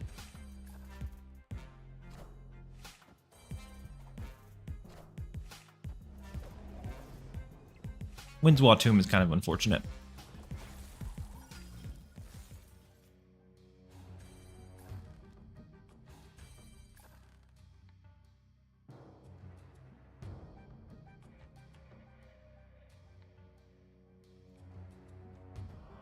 See if we can get the blink discount by getting the extra +5 on Miss Marvel. Right now it's 1, 0, and 2. So we'll throw Kitty Pryde into mid.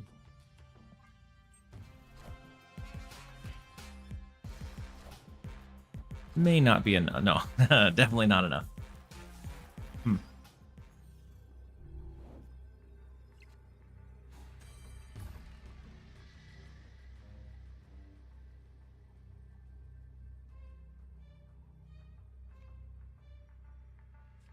We can tie mid, but that'd be the best we could do.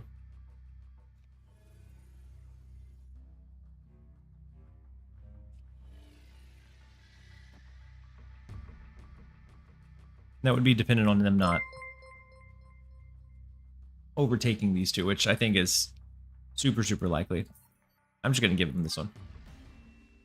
And then Sin the Wolf, thank you so much for resubbing with your Prime for 6 months. Very much appreciate having you here. Hopefully you're having a great one so far. I'm not doing great with this one. This one has decent stats, but I haven't had a lot of luck. I'm going to switch back to the fire here. And we may pivot to something a little bit later on.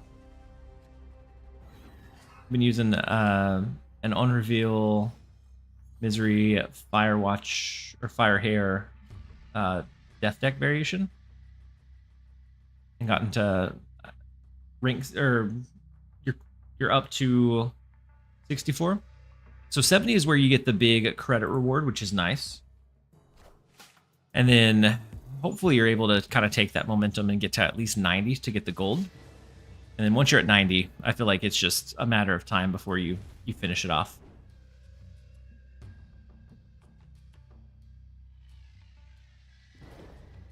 Let's see, what did Copycat hit?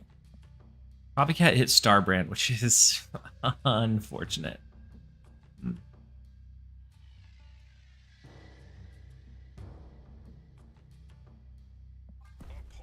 Go Iron Patriot right. We could go ahead and play Fire Hair, but I don't know that we want to go that direction.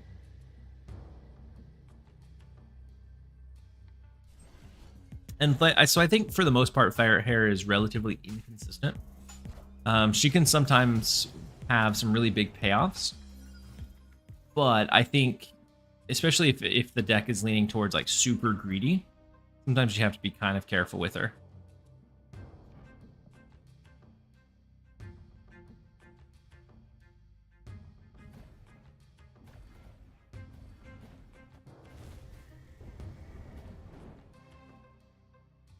I think we're going to do this. We could potentially drop Lady Deathstrike.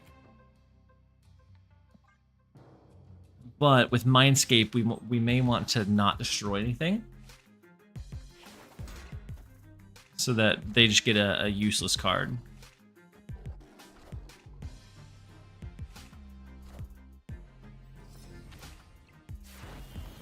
We do get the discount from Iron Patriot, which is nice.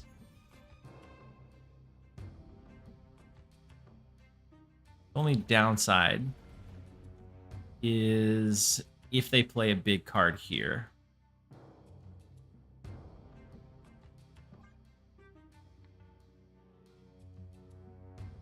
And also the fact that we'll need to play leader again next turn.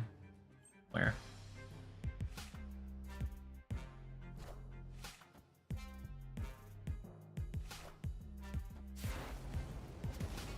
Iron Patriot should be fine. We're gonna send them our way.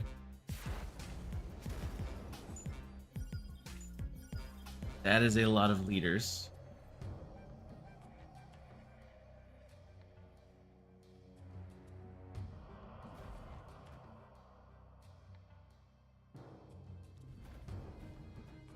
I'm gonna go leader, Luna Snow, both into mid. They won't have a lot of great options. I mean, they have Lady Deathstrike, which I guess could take out a bit here or a bit here, but it's an expensive option. They have Shang-Chi, but they won't have any targets. They have Leader, but they don't have a whole lot of space. Make use of it either. Their discount is unfortunate and scary.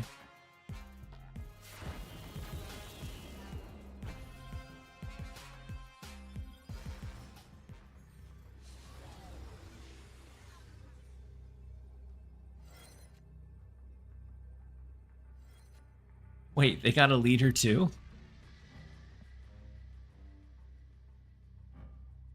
It's all are all the Iron Patriots leader this time around.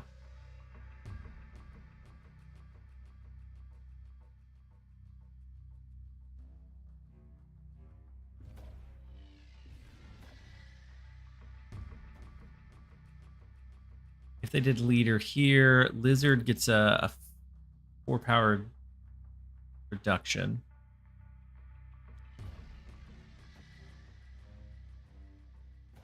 We'll go Rocket and Groot. Which, as long as they play a card here, equals leader.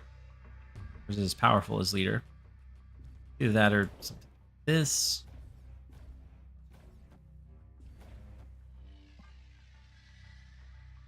Velorock, welcome in. Hopefully you're having a great night or day. It has been a long time with no C. I'm glad that you could jump in and join us.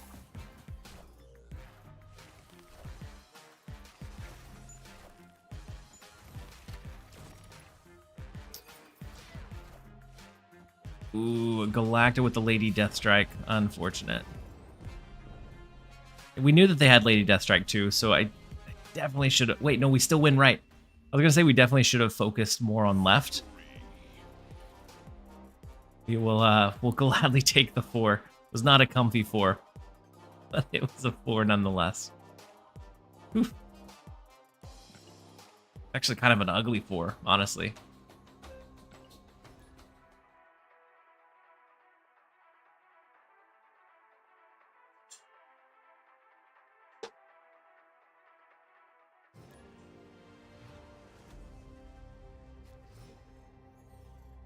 Super Hoob said, easy.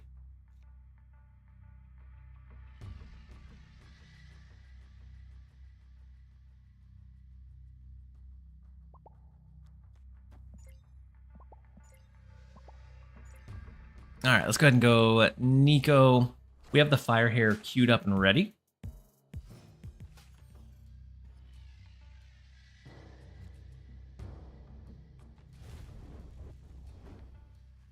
go ahead and place it mid. We could Luna left. We could Iceman. Kind of depends.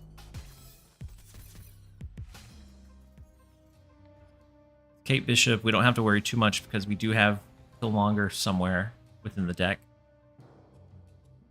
We could do Iron Patriot, but with a Teal'c, I think it's going to be much more beneficial to go ahead and play out our Luna Snow. Go ahead and throw it over to the right.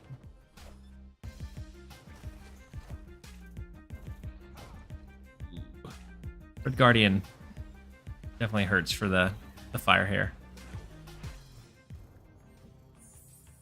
And you said what? Who's a good Luna replacement? I don't think there's a great one. So,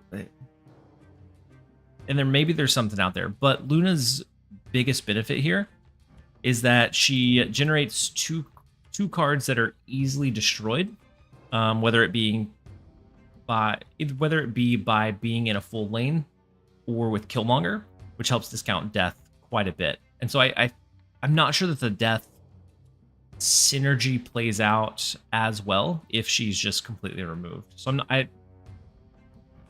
I don't know a great replacement, at least not offhand. All right, let's go Hood Misery.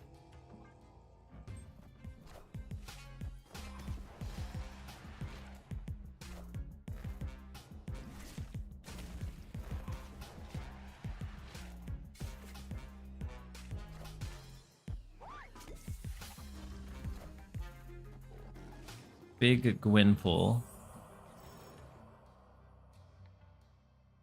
Any of their stuff went too big. We do have Shang-Chi. Now, I think with this, it's going to... I think it's going to generate a fake one in multiple lanes because it copied the Mysterio.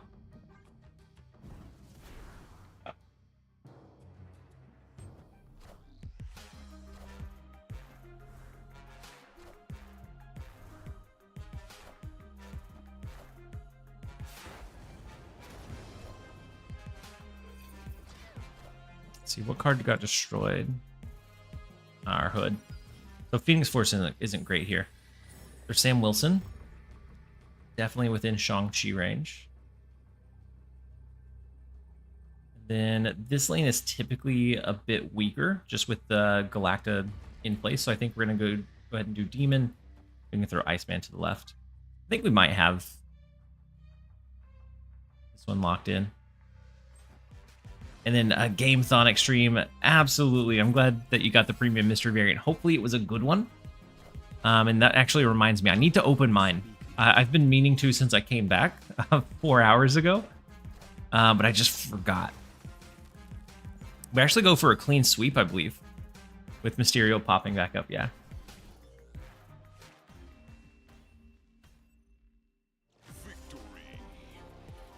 So I'm going to go ahead and open up my premium mystery variant, see what we pull. I did try Victory Hand with a Hood. I don't know. Like some games it did really, really big. I do think it's a relatively good home for Firehair. I think my version I had Kate Bishop. And I think that was probably overkill. Like, it felt like I had too many things that I was juggling in hand. Could be valuable.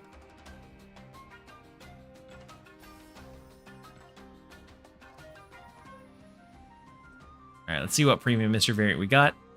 Hopefully a super rare.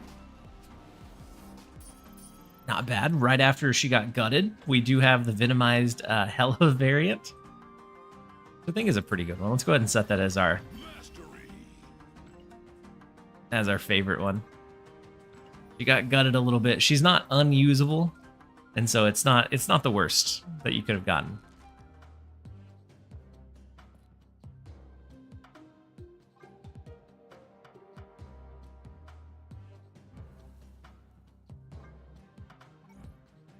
It does go well with the backdrop that I have for, which is the black Kirby Crackle. It fits. I think it fits well.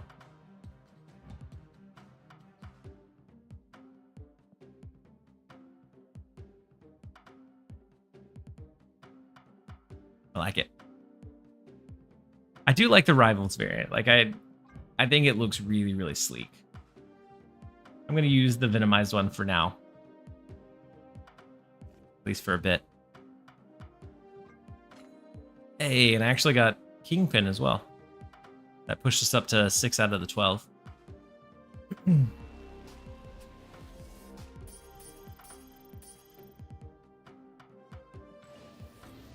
Mastery. So all of these are super rare, and I haven't bought a single one. Wait, they're not all super rare, are they? No. I think all the ones that are left are super rare, though. Yeah.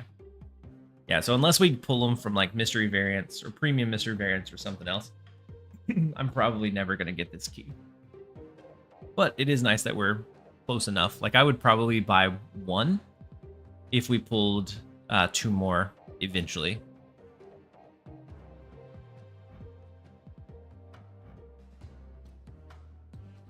For 1,000 tokens, there are several rares in this set, but I don't think it's worth it for just 1,000 tokens versus like a full key, which I pushed for some of the rewards on some of the other albums.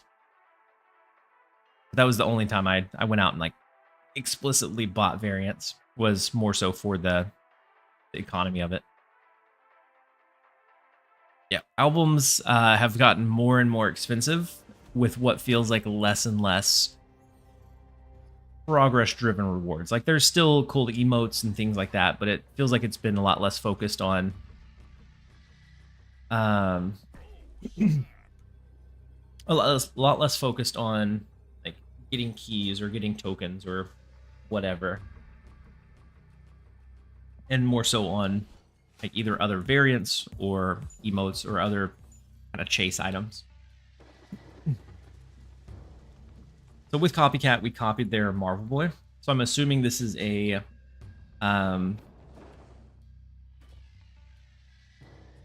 Gilgamesh Blue Marvel Zoo style of deck. Since we have Killmonger in hand, I went ahead and snapped it.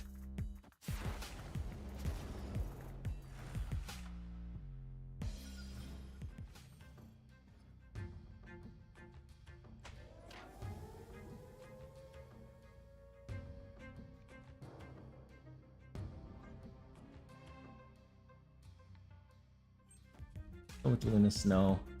Ooh, they get Shanna. Pushes a hood into mid. Snow Guard is decent for him. And then Nightcrawler. But we have Killmonger ready to take all of those out whenever we're ready. Which is probably going to be on turn 5 into turn 6 is when we drop Killmonger. So we make the most use out of it that we can.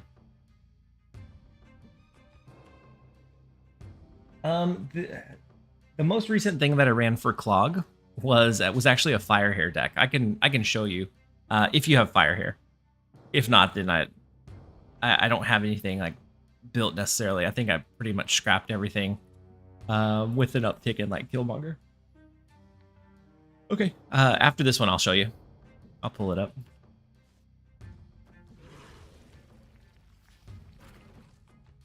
Let's do Hood Misery. What 2 demons that we can utilize.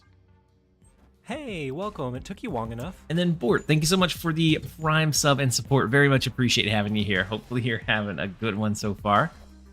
So the duplicate of Mockingbird is massive. Rest in peace.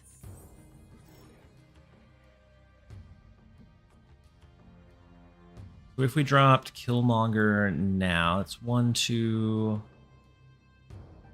3, 4, 5, 6. Death becomes free. Nice. And we could go ahead and throw out like Demon, Iceman.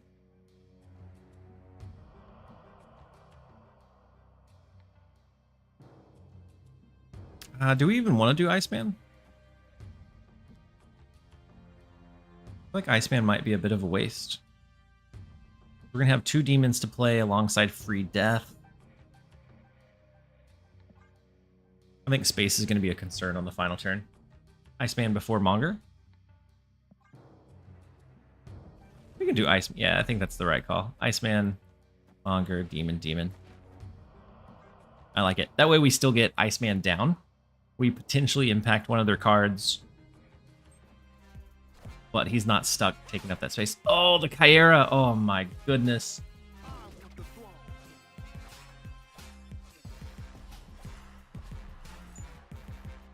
How the tables have turned.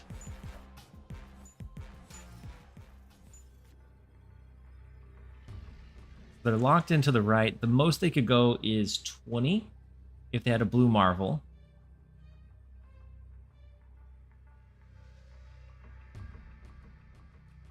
With this, we match that. Is it worth it to try and match it, though?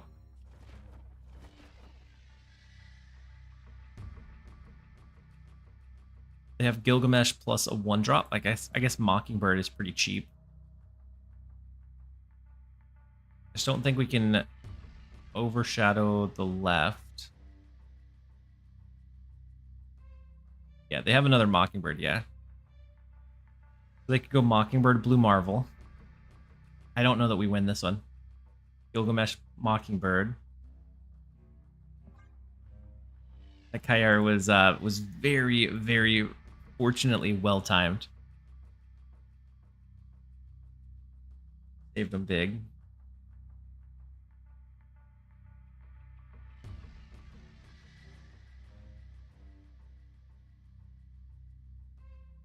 I don't think Kyra is 1 cost, so I don't think they could do it alongside like Blue Marvel. 3 discount. Maybe go tall instead of wide. There's the Blue Marvel, which brings this up to 20. And then the double Ant-Man. They win by 10, we win by 12. Oof.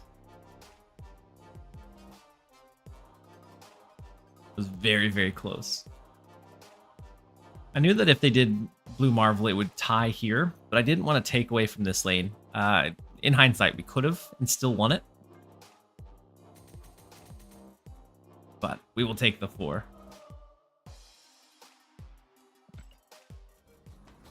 Yeah, I think Bird was 3.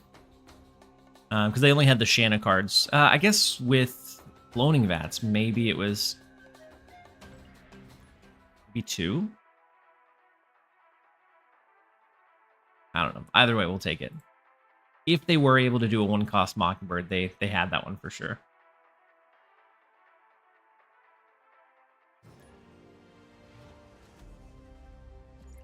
We have Dexter once again, who I think has ran a different deck every single time we've matched into him. So Hood, we have the Fire Hair, so we're gonna have a lot of demons to play here.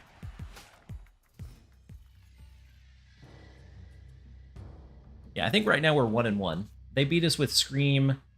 We beat them with a Sauron type list that they were running. Let's see if we can get the tiebreaker. Is Snap still greedy or a bit cheaper these days?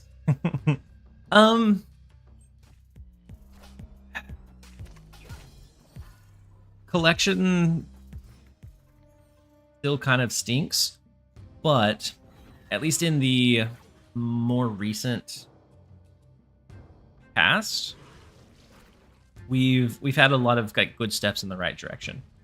So they had a limited game mode where they gave out, in as part of the rewards, you were able to pull 3 or 4 new cards in that week that it was around, or 2 weeks that it was around. They have weekly alliance rewards, which they just reduced what it takes to how much it takes to get there, and so it's easier and more attainable for more people. They also have the Galactus web shop pull, which you can do daily and get up to 500 credits. And so it feels like a kind of a small piece, but as all of those things build up, it makes for some pretty significant, consistent, like collection level progression. And so it's still, I mean, in general, about the same. But recently, I think they've been taking some really good strides in the right direction.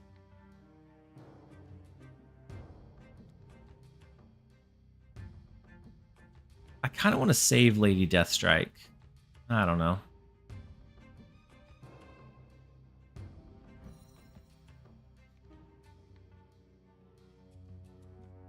I'm gonna go ahead and play it. We clear out one card for Death to be a touch cheaper. We have the Shang-Chi, which with Sauron, we know that he's running like the big guys deck. So Red Skull, Typhoid Mary, Rest in peace. those sort of cards.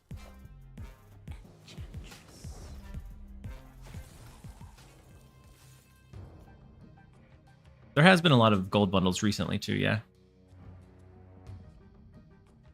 Unless we get Killmonger, we wasted our second way to clear that Acid Arrow, unfortunately.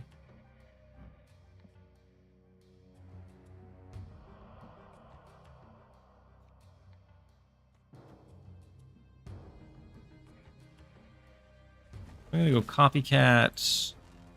I'm only gonna play the Demon because we need something to cancel out the Copycat. Then I'll play an Iron Patriot.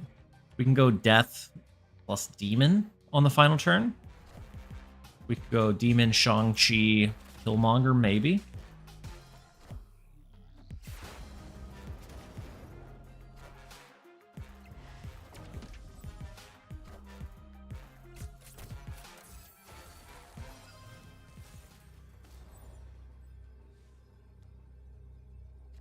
Alright, so we do get Killmonger. We have priority, which is kind of tough. I don't know that it's worth it to do Killmonger, because we take away 2 of our demons, which are kind of big assets for us.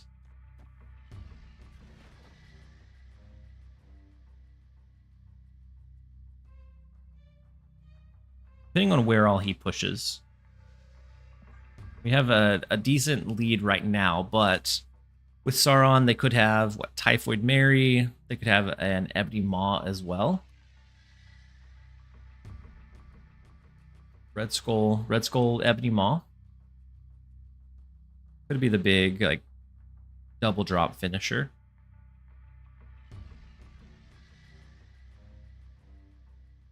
I guess instead of Death left, we could always Death mid. Because they're going to have to push something into Jotunheim. There's a chance that maybe they have Luke Cage.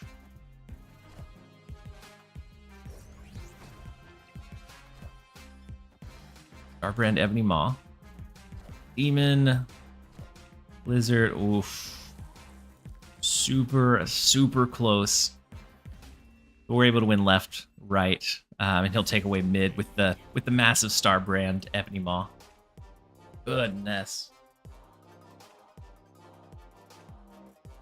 What's going on with Jotunheim? I don't know. I've seen Jotunheim a lot tonight. But there shouldn't be shouldn't currently be a featured location. Or a hot location.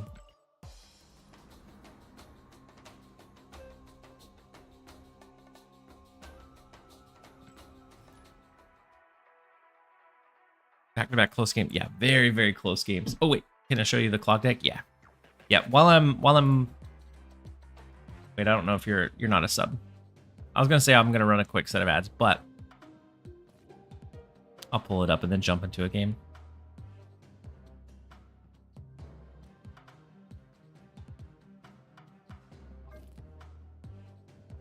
Find it. I was testing out a few different decks today.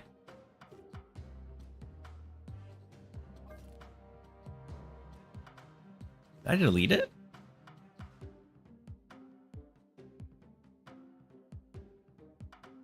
I may have deleted it.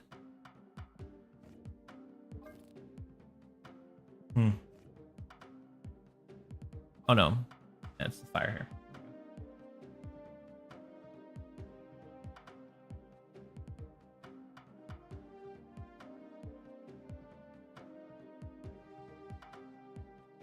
That's what I had that I was running, being able to have potentially 2 or 3 debris gets kind of crazy, kind of fast. Outside of that, retriggering Viper with the Fire Hair ended up being really, really cool. Sometimes getting the extra trigger of Kate Bishop was nice because it gives you more resources to use alongside like Cannonball towards the end of the game. And then we're just looking to clutter one and then stall the game long enough to get the resources to win another. So I had decent luck with this one. I'm sure there's like some changes or refinements that can be made, but overall I was enjoying it.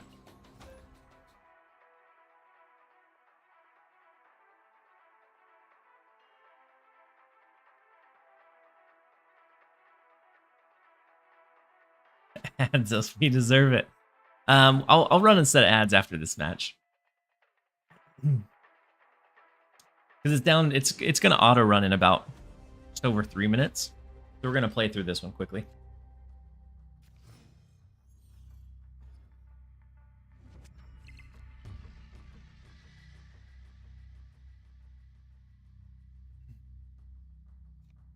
Let's go ahead and drop Hood.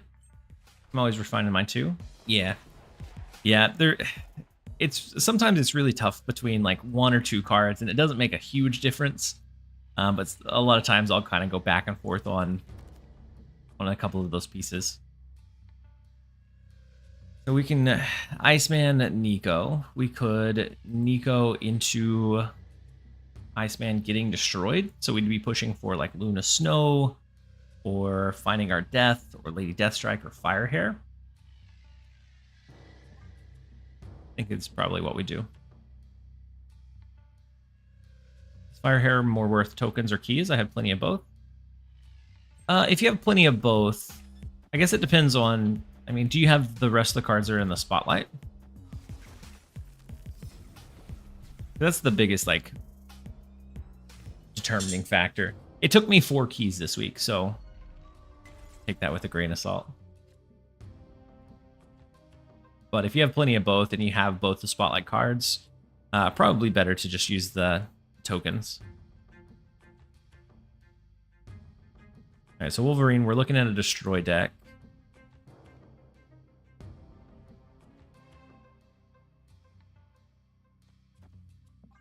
Let's go Luna Snow. The Ice Cube will get destroyed after this turn, but that's okay.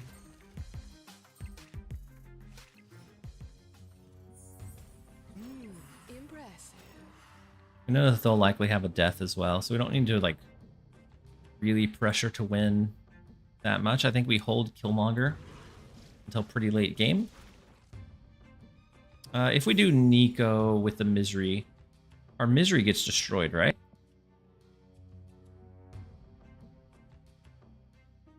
Which is not necessarily what we want to see.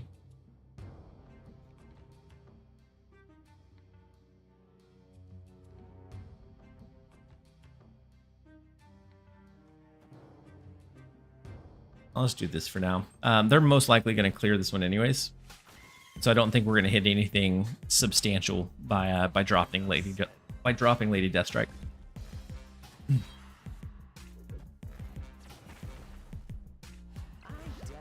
How much longer are you planning on streaming tonight?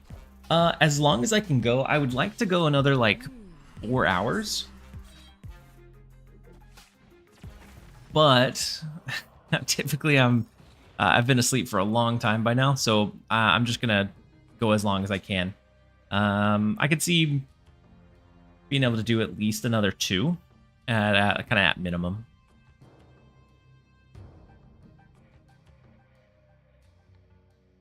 Is there any way for us to dodge priority?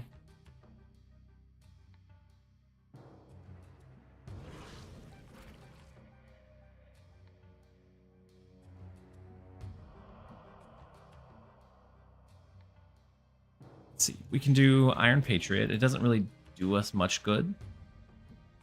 I think we may just hold. I might just hold out here. We already have the free death. We want to try to make sure that they reveal first.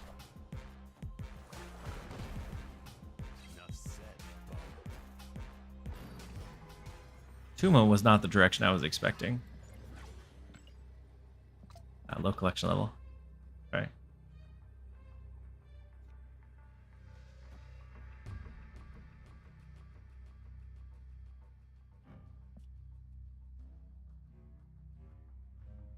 So they will likely have 19 if they move the Deathlock and make sure that Bucky Barnes gets destroyed here. So we need at least 7 to beat it.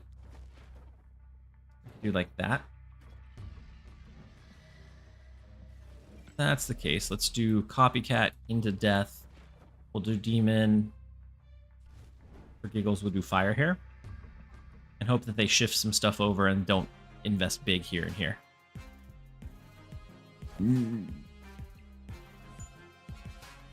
They win with that.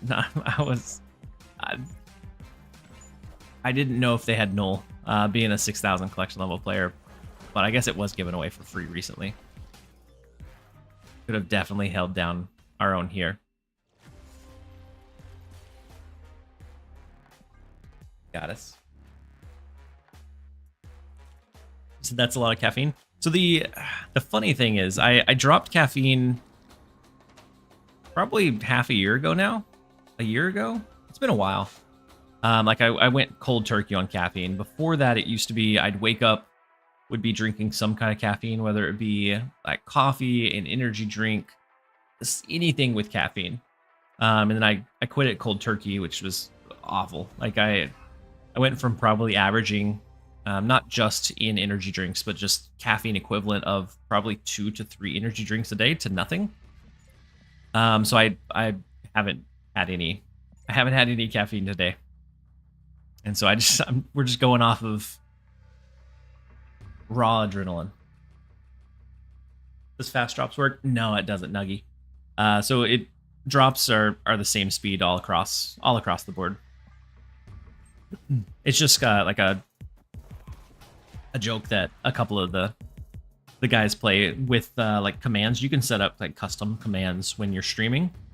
So you can set it up to say whatever you want. And fast drops is just one of those things or one of those pieces.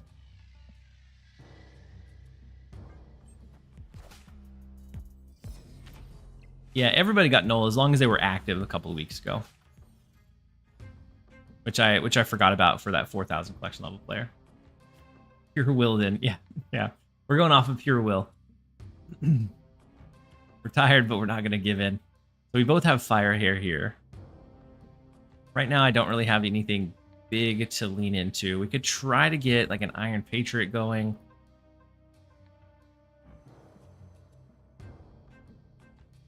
And honestly, we may misery hope that whatever we pull is like an Iceman. I don't know.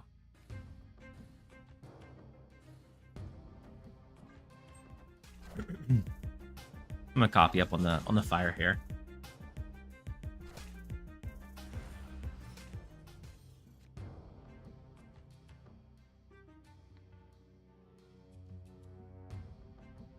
We can get a lot of triggers of fire here, or of hood here. Next turn we can drop misery. I guess Nico would trigger 2 times as well.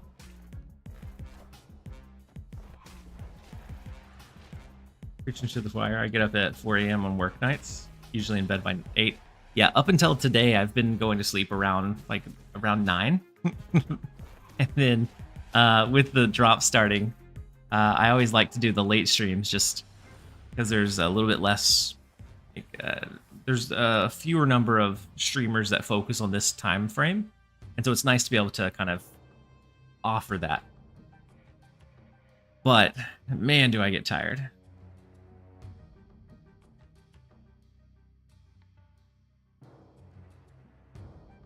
So misery. Go ahead and do a demon, which I guess we have Killmonger if we need to. We also have Shang-Chi if their werewolf gets too big here. And you said, maybe you already said, but what do you think of Firehair Mill? I think Mill is in a really tough spot. So I think Mill, the last thread of hanging on hope was the fact that Yondu could synergize with Death. When they changed that, I feel like it lost a really big component of it. So I haven't been overly impressed with the Mill.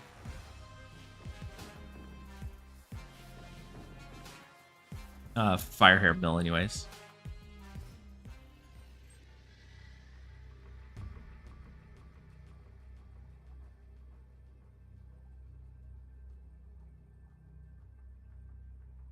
All right, so if we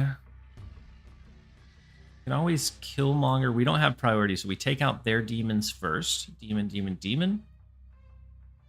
If they don't jump werewolf, we win. If they do, we win.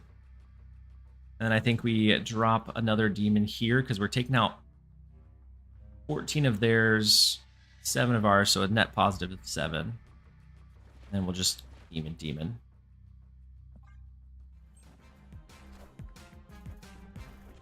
Ooh, Juggernaut is big, but I think we can still potentially win the right lane depending on what they're playing here. Ooh, never mind. Not with Werewolf, we can't. Nasty. But, actually, no, we do. We actually get the clean sweep. Victory. You try Torres, Yondu, Fire here. Banish like 1/3 of their deck in a few turns. You can whenever it lines up, and I think that one's fun. I think Mill is missing like that consistency that it used to have or be able to have, and so like sometimes you can get a really good like pop deck and do that one, but I think with it being banished now, you lose the potential for that like high end death play, and then when we lost Doc Ock alongside it, that it lost a really big piece. Once he was changed, so I think it's playable, just not as consistent or great. I love the idea of Mill, but the execution is not fun for me. Junk is my go-to jerk deck. I love junk decks. Just being able to clutter them up and then know that they have to retreat because you've solved the board state. I don't know, something about it is super fun for me. It is time to jump over into 2 minutes of ads. I'm going to wait about a minute before I jump into the queue to try to jump into another game, so that you guys don't miss too much of the action. We'll be right back. Absolutely a full-on roller coaster for sure.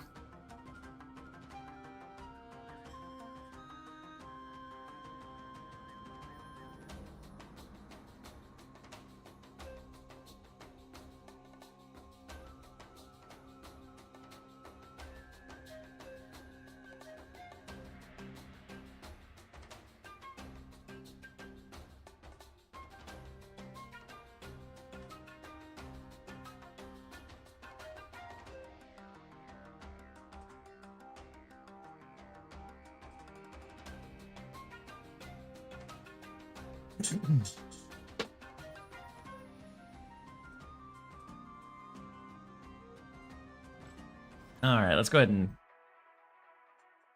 queue up.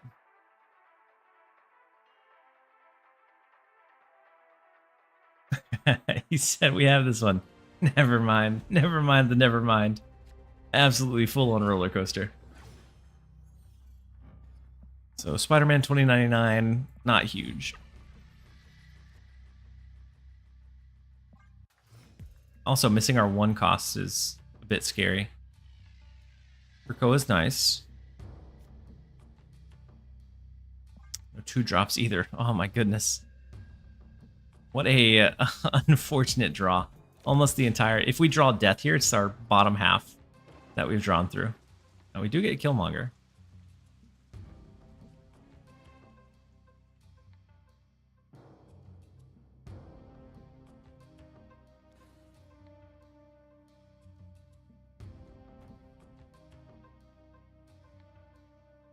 If we go Luna Snow, next turn we should be able to do Lady Deathstrike in the Raft location to knock out Madam Web before they move any of their cards around.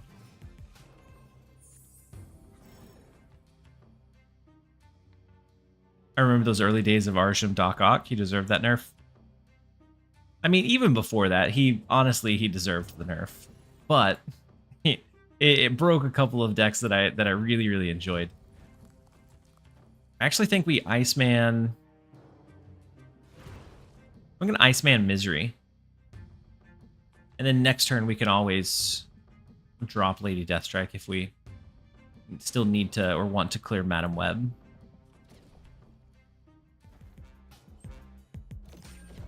I don't know. That may have been greedy. Although the free Hulk drop into Krakoa is very, very nice. And it also doesn't look like they have any of their movement pieces yet. It looks like a bounce, Human Torch, Dagger, Hercules style deck. It just looks like they're missing primary piece. So Hulk, we'll go Hood, Lady Deathstrike. I think we're gonna snap it.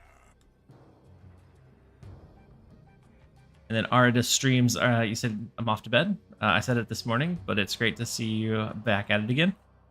Thank you so much for popping by. Hopefully you have a great night, and hopefully we catch you again very, very soon.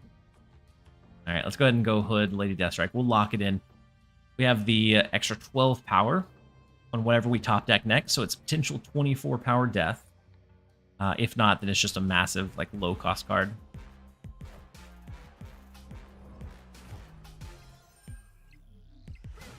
Be a big, I was gonna say, could be a big vulture here. Very big Krakoa card. With it coming back into mid being 15 power.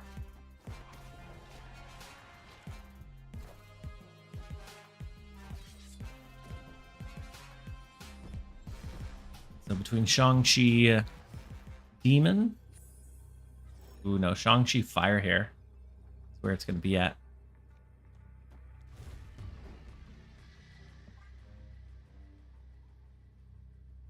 Lock it in. I guess if they had, what, Heimdall? No. Potentially. I guess Vulture would get pushed over and then pushed out. They would still have trouble winning another lane.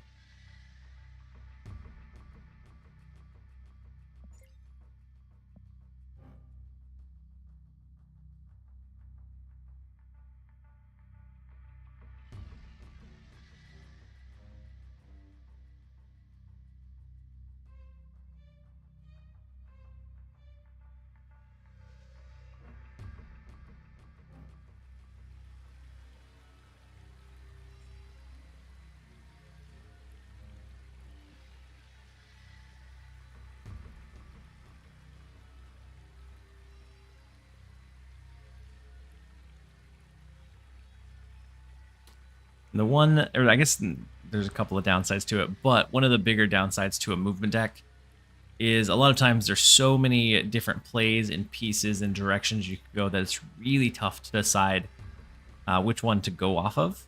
And so a lot of times, especially when I'm running like movement decks, I end up roping turns that I shouldn't be roping. Like even when I'm off stream.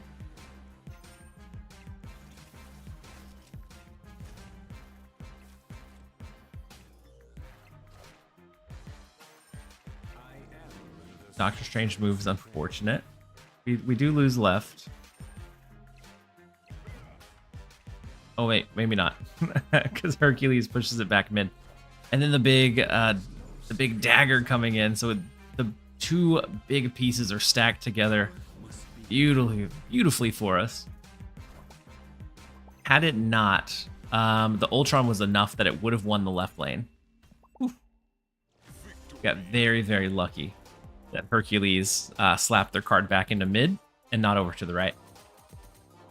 It would have been a very easy loss. But that's one of the biggest downsides to Hercules is that he's like, you can't guarantee or tell where it's going to end up or where it's going to go. So there's always going to be some of those like coin flip games, which always feel bad to lose.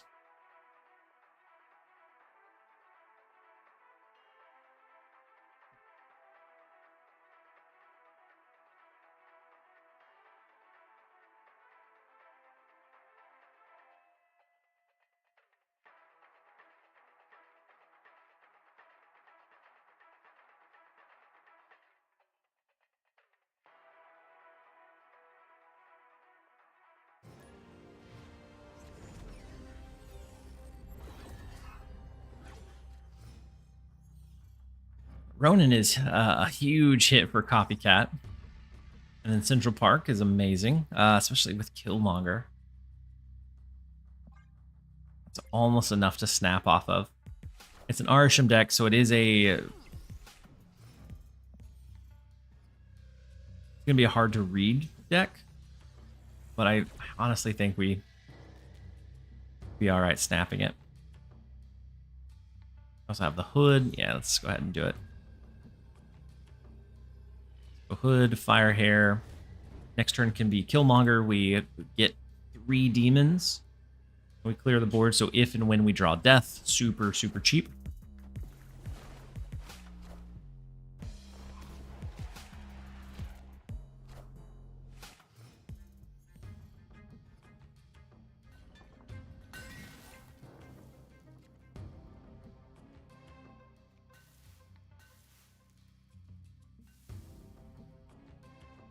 I don't think the wave changes our direction here. I think we still just go Killmonger.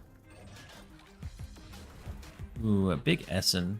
So maybe next turn we go ahead and jump forward with Shang-Chi. Knock it out before it pulls any really big resources there. Or we just let it be a potential drain on their hand.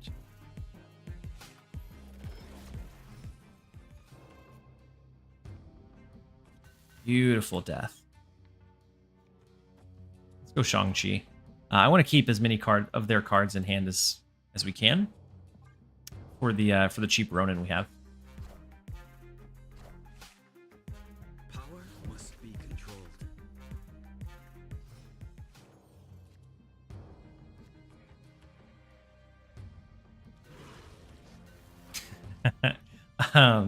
We're actually going to be able to knock out Agamotto mid as well. Oh my goodness. I'd be mad if I was Yorick. So we're going to Misery. I guess we could also Lady Deathstrike. We could Lady Deathstrike or Misery destroy the Shang-Chi. We'll destroy it here. Fire Hair re-triggers, knocks out the Agamotto.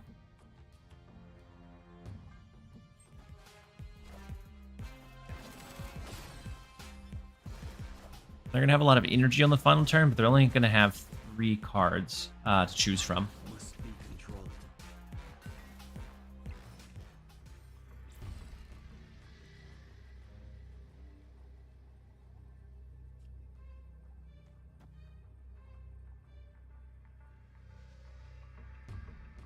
Xenox cast. Have you tried Firehair Debris deck to clog? I did a little bit. I enjoy it. I don't know that it's always super consistent, especially I started running into people that were running like Killmonger or other ways to clear their Firehair cards. But like when it works, it was super, super fun. I had one game where Debris went off 3 times and just absolutely cluttered the opponent, leaving me able to like have the final turn just as a solve state. All right, so we have the Copycat. I think we also do Demon. I'll do Death, and then we'll throw Nico to the right. We'll do Nico last so that it doesn't actually change any of the locations.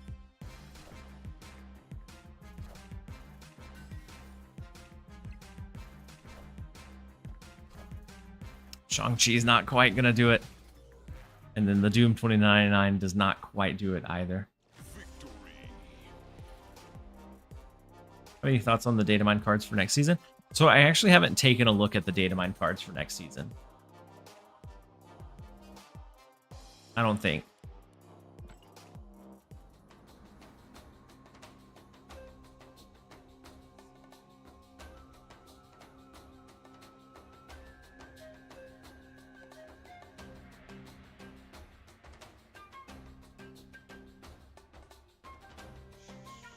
April, let's see. Oh no, I did look at them. I'm just kidding. So we have Captain Carter, which is ongoing. Add this card's power to your back row cards. So you want so at a 4 cost, that one's kind of here. I'll pull it up on the screen.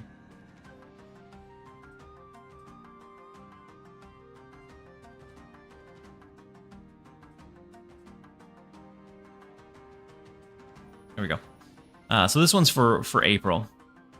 And so Captain Carter, with that ongoing, you're going to want either some... I think this one actually is going to be a little bit clunky. At 4 cost, you need it to be in the front 2 cards that were played there. So you're gonna need cheap cards to use after that. And right now it's only 3 power. So it feels like it's gonna be a lot of work for low payoff. There may be some interesting ways to utilize it, but typically if you're gonna need those low costs in the back line, that's gonna mean you can't use them like early game. So we'll see, but she seems on the weaker side, especially for a season pass. We have Goliath, which +1 power for each other ongoing card you hear. I think for Spectrum decks, this fits insanely well. It fits very, very well, or very easily into that deck. Outside of that, maybe into like a Doom 2099, but I don't think it has like widespread applications outside of those.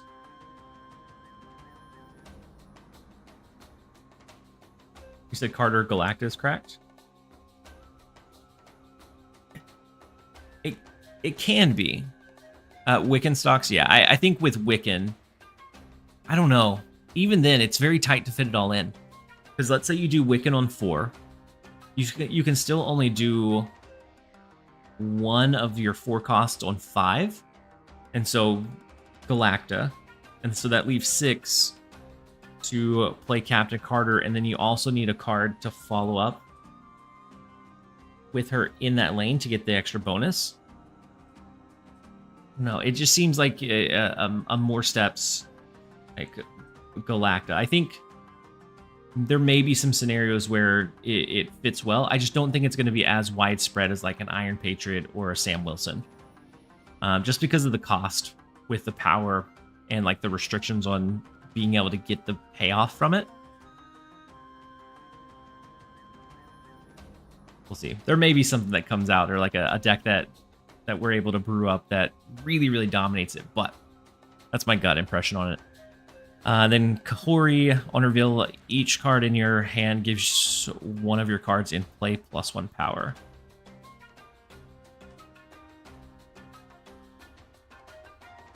I like it.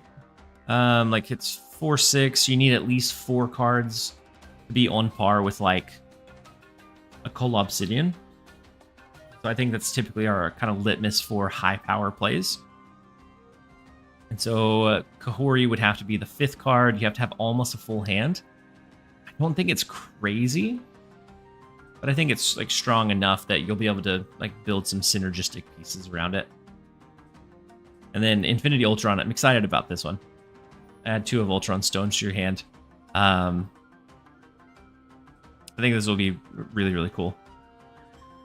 Coming in at 5/6, you can then do a couple of cool things. It works well with like Victoria hand because you're adding them and creating them in your hand. And a few other. I think there will be some cool like combos that you can do with Infinity Ultron. Then Strange Supreme, gain +2 power from merging. This one, and then in a turn, merge one of your created cards into this. This one, to be above average, you're going to need to merge twice. I think you can probably pretty easily do it. I think this one will be a pretty good card. But I'm curious how difficult it'll be to make sure that you have created cards that you can feed to it.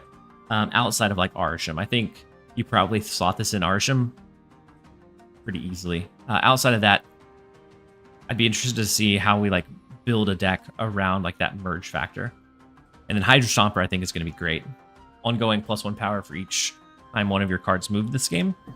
And so having cards that can like ping pong around and move and constantly, I think you can probably pretty easily get this to 3/6 to 3/8 level in like the right decks, if not more. So I think he'll be decent. I don't think he's going to be crazy because he does take up a slot that could be like a move engine or a move card. And then, I mean, you could also have Heimdall, which shifts last turn, and then he ends up being really big. He's like a little bit more flexible Kraven because the cards don't have to go into his lane, but only yours are triggering him. I think there's some decent cards. I don't think any of them necessarily sound broken, but there's a couple of really cool like deck building pieces. So I think Goliath helps ongoing. That also is another piece for Moonstone to be able to double down on Goliath. It's like a little bit cheaper speed, and then it's more specifically focused on ongoing cards. We have the Infinity Ultron, which, depending on like those stones, could be crazy. Kahori, I think, will be okay. Hydra Stomper. I don't think any of them just off of the read sound broken, but I think there are a few that sound strong. Hydra Stomper work with Cap Shield. I mean, it should. Like scaling multiple. Well, I don't think the card itself scales up, even though, you know, Steve Rogers is inside of it. But I think you move the shield and it scales Hydra Stomper. All right, let's go Iceman. We have Killmonger to knock out the Raptors, so we have pretty much a free death that we're looking at.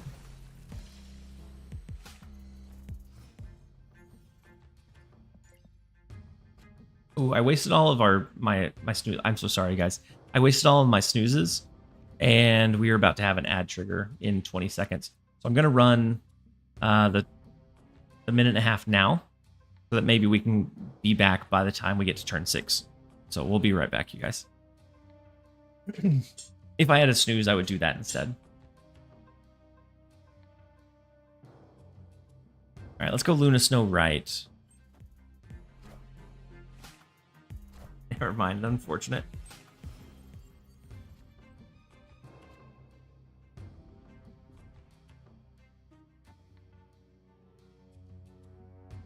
Killmonger is going to clear 2, 4, 6.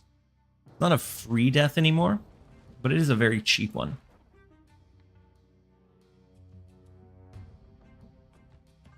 I'll go ahead and play Demon as well. Rest in peace.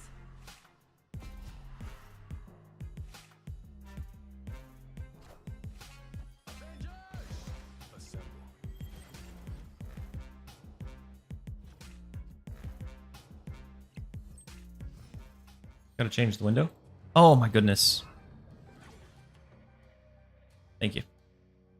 I had it minimized, but I didn't take away that window on the screen itself, so I appreciate it. Thank you. Also, seems like the camera is like super high. Maybe now it's super low.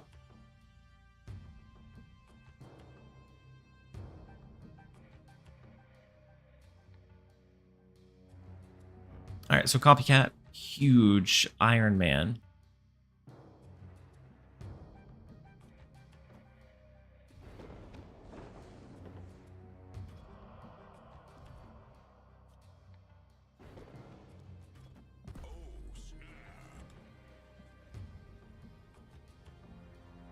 We have the Iron Man. We throw Death left plus Misery. We go double mid, and it's 20 power in Nowhere. Gladly take it. And then 1 month notice. Thank you so much for the Prime resub for 3 months. Very much appreciate having you here. He said the play-by-play was beautiful, though. I do what I can.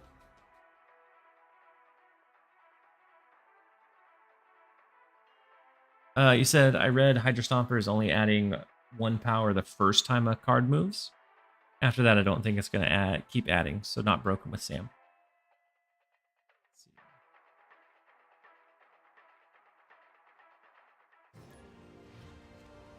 Yeah, you're right. Because each time one of your cards moved. And so the more cards that you move, the most you can do is plus, what, 11? 4, 8, 9, 10, I guess not even 11, because you have to move those. Unless you move it and destroy it. I think it's going to be okay. With that in mind, and duplicate ones not counting, I think it's going to be very, like, iffy. All right, let's start with Iceman. We redeemed Rainmaker's Snap. Then we have Iceman, we have Hood, we have Luna Snow that we can lean into. And we disrupt their play a little bit with the Iceman. We never know exactly how much impact it has. but I know that especially being on the receiving end of it never feels great.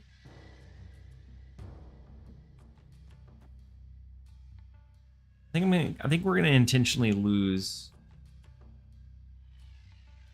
Asgard besieged.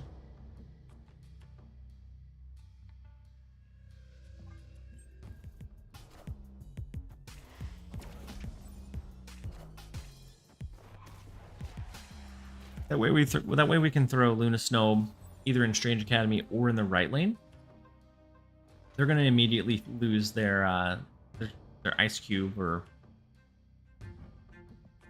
their ice cube that generates. We'll be looking for Shang-Chi to be able to swing that destroyer lane back in our favor later, but I think for now this is the direction we go.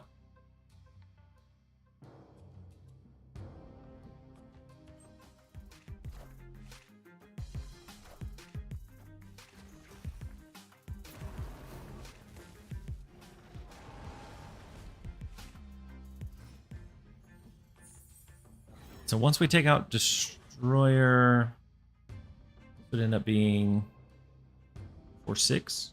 Easy enough to win. But we would have to hold Killmonger for that. And we can knock out a lot of cards here. We knock out their Luke Cage, then we could still use... We could use Laufey.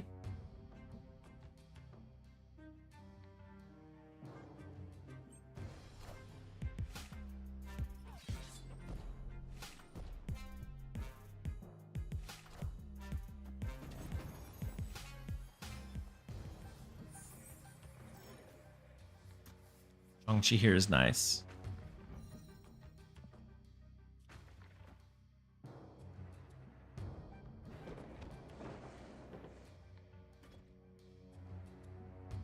I think we're gonna go Shang-Chi, Iron Patriot.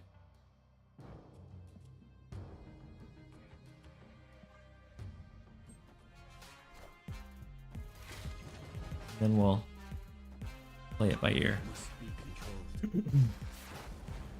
If they have a hazmat, they win the Ajax lane. Ooh. We generated an Iron Patriot or an Goliath.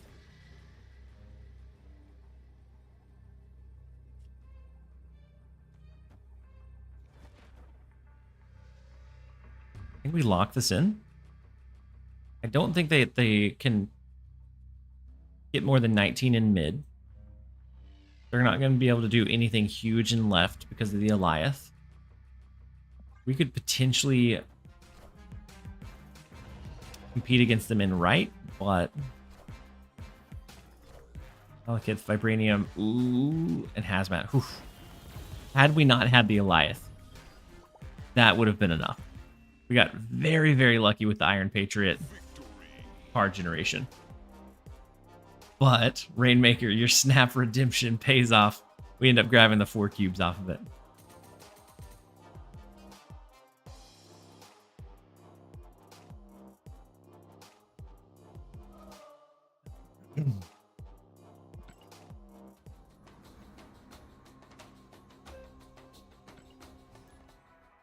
So up to 334.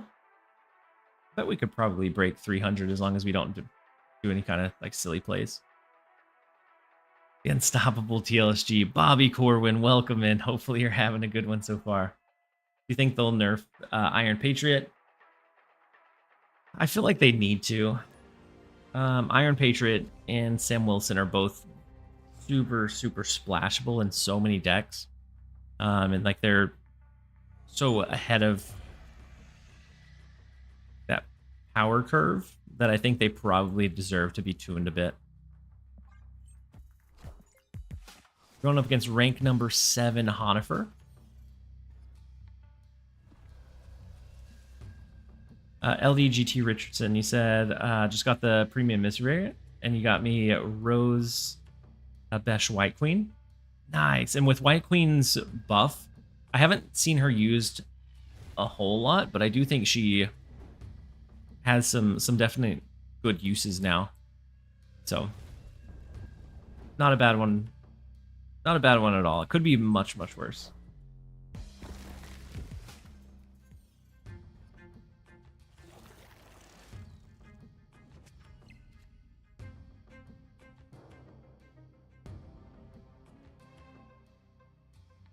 Let's go Nico, Iron Patriot. We're saving up and building up for Killmonger. We'll be able to take out their Meek. We take out Retrigger Iceman. Retrigger the Nico, which all are nice. Big bullseye. Also, Shang-Chi onto that monster is big. Lady Deathstrike would be great.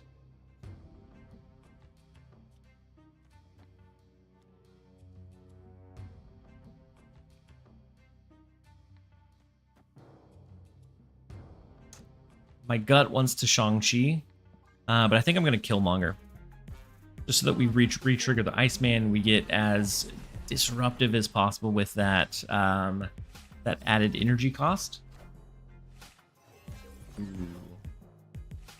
Frigga copying Bullseye is scary. I think we definitely need a Lady Deathstrike around. I'm going to go Shang-Chi. Vision that helps us in Spider Island a lot. But we still have one additional lane to win. We could have probably snapped this one, I think. I'm pumped. I think she's a solid card. Yeah, I think she's a solid card that we'll see some good play out of. Copycat. It's Calling Wing, so not great.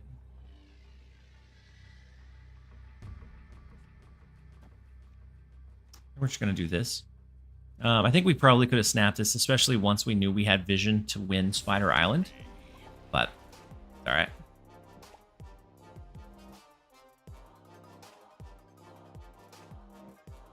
At least as good as Coulson. I think maybe not quite as good as Coulson. Coulson has the added benefit that he generates those cards on curve. So if you play it on 3, you get a 4 and a 5.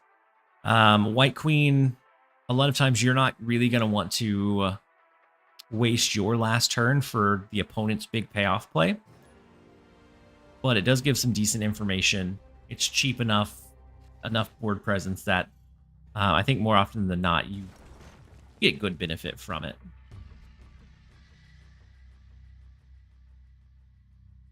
So we could go ahead and Nico into Firehair, into Killmonger.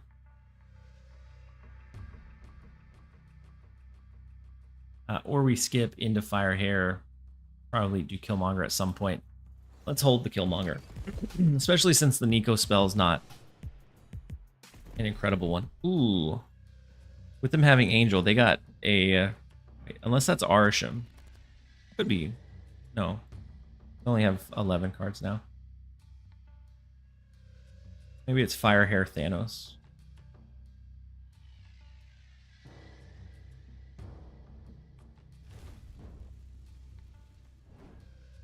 Alright, let's do Firehair.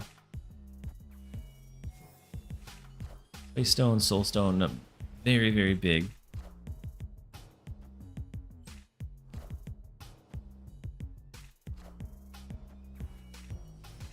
Their Thanos comes down. Right now it can't be destroyed, but eventually.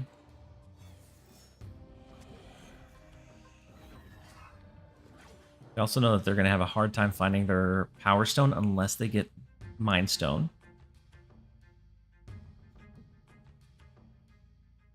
Let's go Nico Killmonger.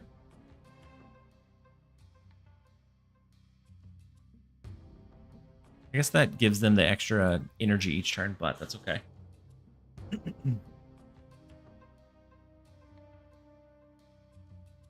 it allows us to potentially start attacking or destroy Thanos whenever the time comes. Killmonger's not quite gonna get us anything because they end up hitting us with hitting their cards with a Carnage. And then I'm Freak and Riot. Welcome in. Hopefully you're having a great one. White Queen is great with Essen. That's true. Yeah.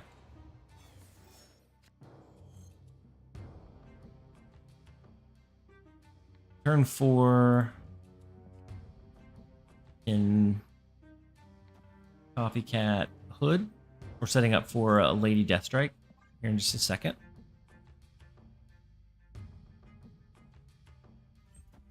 We'll have 3 demons to play alongside whatever else we end up pulling.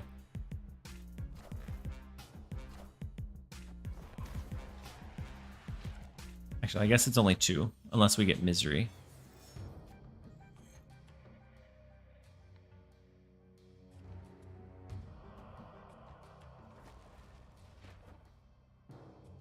Still pretty decent, though.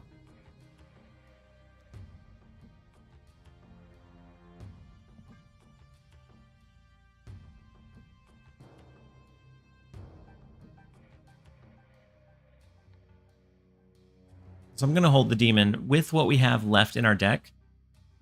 We have Misery, Luna Snow, Shang-Chi. We're going to be able to play out our entire hand regardless. So we don't need to rush an extra demon, just in case we need to like extra stack into the right or shift it around a bit. So I figured we'd hold on to the 1 demon, even though we have enough energy to use it.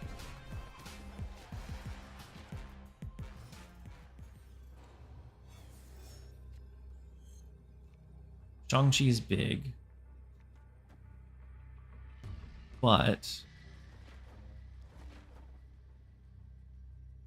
can we win left and right? Left or right, I guess. Unlock it in.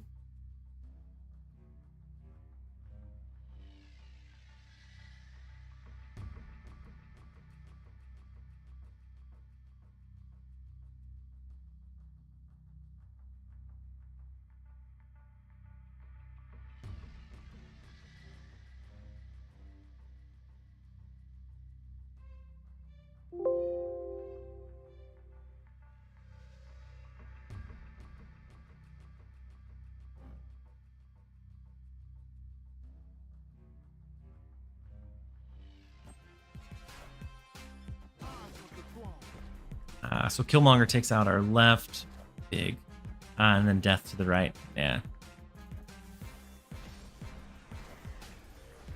Power must be controlled. We could tie the left had we thrown both of our demons left. I guess no, we couldn't have because we had a demon here already. No. With the last turn, Killmonger, not a whole lot that we were able to do there.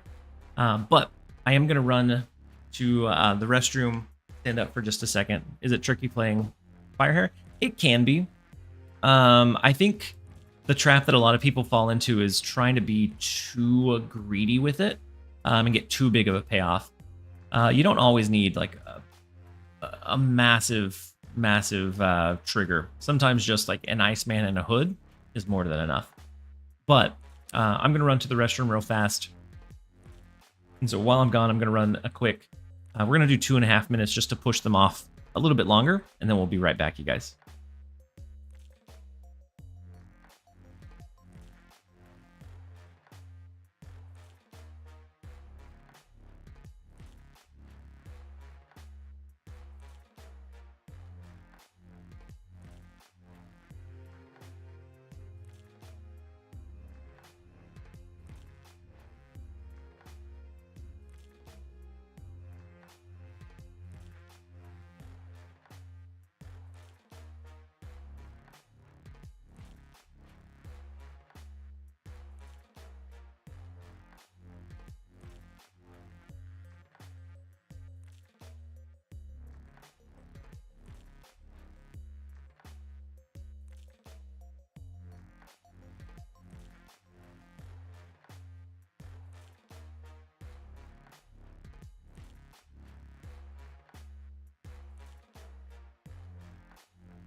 right, let's go ahead and jump in. Do another one.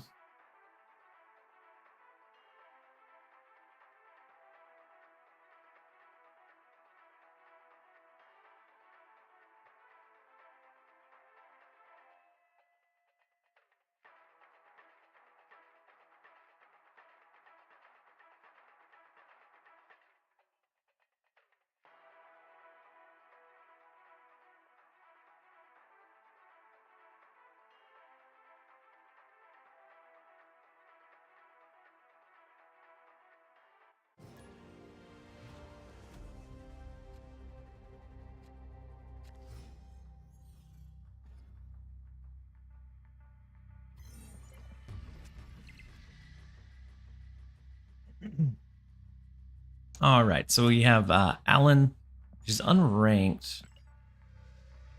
Selection level almost 2,000. So it is a complete wild card match. Those are the players that sometimes scare me more than players that I play against all the time, because you have no idea like what is in their wheelhouse. And so it's really tough to gauge sometimes. Like there are some that run like a pretty generic, either like destroy or whatever, that you can at least gauge what its output is potentially capable of. There are some decks that are just like random piles. Those are the ones that scare me.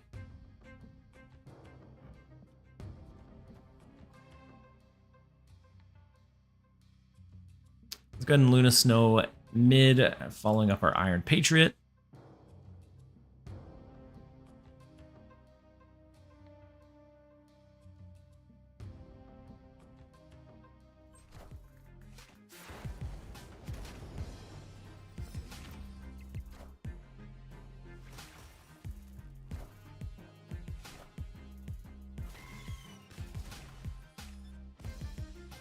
Enough said, Bub. I lose more cubes to an unranked random Gamora Ultron than top letter. Very much so unhelpful, Yoda. With this one though, with Copycat hitting the null, I think we are absolutely in a good place. Plus getting a potential discount, like big discount on She-Hulk. I think we're in a great spot. We're gonna snap it too.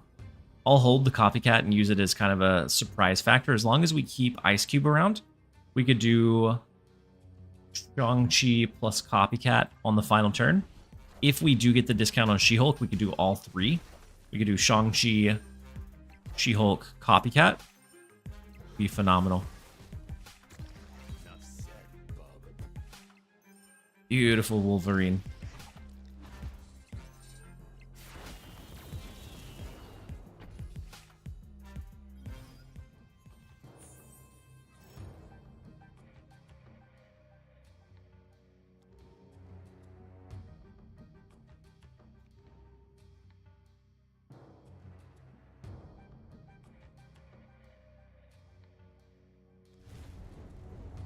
I think I'm just going to skip here. We could play the Fire Hair. We could go ahead and play any of the other ones. Like we could do Lady Deathstrike to kind of ramp up. But then we'd have to play She-Hulk this turn. I think we're just going to skip. And let them kind of take control for a second. Oh, wait. With Ice Cube being taken, we won't be able to do Copycat Shang-Chi, will we? That's all right.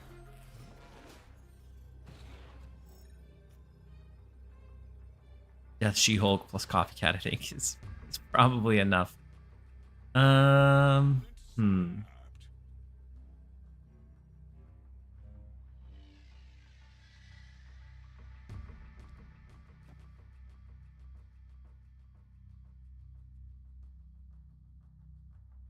know that they can't have null. So I think Copycat right. Yeah, I think we do this. We go 20 extra power mid, that beats like a death of theirs. Then we go Copycat, which is their null to the right.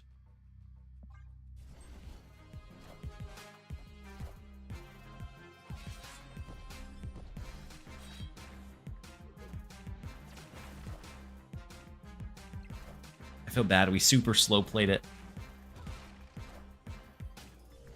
Largely because of the She-Hulk, but we slow played it into the 8 cubes.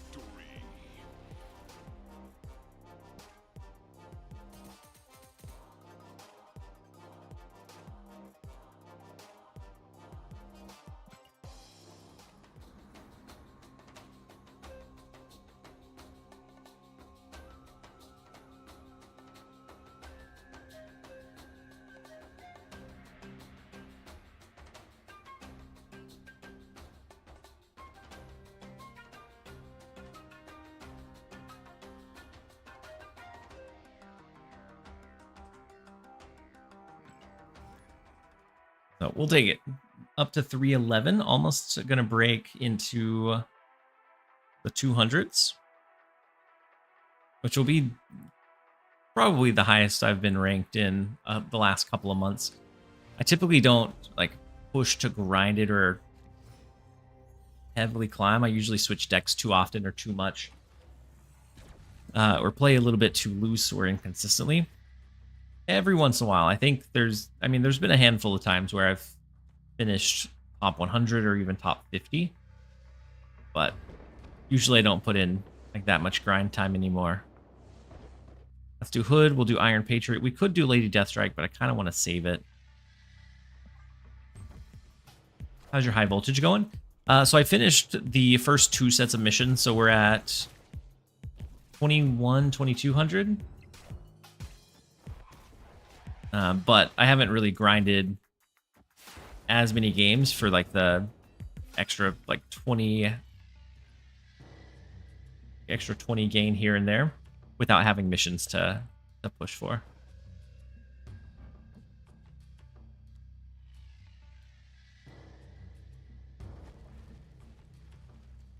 I don't really like playing the demon, especially with the Killmonger. Because Moon Girl's not a huge value unless we end up getting like a really deep discount on death. If we could get Lady Deathstrike before their Morbius scales, it would be phenomenal.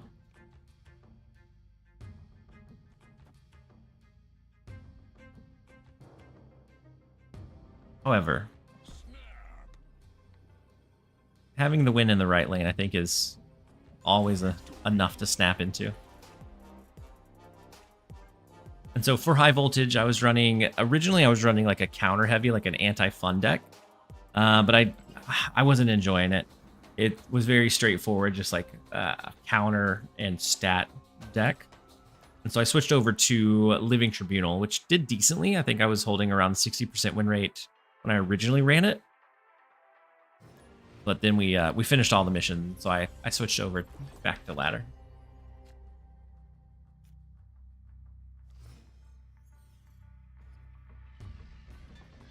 This is KM Best, right? I paid DeWine. I always forget his new names.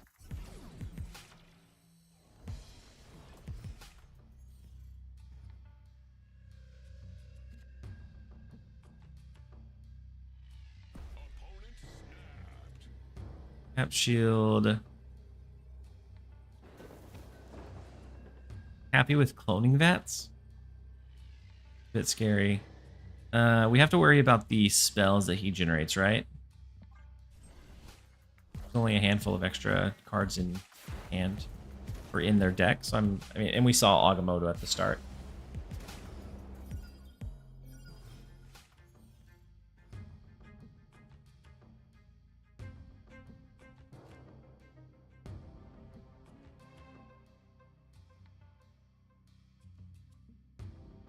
So far, Gelatinous. So far, this is my favorite Fire Hair deck. We could double up here. It's not energy-wise, it's not the most efficient, but it could help us get a cheap White Tiger that we could use a couple of times over. Not if they do Juggernaut, though. And them going into mid is super unfortunate.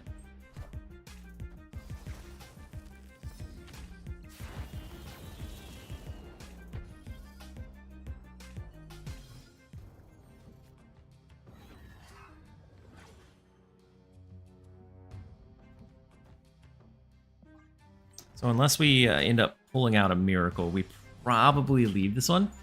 This Full Obsidian and Bolts of Balthok, which they'll have a duplicate of. Play again.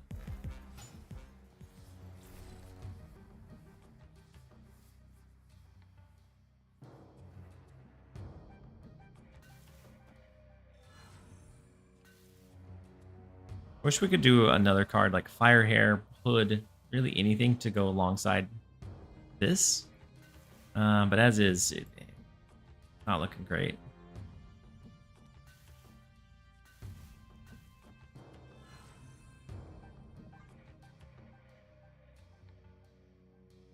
It's Cole from Iron Patriot. Yeah, Cole's from Iron Patriot.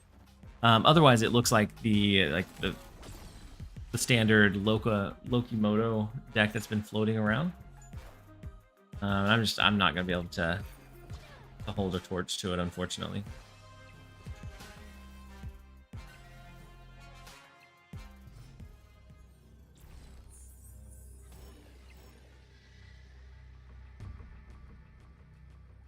I guess with 7, our best bet would be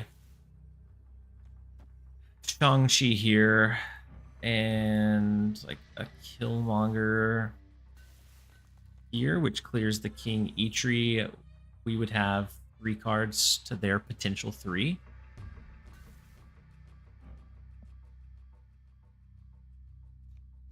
Otherwise, we're staring down doing this.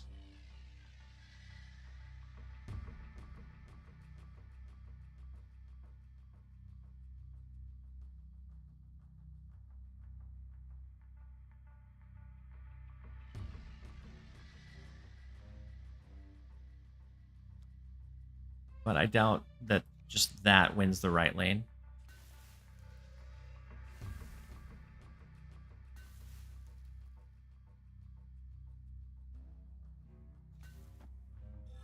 I feel like he goes Agamotto left. That's what my gut's telling me. But we're gonna see.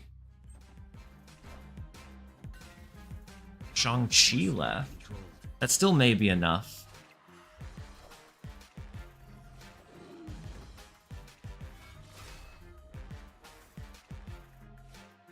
Because we're only going to have 2 cards. Yeah, that's definitely enough.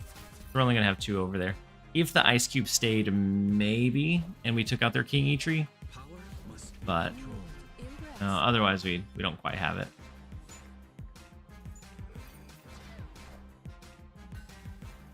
So if we did Copycat, no, Copycat wouldn't do it.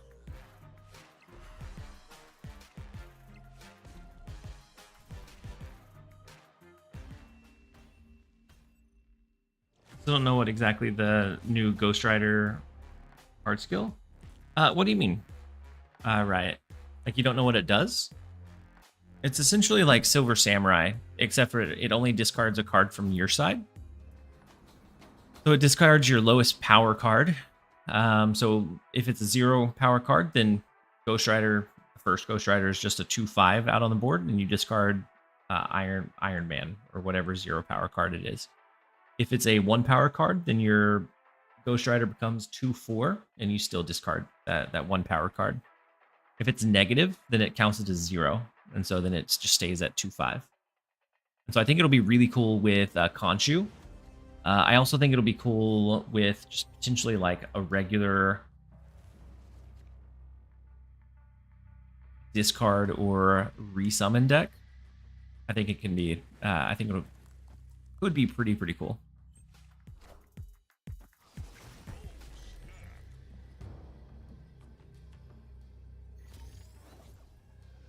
So we're gonna push for winning Asgard here. I think we go Iron Patriot. Next turn, depending on what they play. Oh, well. Never mind.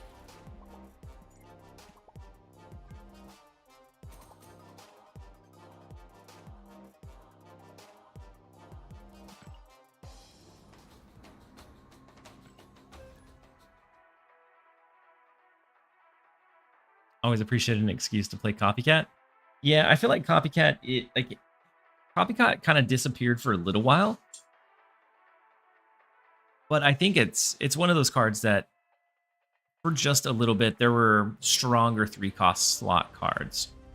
But for the most part, if things are relatively balanced, super, super strong.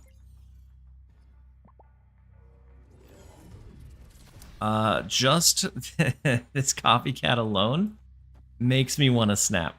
I'm going to try to slow play it a little bit, see if we can kind of bait the opponent into staying.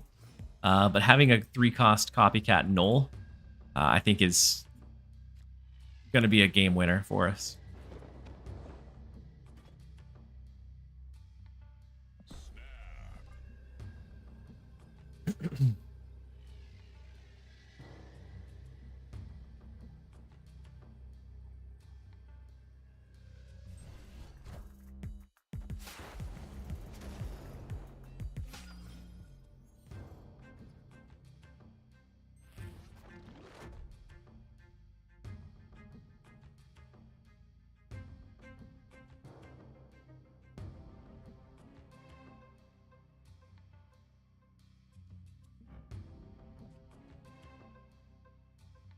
We have Dracula. I guess Dracula's from Iron Patriot. I mean, we could get him for free, most likely.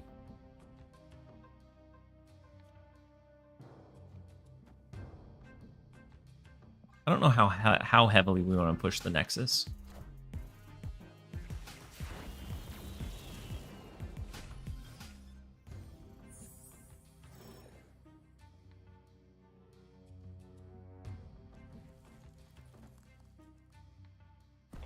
Iceman, I'm gonna play it a bit slowly here. They did snap back, so Ravona, I'm assuming they have maybe a Mr. Negative. If we can find Lady Deathstrike, that's fine. There's negative.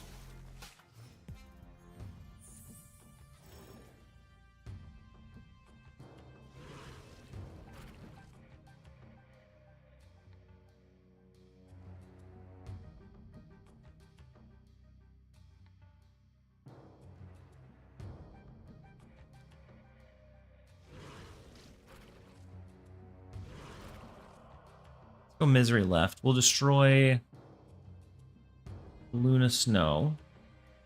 And then help kind of stack our copycat a little bit. But since it's a negative deck, I'm a little bit afraid that Null isn't going to be as beneficial for us as I thought it would be. Oof. Jane Foster is huge.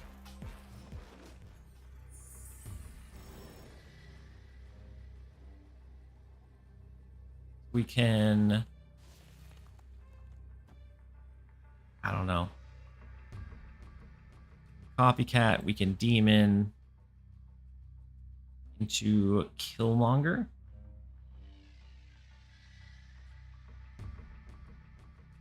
Buff up the null. We'll go with Dracula just for giggles. They drew the null.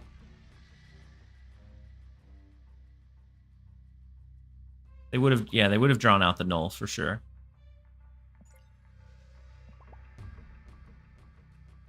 So null Iron Man, and we're toast.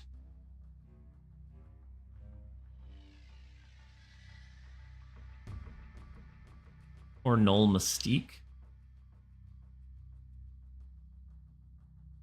Null Arnim Zola Iron Man. I think we lose this one, but I want to see it play out. I think Null comes first in the right lane, and then Arnim Zola so that it goes to the left, and then they have the Iron Man to stack on top of it.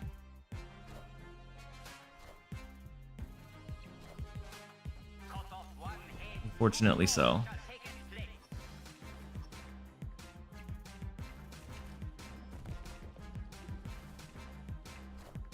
Could have been worse, but oof. We lost the 4 to KM, and then we lost the 8 to the Goat Seeker. Oh, man. We should have been more focused on dropping priority so that we could look to do either a Shang-Chi or Lady Deathstrike. So if they were going the Iron Man route, Lady Deathstrike could have been big for us. Rough. Unibot, you said you're on a bad streak. I was on a good streak. I guess the late night sleepies got me.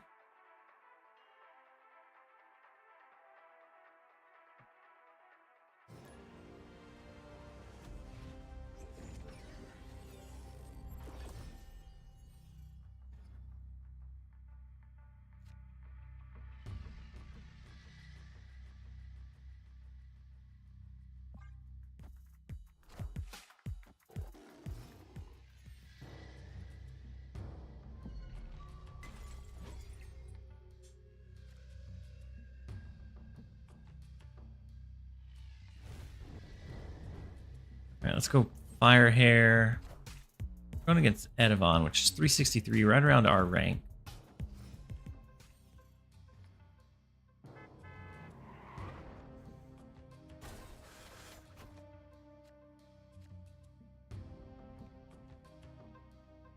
The snow is not bad.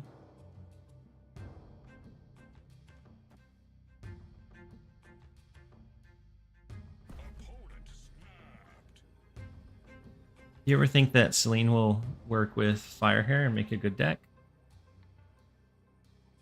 Celine is so difficult to get good value because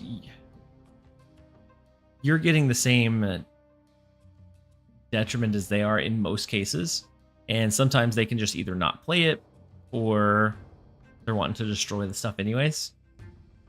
And so it's really tough to get a good consistent value from. Oh, I thought I ended the turn. I'm the roper. And so my gut tells me no. Like maybe there's some set of cards that come out that like really help elevate Celine, or she gets a good sizable buff. In which case, yeah. I think in her current state, probably not.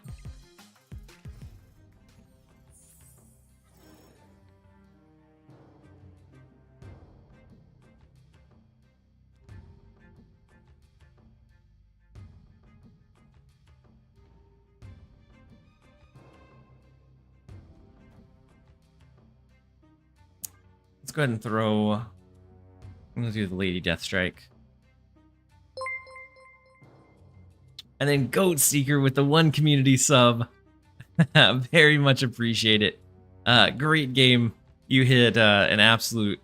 I should have been trying to dodge priority. I was too confident in the copycat that stole your null, or copied your null, I guess. Good game though. I really needed that win. I'm so glad that we can help kind of boost you up. It definitely hurt to lose the 8 on my end, but I am glad that it came at a time that you needed it. And so right before I locked in the last turn, I had assumed that we lost, knowing that you had null, probably an Iron Man, or even null into Mystique. But at that point, I was committed and I wanted to see it play out. All right, so we get rid of Acid Arrow, which is nice. Get rid of Grapple Arrow and Zabu. Also do what? Nico Killmonger. Get a really cheap death. Maybe merge Chimichanga left lane to help kind of elevate that one. Maybe we go Death Shang-Chi. I think we're in an okay spot. Actually, I'm not sure that we want to go Killmonger here. We already have quite a bit in this lane, so maybe it's Killmonger left. It gets 3 power there. I think we're okay in Panopticon.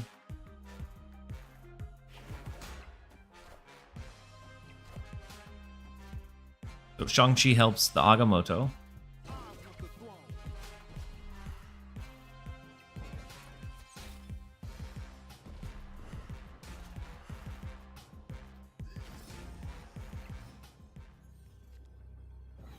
The Firehair will go to them. Yeah, unfortunately, she's a traitor.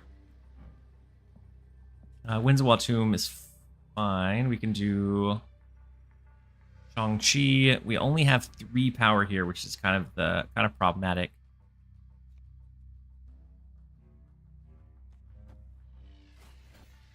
we do this. We could also push Death plus Chimichanga if we didn't think they were going to do anything else in this lane. Oh, this is another 8-cuber. Yeah. That is a massive rocket and Groot. Power must be controlled. That's that tanked all 3 of the Gwyn full shots. His craziness. We are able to hold it down with the death, but my goodness, what a beefy rocket and Groot. Goodness. Glad we're on the flip side of that time. Gets us back down to around 320-ish. And then Severo, thank you so much for resubbing for 2 months at tier 1. Welcome in, and I'll quack right back at you. Hopefully you're having a great night or day, depending on what time it is for you.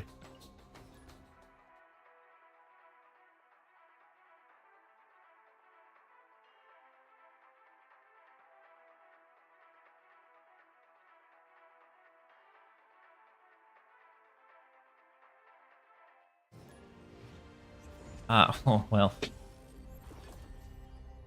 Back again very quickly with KM Best.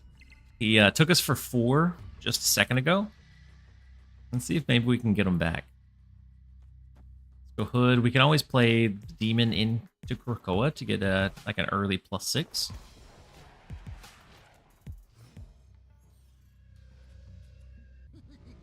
land can never be fully known. Their Galacta, and also Cap Shield is stuck in place. Beautiful.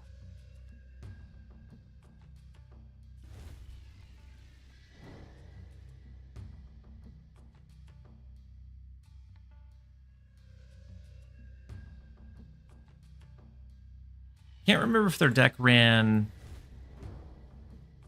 Red Guardian or not, so I'm going to stack Firehair onto the Hood.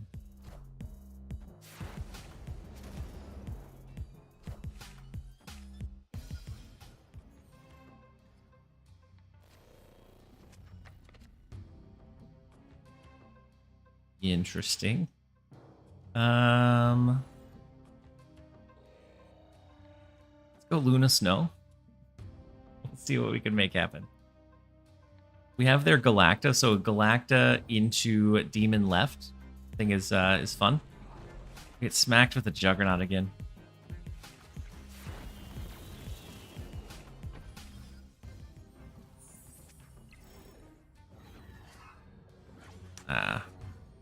Not a great copycat pull for us.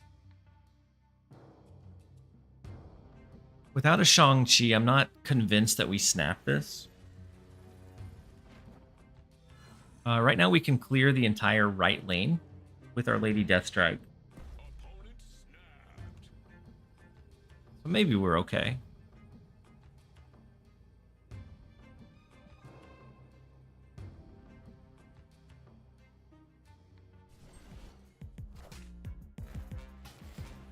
Misery. Iceman. It's Nico, that's fine.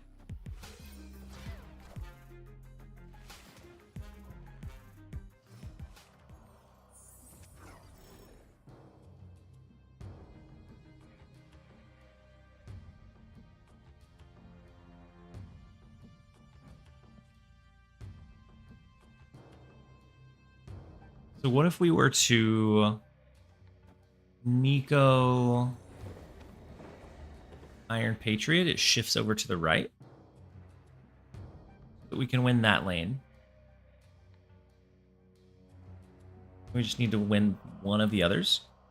And knowing their deck, their high end, it caps out at Agamotto.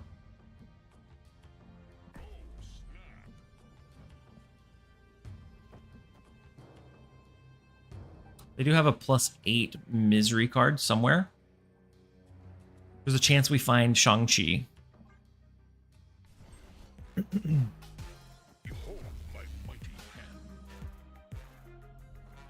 Wait. Oh, that was created by Iron Patriot. I don't think they have any ongoings. Quinjet.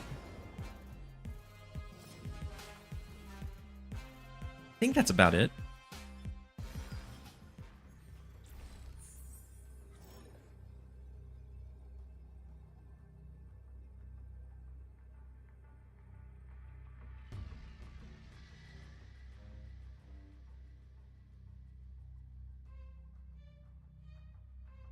And otherwise, they have Agamotto. We could gamble with a Cersei. We're winning left, winning right. We just need to flip mid. Brings it to a 19, but these are wild cards.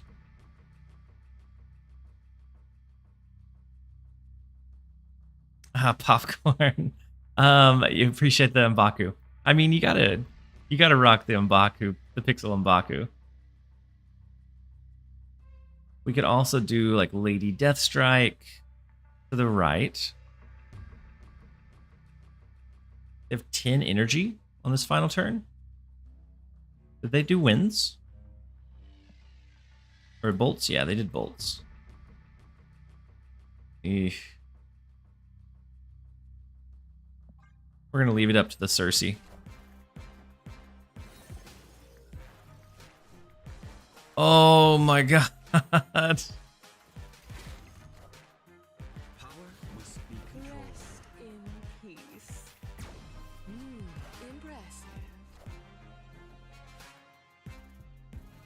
All right, next time we face KM, I'm just gonna leave.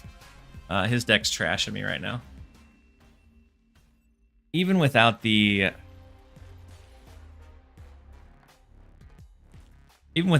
mishap of the Falcon, we didn't win the right lane still, because we had the, what was it? -3 Hood over there. We had the Demon here, but that didn't beat the Agamotto.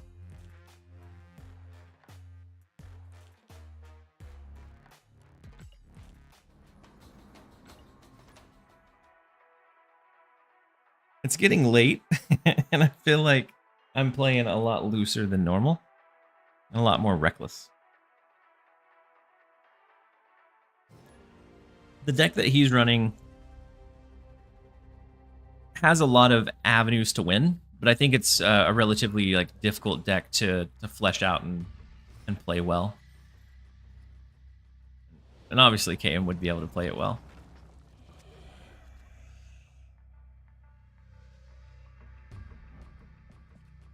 We have Enchantress.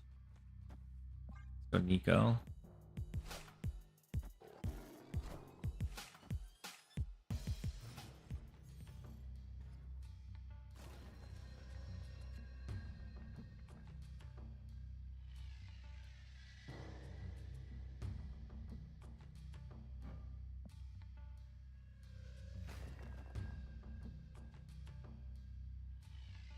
I know that turning it into a demon makes it susceptible to Killmonger.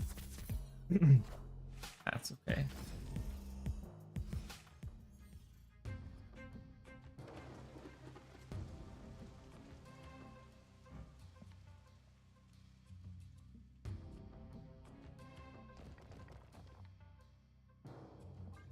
Let's do Copycat. We may end up doing like Hood into eventually doing Misery into that lane.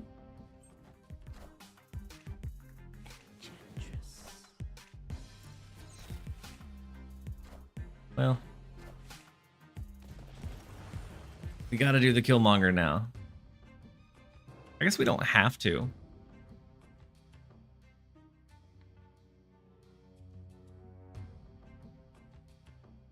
But I think it'll be better if we do.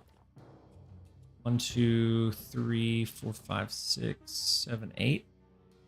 Comes a free death.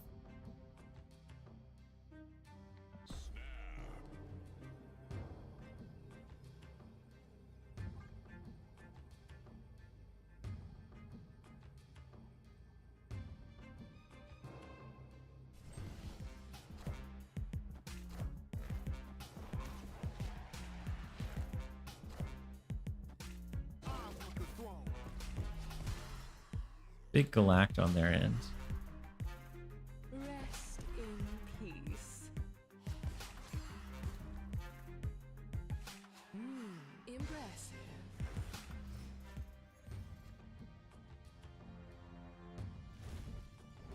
I came a touch too late.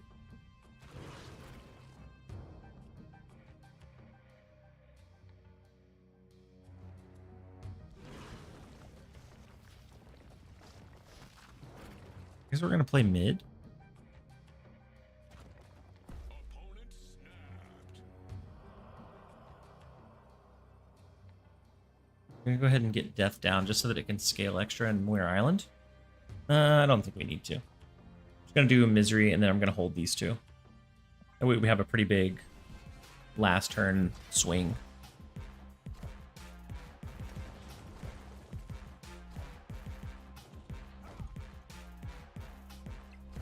So we're looking at what? Mockingbird, Sasquatch.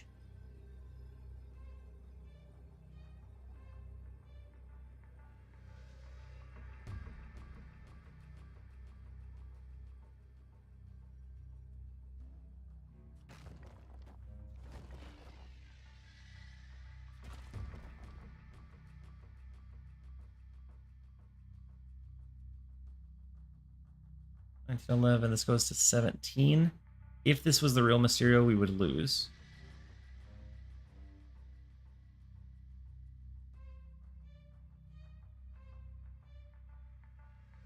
We could also abandon the right lane, just chalk it up to being too big of a gap. Go left. I feel like they have a harder time playing in the Muir Island lane. I was wrong. Yeah, Shang-Chi's not going to be reachable here. We win mid. We just don't have enough umph in the right lane.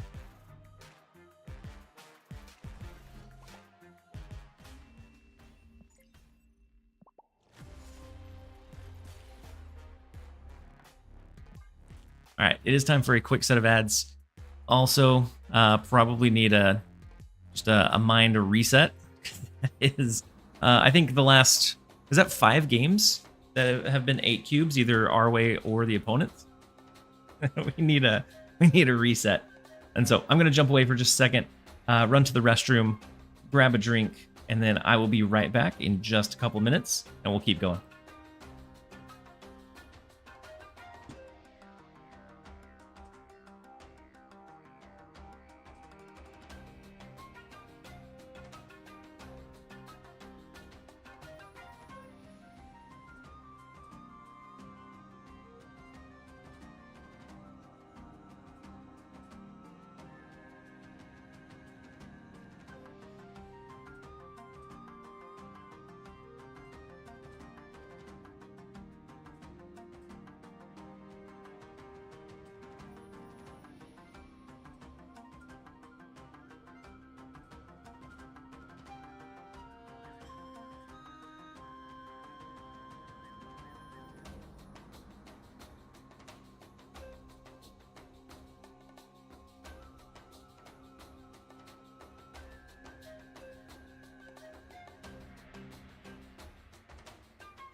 All right, next up we have GB4GG. We can go Nico. Going to turn into a demon, but we don't know what our next card is, so I'm just going to play it safe and we're going to skip it.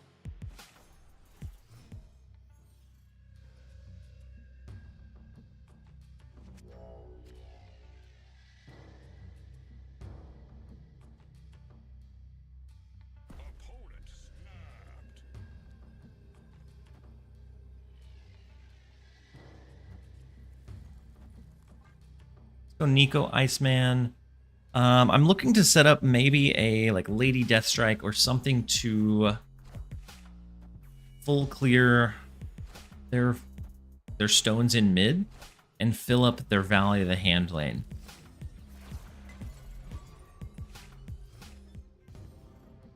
Oh, we don't get Space Stone anymore. Rest in peace. So go Hood. They go ahead and destroy it though.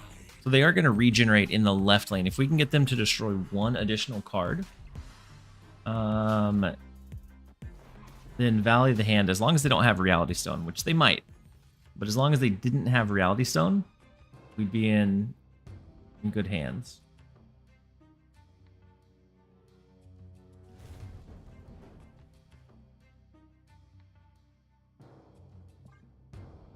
We could either go Fire Hair, we could go, honestly, Shang-Chi, but it's just going to revive in Valley of the Hand, and I don't think it's worth it. We're going to wait. Is Mill the best home for Fire Hair? I don't think so. I don't really care for Mill right now. I think it's a little bit on the broken side, or like not great side right now.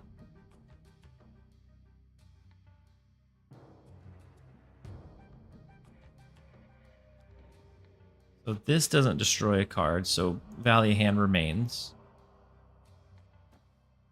I think it's going to be what it's going to be. And we do have the Shang-Chi. We know that they have a big Venom that they can throw somewhere.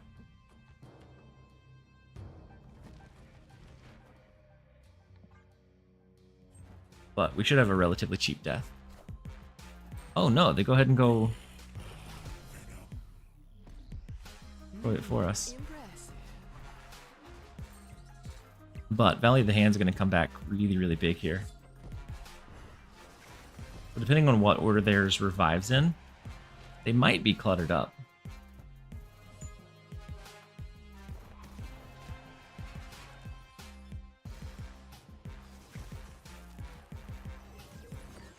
Copy of their 33 power Venom. Goodness. Beautiful. Take it. That is winnable in the left.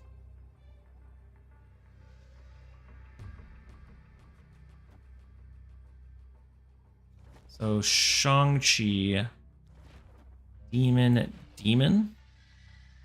Double Demon here is 12, brings it up to 11. Shang-Chi plus Death.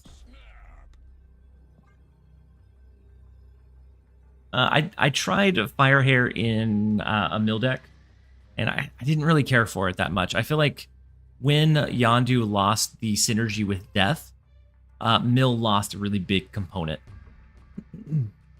And so I haven't really felt great about Mill since then. Fire Hair, I've seen a few decks that run her in, like with the Hammer Bros, with like Moon Girl for a double down of Death. I've seen a handful of decks that do decently with it. I've heard a lot of people talk about Hawk with Fire Hair. So Firehawk or Firehawk. I think it's a decent enough idea. You don't have to have a huge payoff to need her in your deck.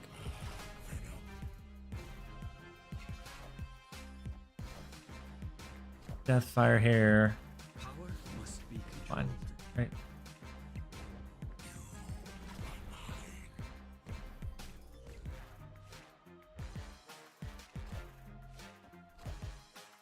What? my god.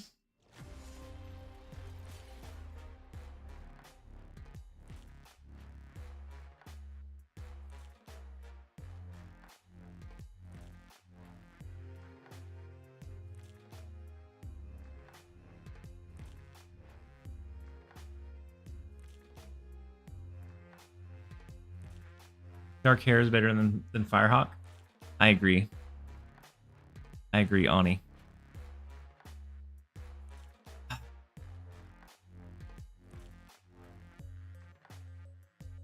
So Fire Hair paused mid destroy to retrigger Venom, which ate Death before Shang-Chi got to it, but didn't fully resolve and count as being above 10 power until after Shang-Chi resolved. I feel like if Shang-Chi was not going to be able to destroy the Death, then it should have hit Fire Hair. Because the only way that I can explain it is Shang-Chi hit Venom. It then triggers Fire Hair's Venom. So then it eats the rest. Shang-Chi resolves and it should check the rest of the cards. And I would assume it should destroy Fire Hair. Unfortunately, at the end of a very bad, what is that? I think 3 or 4 8-cube losses in a row. We find that out. Oh, that one hurts. All the rest of them, like it's our bad play or our overstaying it. That one hurts because that should have been ours. Venom doesn't destroy Fire Hair. No, Venom doesn't destroy Fire Hair. But our Shang-Chi, for it to stop and not destroy the Death before Venom triggers, Shang-Chi wasn't fully resolved. So I would imagine it would continue resolving and check and destroy the Fire Hair after Venom triggered there. It's not how it happened, but that would be what I would assume would happen. Sheesh.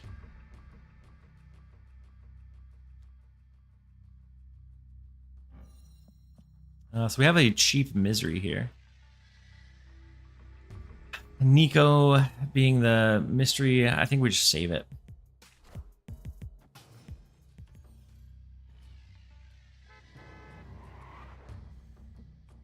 It doesn't feel right to me either, but it is what it is.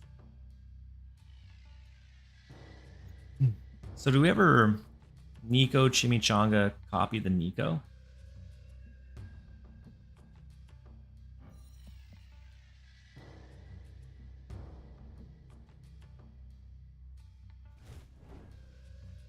I think we're just gonna throw a Fire Hair that way.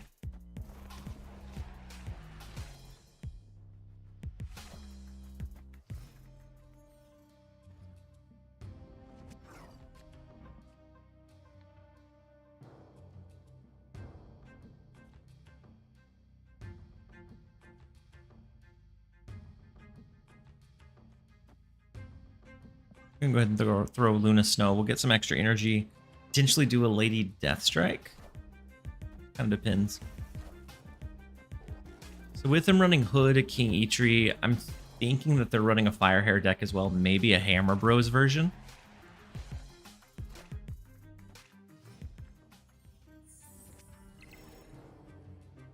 Expansion did us a expansion did us a solid there.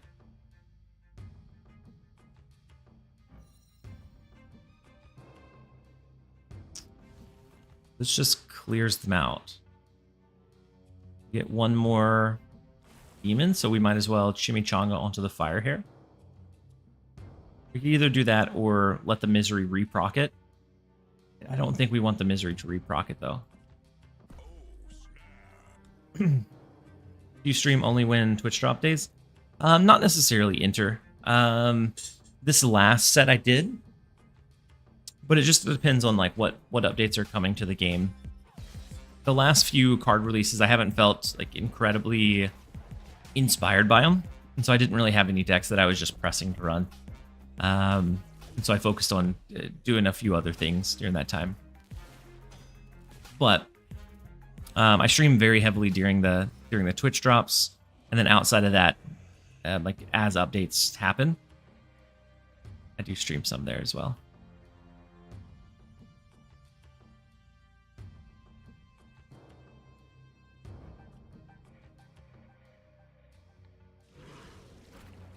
So let's go Big Misery. It's going to slide out of Ant Maze, which is fine.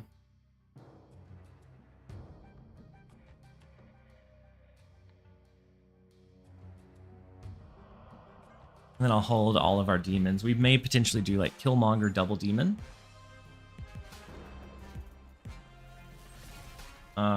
We have priority. We can't stop their beta ray.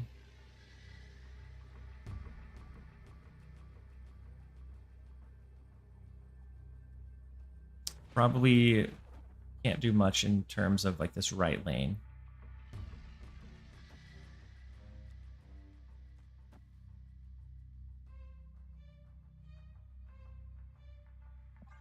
Do not think we win this one. Oh, but what's 4 more?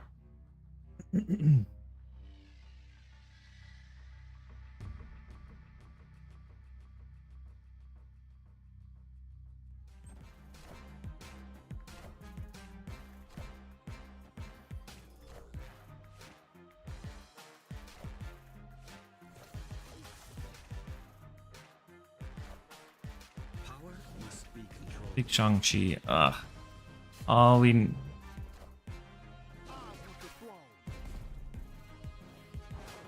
All we needed was... I guess we needed a lot more over there.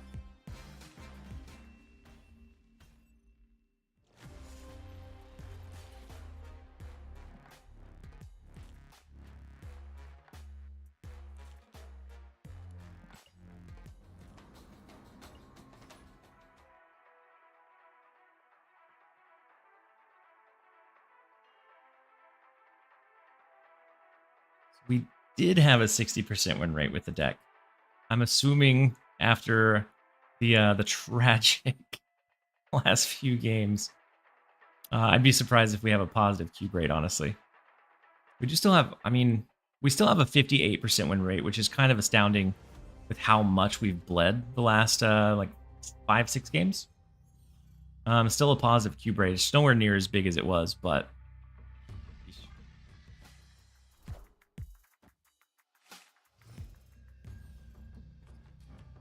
Yondu hit our Iceman, right? Yeah.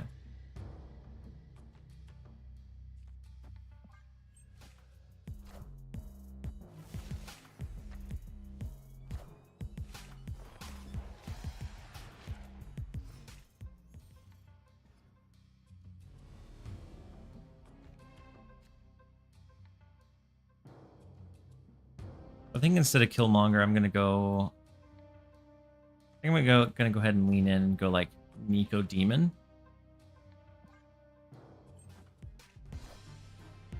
But we can try and pressure for the extra +3 in the White Hot Room.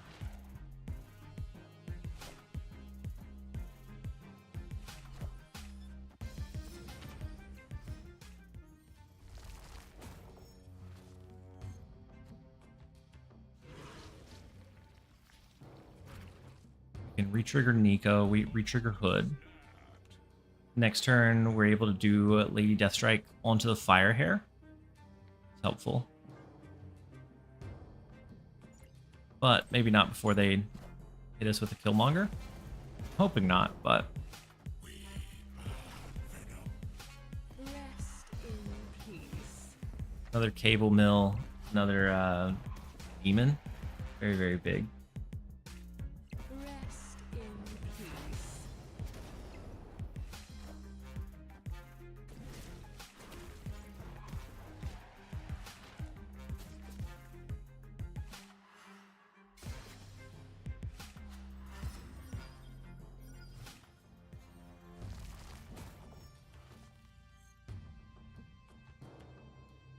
No priority. Lady Deathstrike is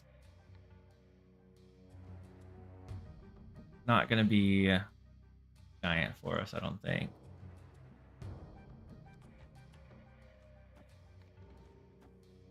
We can go Luna Snow into Lady Deathstrike with the extra energy.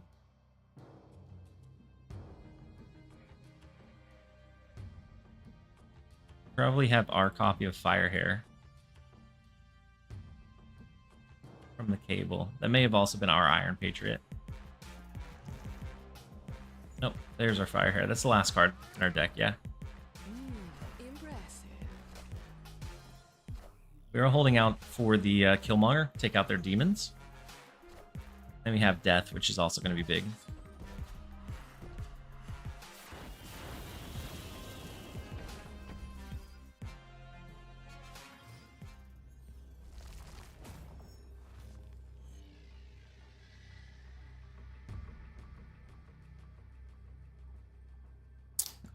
And then Q, how's it going? It it was going much better up until recently.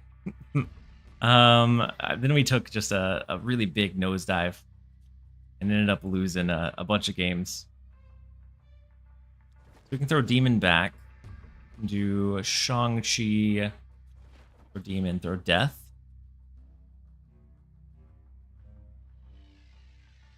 No, from us, it's our copycat.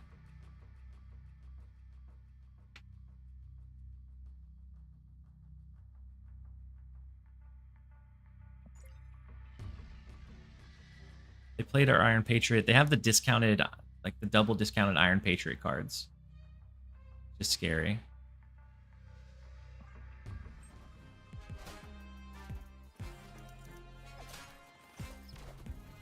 Minions to me.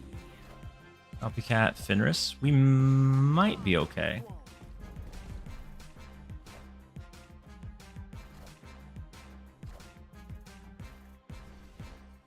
Oof. About time. We needed to win.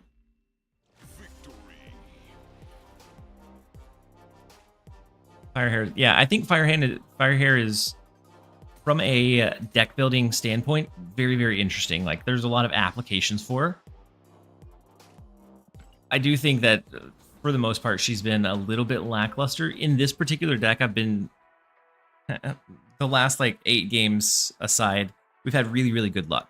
I climbed from just under 500 to almost, it was like 311 before I went on like a really bad bender and lost like 4 or 5 8-cubers in a row. But we were, I think, 40 games in, held about a 60% win rate. And even with the losses, we're still right around 58% with this one. Have you cleared your high voltage missions? Yes. So I've cleared the 2 sets. We're just waiting on them to reset again in 3 hours. I figured it's not necessarily worth it to like heavily grind it out. Or like 20 points a win. When I can just make sure we catch all of the resets and be absolutely fine. I am looking 2 demons mid was better with Panopticon. Good call out, Mr. Mims. I forgot about the Panopticon there. But yeah, two demons would have been better than Death.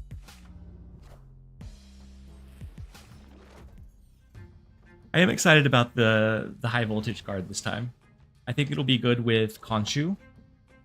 And then I think there may be other like just resummon type decks that end up pretty good with it.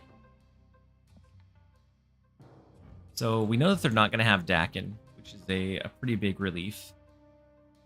We have Firehair, so we don't really want to get rid of Hood.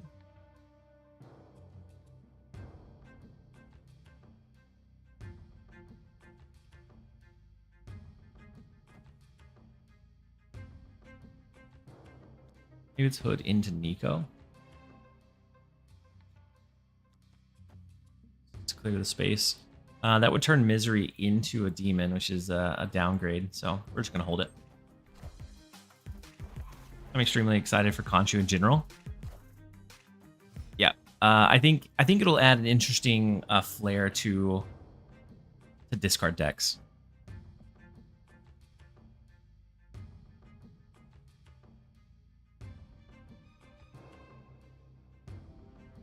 Do we want 2 Luna Snows?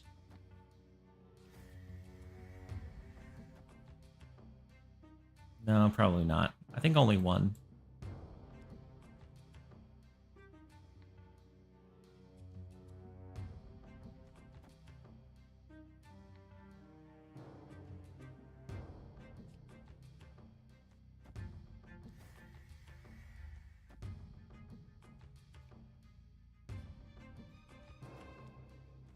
I'm gonna go ahead and do it this order. If we find a Killmonger, we can take out their Meek.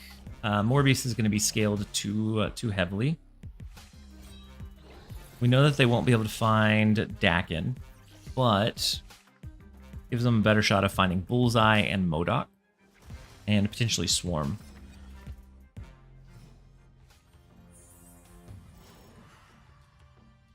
Beautiful Killmonger.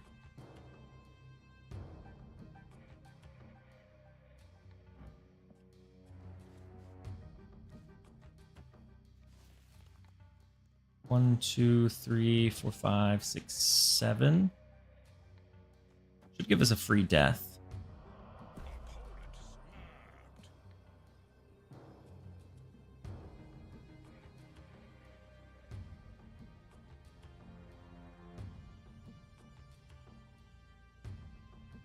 I don't know that it'd be wise to snap back against a discard deck, so. Especially with the run that I've been having. Actually, with Lady Deathstrike, I think we're fine.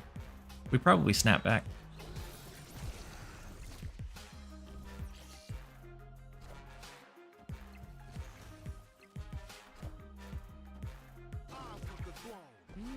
Impressive. Rest in peace.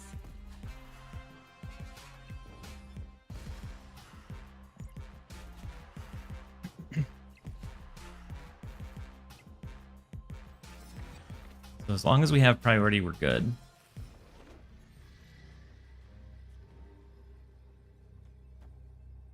Knock out the Bullseye.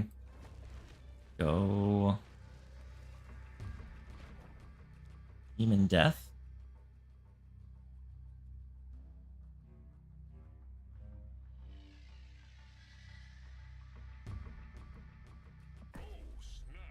It's either that or we switch the Demon and Death around. Throw Death into mid and then Demon to the right. Maybe that's the play.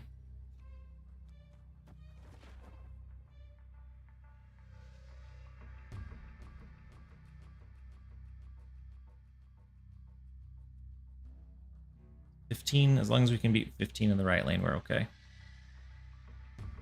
Although they have a MODOK and they have Scorn, which is pretty cheap. So they could do both of them. If they stacked them together, they could beat us in the right lane. So I'm gonna do. Oh no! I second guessed myself. I talked myself out of it. Oh no! Death mid was the play, wasn't it? Oh, they're gonna have 10 power. Oh, that feels so bad. Because that middle one is Scorn, which was 8 as well.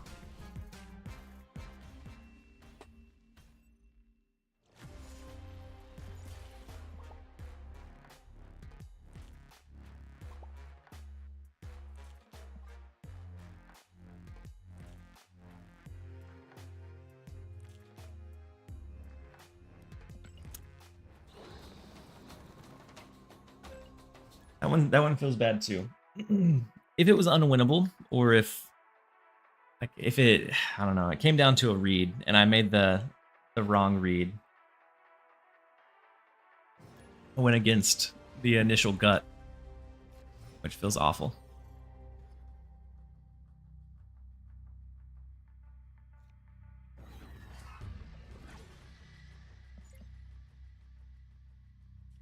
Let's go ahead and go Iceman. We have a copy of Hood, which is not bad.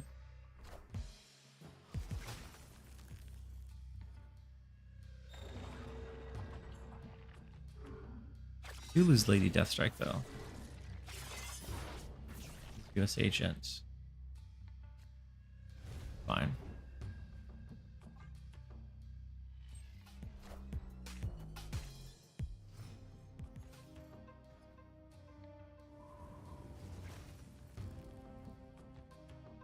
Our copycat's no longer playable.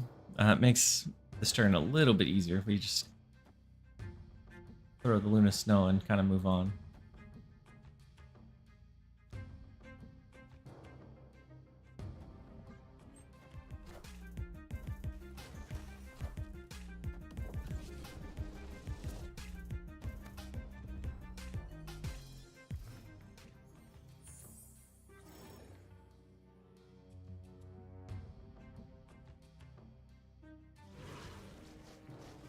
Oh, let's go ahead and Misery. We retrigger Iceman. We retrigger Luna Snow here and here. So 2 more triggers of Iceman, 2 more triggers of Snow. We get the retreat.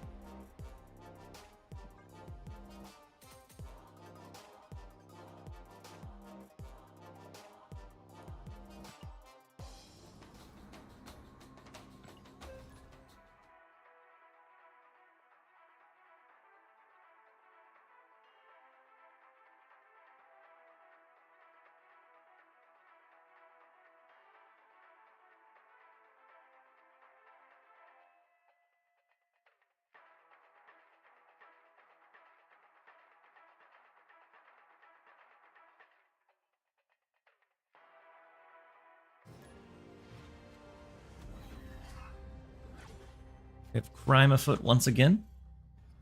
And starting off, we get a copy of their man thing. So we know they're running like either an Ajax, Affliction, something that is looking to negatively afflict our cards.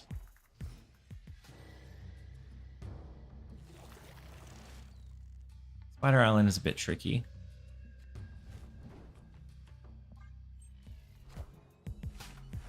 Unless we get, what, Nico with a movement spell? Otherwise, it becomes really difficult for us to win that lane.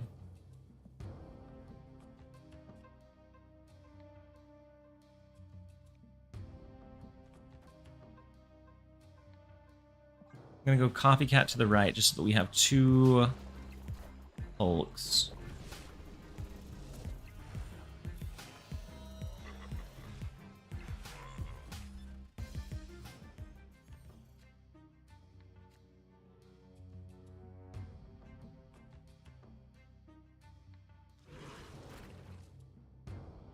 And then at least right now, Spider Island, okay, with Malekith, they can, I was going to say it just comes down to a point differential unless they have a way to get something into Spider Island, which they were able to find.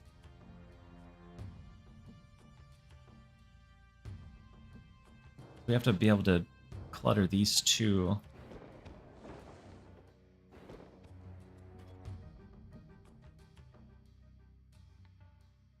Maybe an Iron Patriot, Killmonger. Just looking to... I guess we'd have to hope for either Nico or Iceman. It's a 50-50. A small chance that we get to play into Spider Island. And even then, I don't know that it's necessarily enough.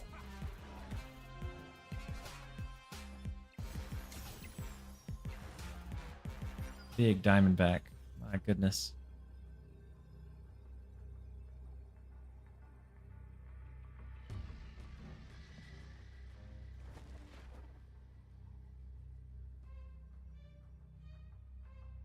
So let's see.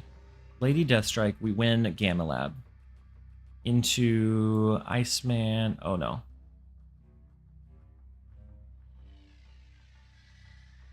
Maybe that's fine. Maybe they don't have enough to swing the 20 power lead we already have. With Lady Deathstrike, we can win.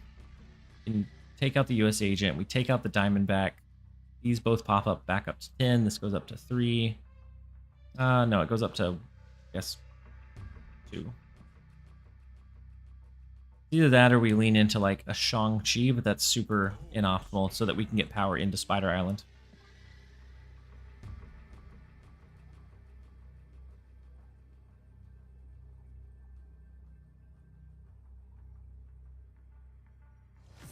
Yeah, Iron Patriot. Yeah, Iron Patriot here dies to the Lady Deathstrike. I was just looking at that. But that's not the Like we're saving ourselves 5-10 power overall, and we're taking out a good chunk of theirs.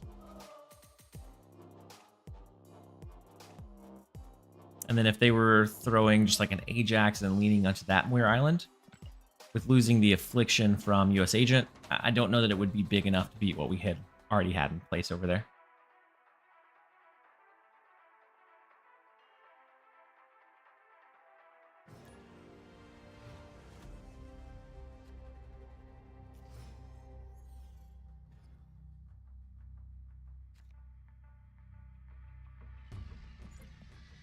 All right, next up we have Luck Enjoyer. Let's go Hood.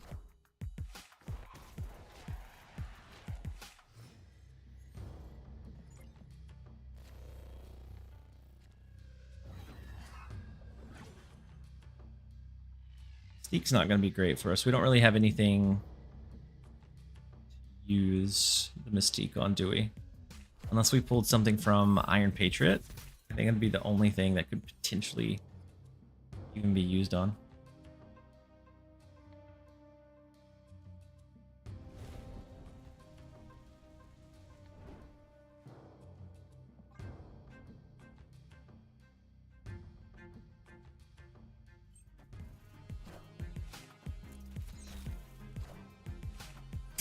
Super unfortunate with the acid arrow. Because if we kill Monger, we're just gonna send our fire hair back over. It's super unfortunate.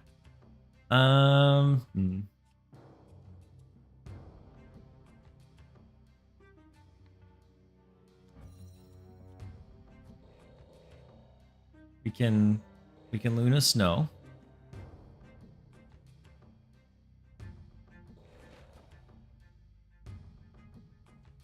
Maybe try our luck with a demon mid. We'll play it by ear.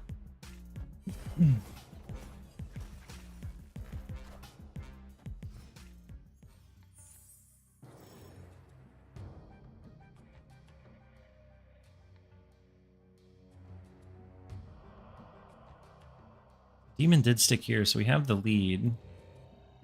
We could do Lady Deathstrike there. We could throw it to the left, but it does kill our fire hair.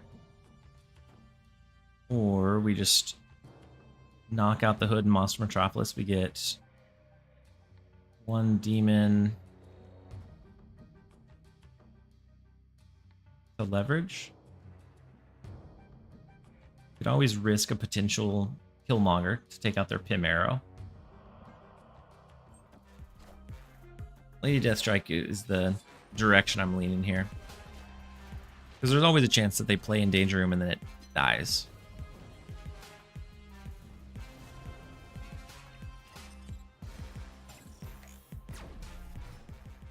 Beautiful.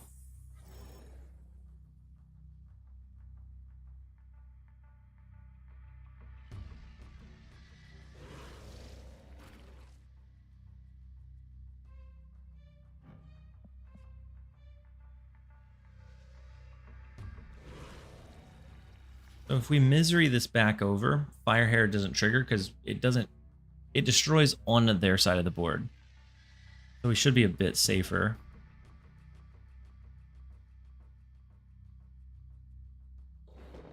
We'll do Iron Patriot, we can do a Demon, but that puts us even deeper into not being able to do Killmonger, like if they do something real heavy in this left lane.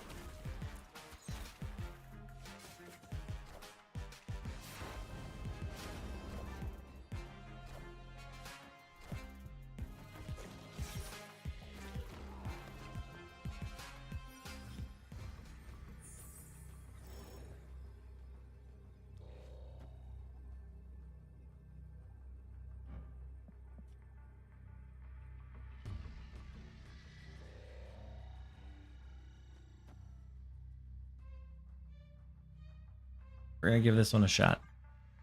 We'll see if we get lucky with the copycat stick. If they do any kind of owner reveal over here, we're in trouble. Do we think they do anything to the right? If not, we might be able to get away with like this. It hurts their left lane a lot.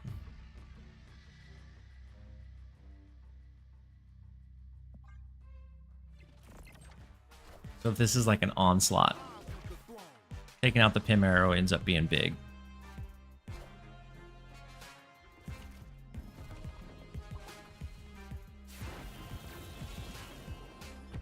Talked myself out of winning play again.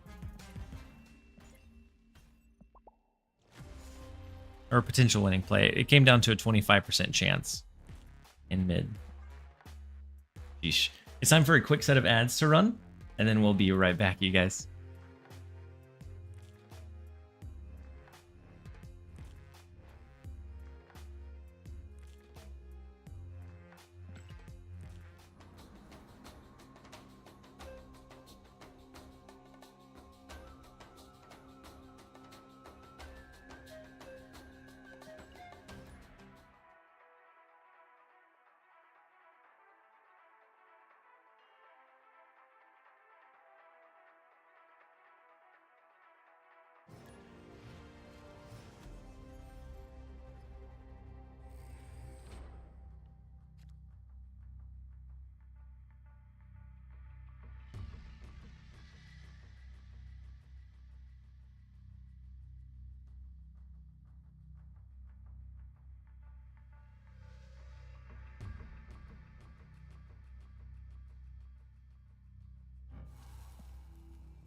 All right, next up we have Ta Deeg.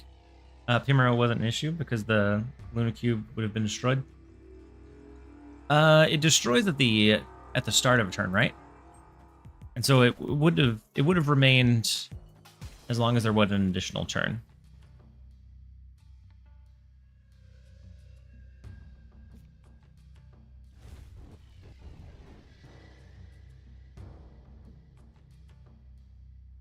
Let's go fire here. And so you can, I think you can end a game with a full ice cube lane as long as it wasn't at the start full, the start of the turn full.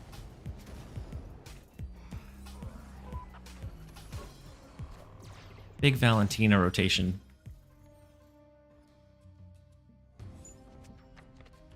Subterranea too.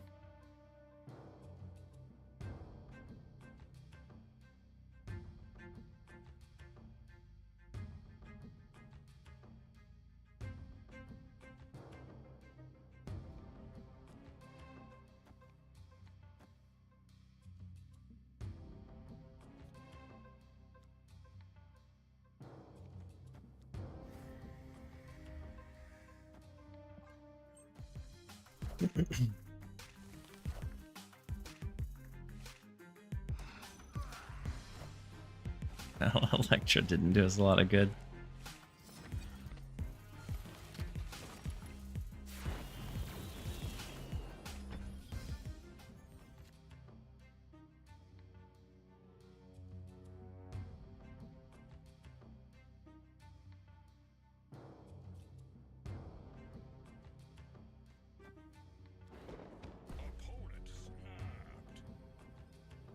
So Lady Deathstrike gives us some advantage in the left lane, but we are going to be scaling their Rocket Raccoon. And so, like, even if we can clear the hoods, I'm not sure that it's going to be good enough.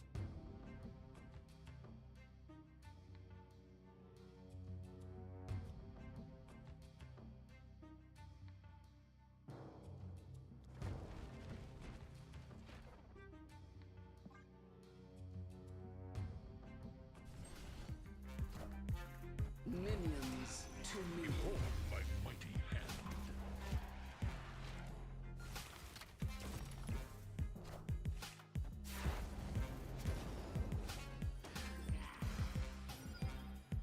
I doubt we can win this one, but a discounted Galacta would be kind of nice.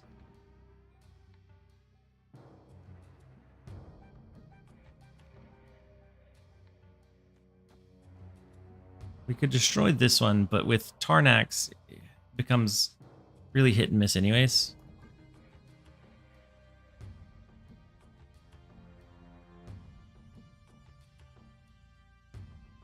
I think we're just gonna Lady Deathstrike, hope that it transforms into something that can help us in Tarnax. I doubt it, but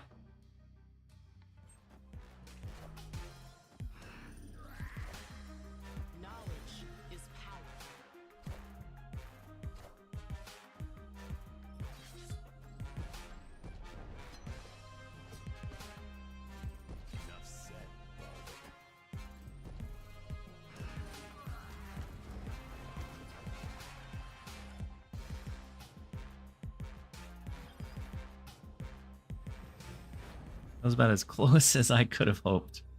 Death remains the same in Tarnax, which is great. So, Shang-Chi for the Onslaught, which they buffed with Spectrum. Then Death or Double Demon.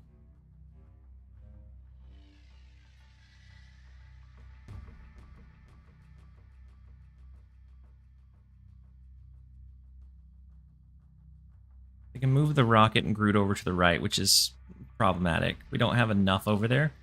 Even after the negative cards shifted, we don't have enough to win it. Just depends on how big they can go in Subterranea.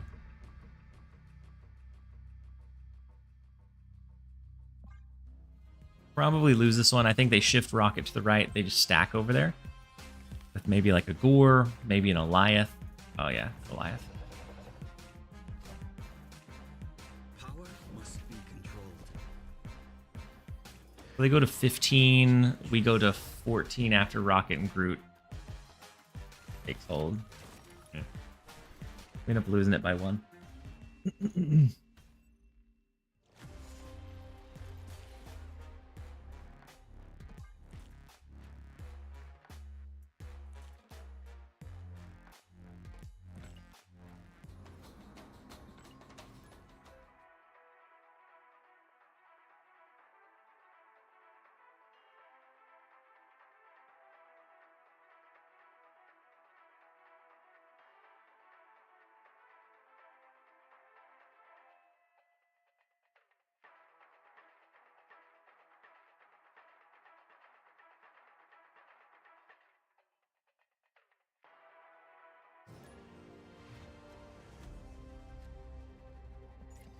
All right, next up we have Jump.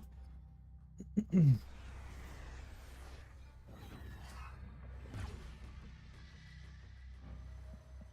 got Jeff, which is not used very often. Are you excited at all for Goliath? I think Goliath is going to be really like a staple in like Spectrum decks. I think it might be good, or at least decent in some Moonstone decks.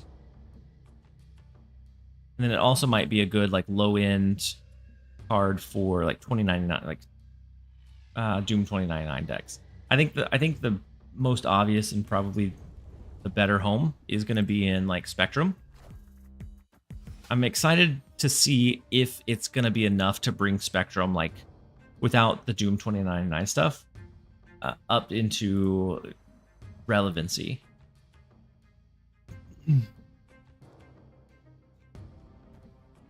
Because we've gotten slowly but surely we've gotten a few small pieces here and there for ongoing that I think Goliath may be like the missing link that pulls it all together. But we'll see. We'll see if it's consistent or strong enough. But I do think it's going to be anything that runs heavy ongoings, very easy to include.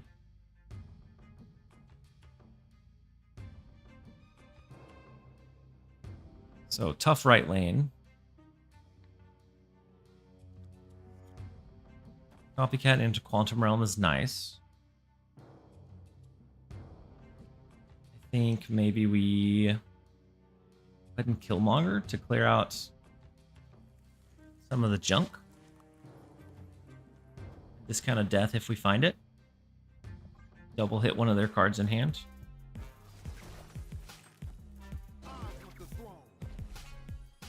That one's one of your more anticipated ones? Yeah.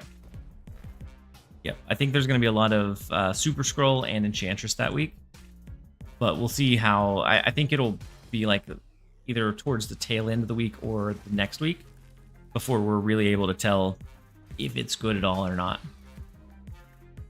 Dazzler in the right lane. Very, very tough. Onslaught Citadel lane. Maybe not. The Shang-Chi. Looking strong.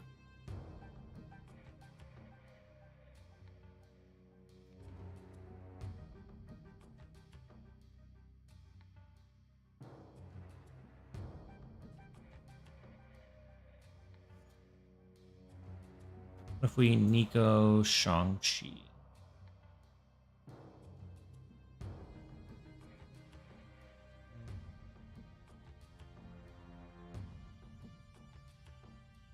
We could still throw Lady Deathstrike right, but the other lanes would be potentially problematic.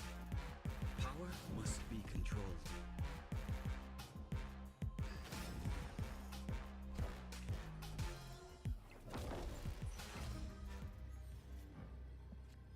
Between the Captain America and Blue Marvel, we can't touch this lane, unfortunately.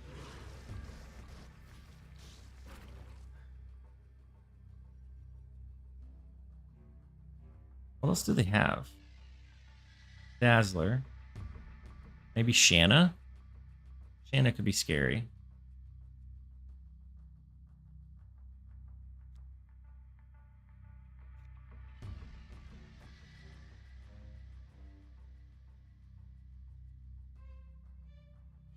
They have an Ultron, we're in a no-win situation.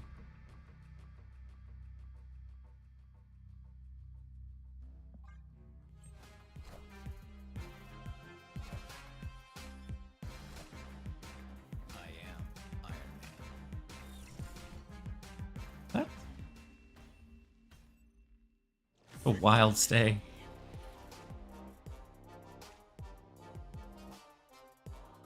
Out of all the things that I was gonna assume that they would drop, that is not one of them. My goodness. Take it. We'll take a 4 win where we can. May have been a paid actor from Jump. We'll take it nonetheless.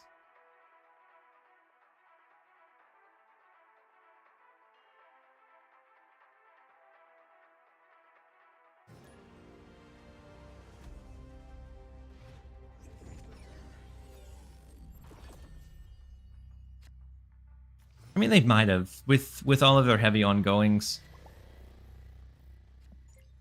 but still, absolutely wild shot. Because we also had to abandon left. We had to abandon both left and right. That have a shot.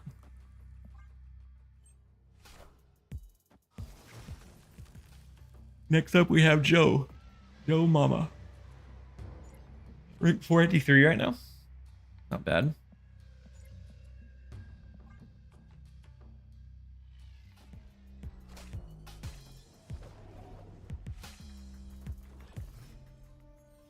Winzawatum onto Iceman is fine. We're going to eventually kill it with either Killmonger, Misery, Lady Deathstrike. Something. It's not going to stay there forever. We could throw Luna Snow into Warrior Falls, but I think we're going to try our luck at getting it to stick in the Danger Room.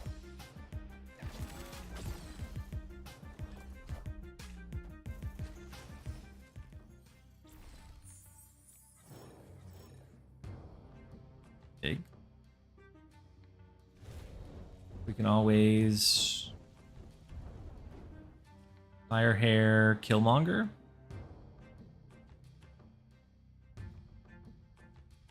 Re-triggered it again. We could also just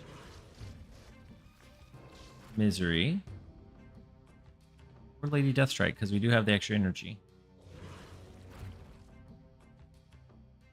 I'm gonna do Misery here though.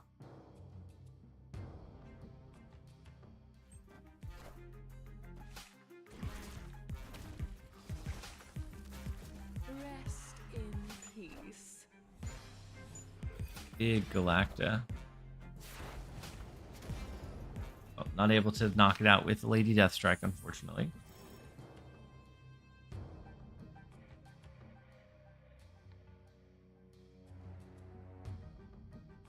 I think they win the Iron Patriot lane, unfortunately.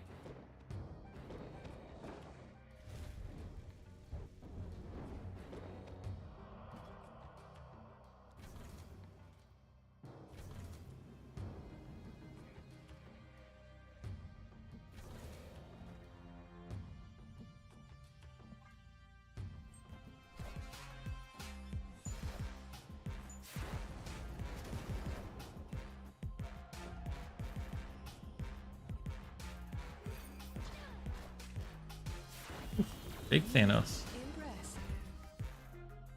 Now if we hit Shang-Chi. Rest in peace.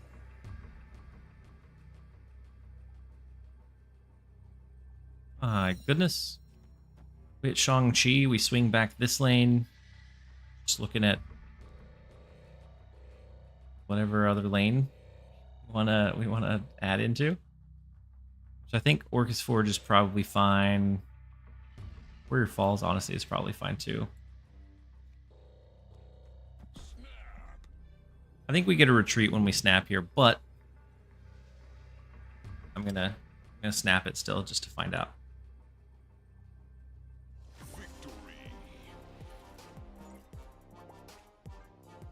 We'll take the one. And I'm going to run to a really quick break. I'm going to go refill my water. I'm going to walk around a little bit, try to wake up, because we are getting a little bit on the sleepy side. And then we'll be right back. I'm going to run 3 minutes so I can run downstairs, and then we'll be back, you guys.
We barely made it back, guys. I struggling. I went and refilled the water, went to the restroom, forgot my water, had to track down my water. Definitely getting a bit late. I'm gonna go for a bit longer before we. I'm gonna see how far we or how long we can go. And then Samu, welcome in. Hopefully you're having a great day or night so far. Glad to see you here. Get a free win. definitely is helpful. We went on a pretty bad streak. I think part of that is just misplays, just getting a little bit sloppier. Also, a few bad like gut reads led to a few bad plays, but I think we're on the up and up.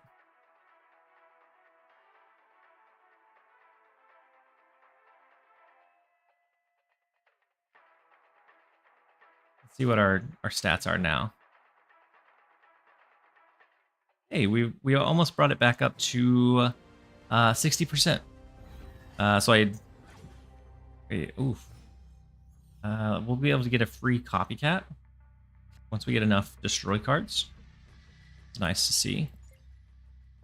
So that with them having extra cards, I'm thinking it's probably Thanos.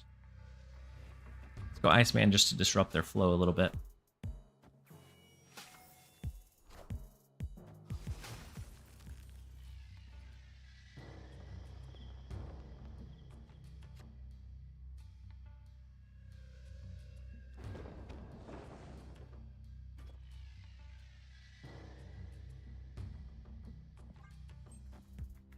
Probably smarter to play Iron Patriot to the right, knowing that they would play into the Abbey. If they don't get a destroy mechanism, maybe we're fine.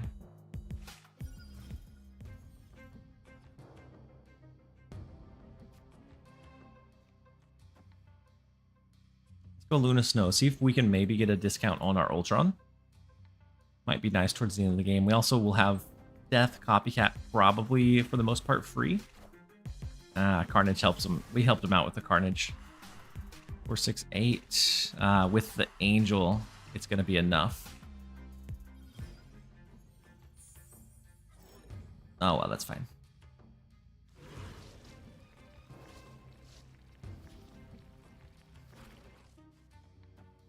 So Hood Misery. End up getting 2 demons. Disrupt them a little bit more with the retrigger of Iceman.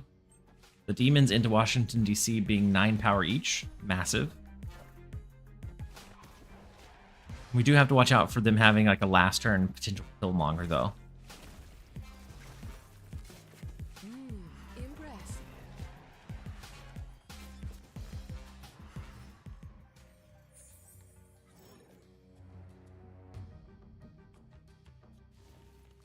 So 1, 2, 3, or knock it out in mid. I think we're gonna Lady Deathstrike left. That gives us the rest of the discount we need on death. Do free death, free copycat, double demon, maybe a Shang-Chi.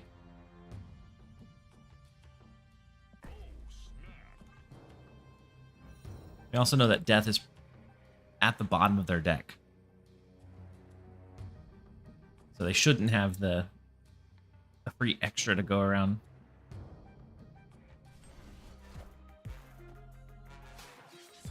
Rest in peace.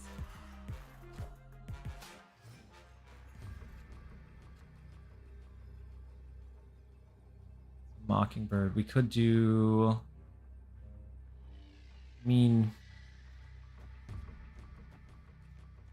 bit odd, but we could do this instead of demons over there. Each of the Ultrons are 5 power. Then we get a little bit more spread left, a little bit right, and then we can go pretty heavy into mid.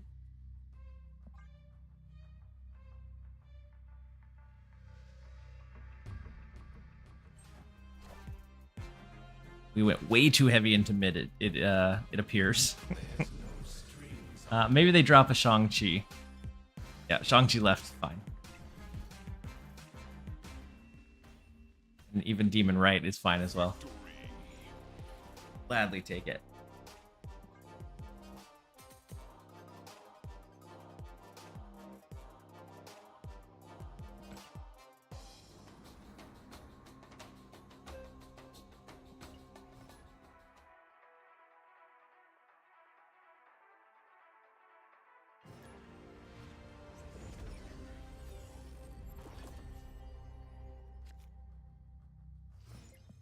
Ta Deeg. I think we just lost a 4 cuber to Ta.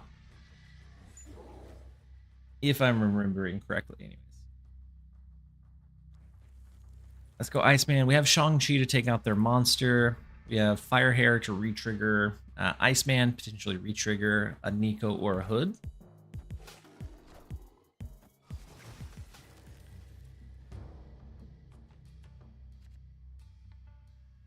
Elysium as well.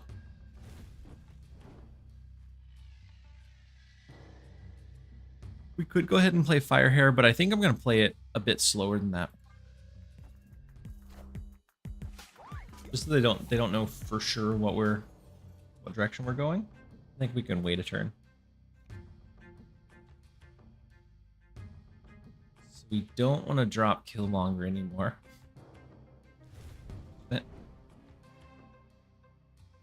Firehair doesn't do us a lot of good right now.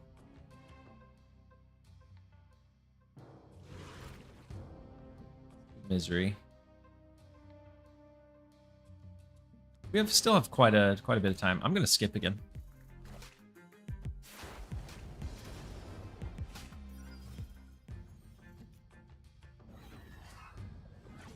Coffee Cat hitting Kitty Pryde is unfortunate.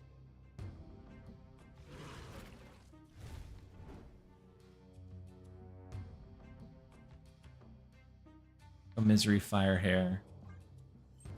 Then we can see. Images all going into Gwynpool. Super scary. I think we have Sanctum Sanctorum locked away. Locked down, which is good. But we need to make sure we dodge priority into like a last turn Shang-Chi.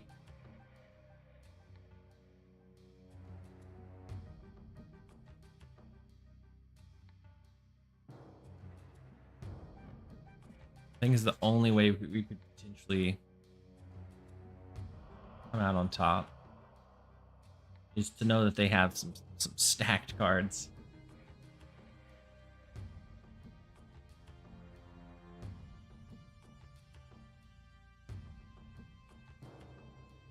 I'm just gonna skip 1-5.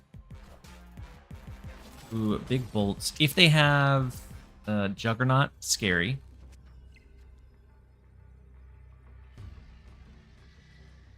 Juggernaut scary, and then Eliath is also scary.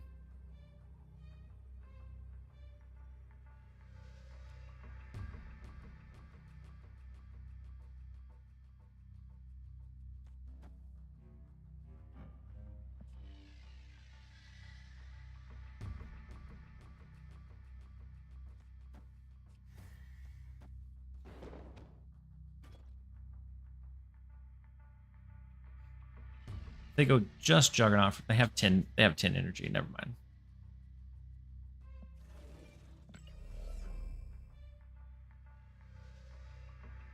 It's Juggernaut left lane.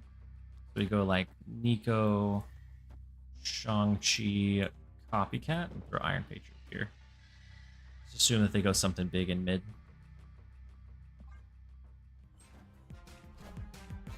Big Juggernaut. Okay, we dodged that.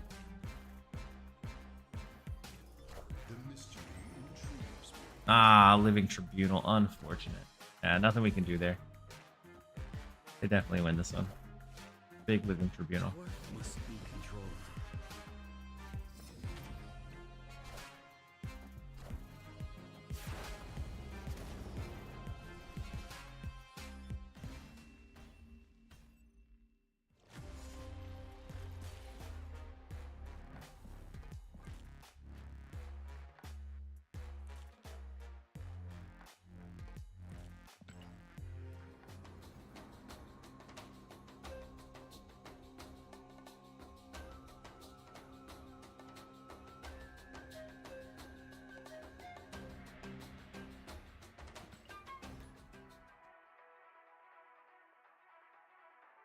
All right, let's rinse and repeat. We'll do a new one.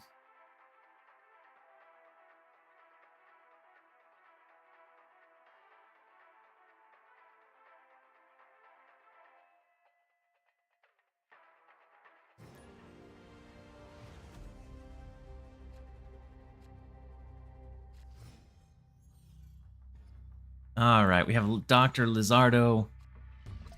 unranked, but pretty decently high collection level. We'll do the Nico copy.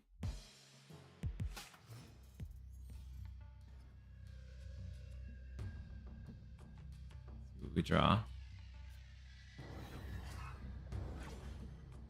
Copycat Red Guardian, not bad. Unless they skip this turn, then it's pretty bad.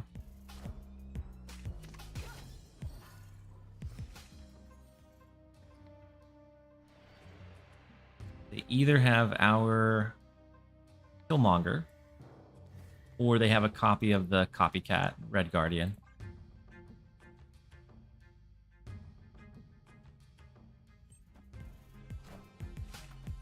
They have a copy of the Copycat Red Guardian. Unfortunate.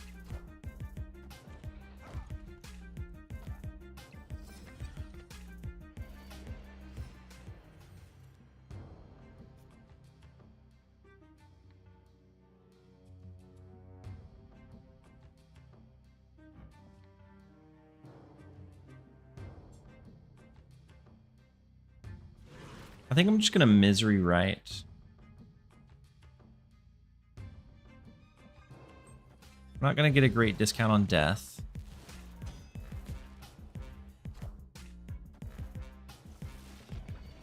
We don't have incredible on reveals to lean into here.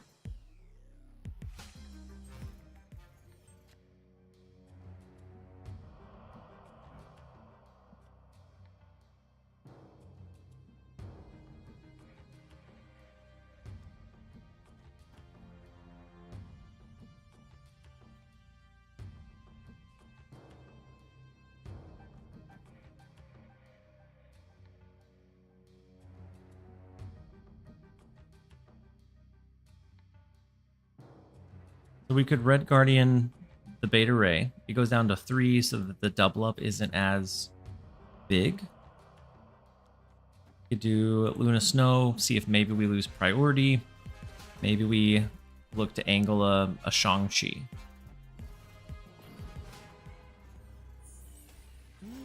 Impressive.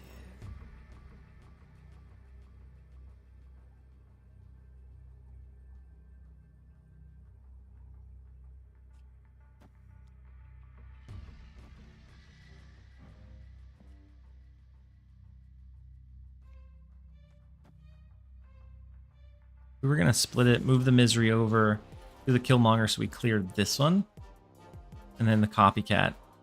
We could still potentially lose to like a good Stormbreaker if they drew it, but that's very contingent on them having drawn it.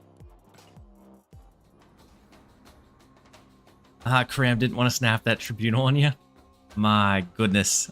It was such a good Iron Patriot, especially with that set of locations. I was a little surprised that you didn't snap it because it was such a strong like ender. I'm glad you didn't. You took mercy on me. But very good game. That was 2 in a row that you snapped from us, right? But either way, GG's, and I hope that you have a good rest of your night.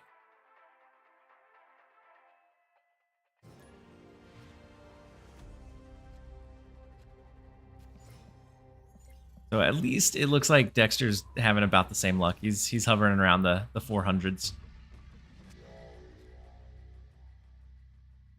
We have Nico, but the location change spell is not incredibly needed right now. The destroy. Let's go Fire Hair, and then we'll see.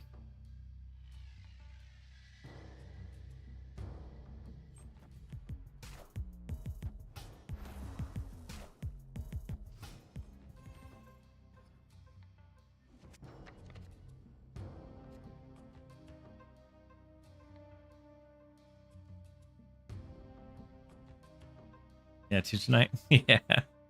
Yeah, I think the first one was for 4. And I was playing a little bit sloppy, and I think I miscalculated it. Either way, always good playing against you. Let's go ahead and go Nico.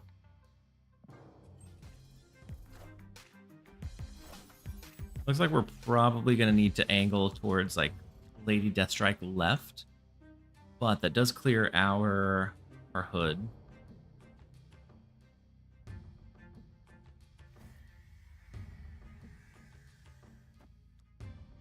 Or not our hood, our fire hair. Let's go hood Killmonger.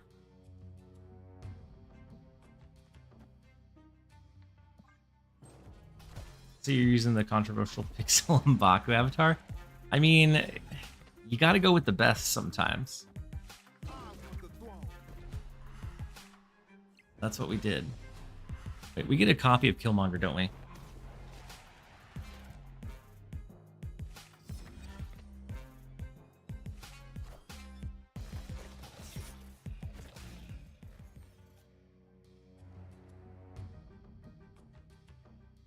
Wish we had one extra energy. Kind of nice, but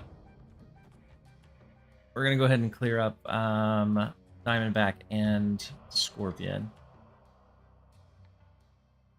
and of course Fire here.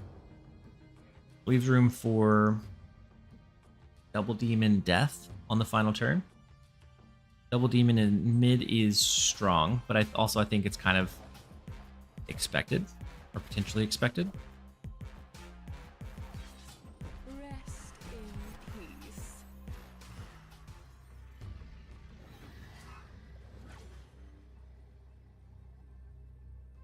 We also have Luke Cage. We know that they haven't drawn and they don't have a Luke Cage.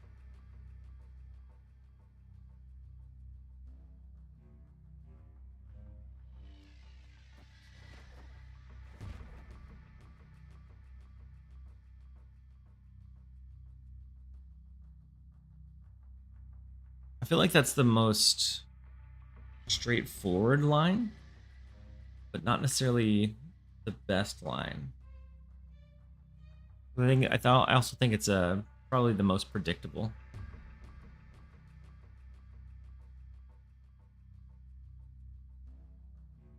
Then all they have to do is put, I guess, more than 16 mid. I don't know. We'll go ahead and lock it in and see. Doug or not.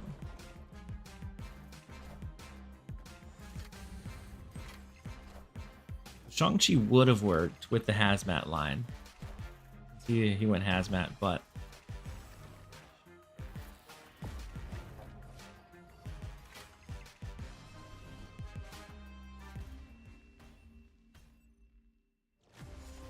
the studio who created the Pixel M'Baku copied it. I did see the I saw a post. I don't remember where I saw it. I think probably Discord. But I did see like the side-by-side comparison, and they feel identical.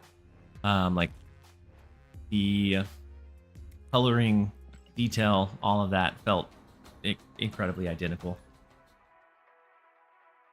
which is unfortunate. Hopefully that's not going on, but as like the posture, the stance, the background, all of it aligned perfectly. And from what I've been hearing, that's not the first or only one that people have been able to match it to.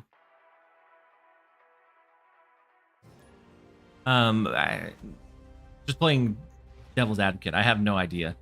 But just playing devil's advocate, is there any chance that the artist drew that after the fact to kind of start some like drama?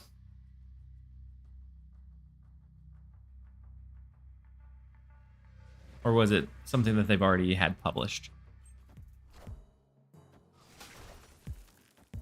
I would assume the latter, but I don't know. I didn't look far enough into it other than like the buzzy headline to know for sure.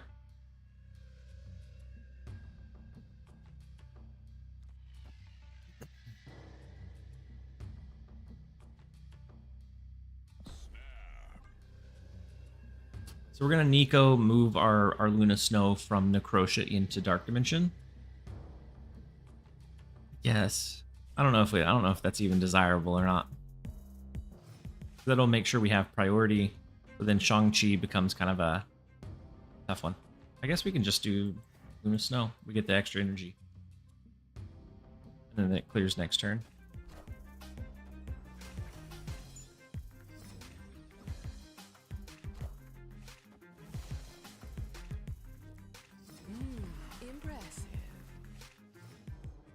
Maybe a mill deck they're running? Rest in peace.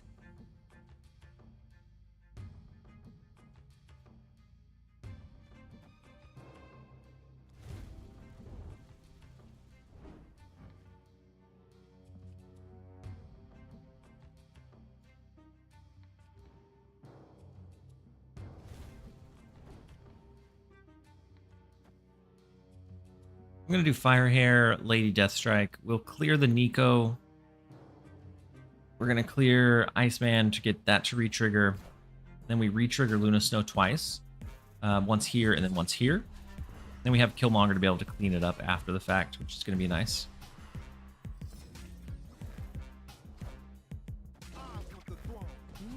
Impressive.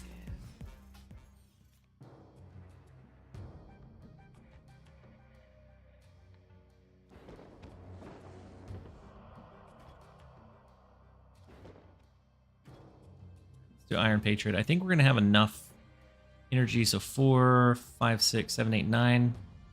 We should have plenty of energy to use whatever we draw next. The artist says he created in 2018. Oh, I didn't know. I didn't like. A lot of times I'm like, I'll read the Buzzy headline and I'm like, ah, that's awful, and then like that's as far as it goes. And I don't ever necessarily check the receipts. But if they're saying stuff like that, I'm sure that they have them. So it was like 7 years ago. Yeah, so it definitely precedes it.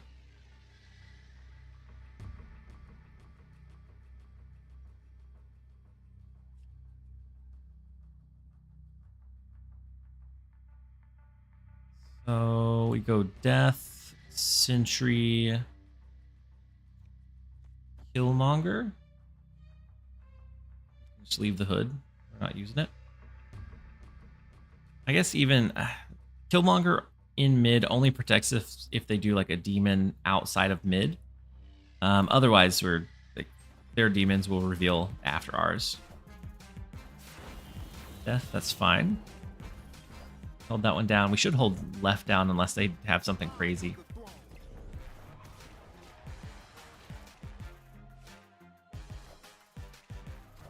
She's fine. Demon's fine. Good.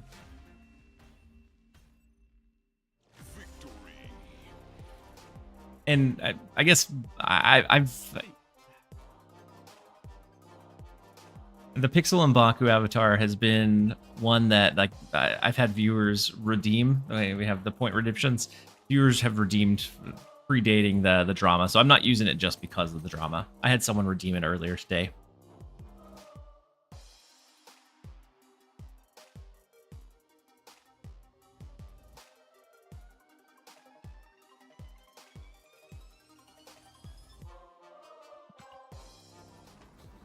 But we grabbed the 4.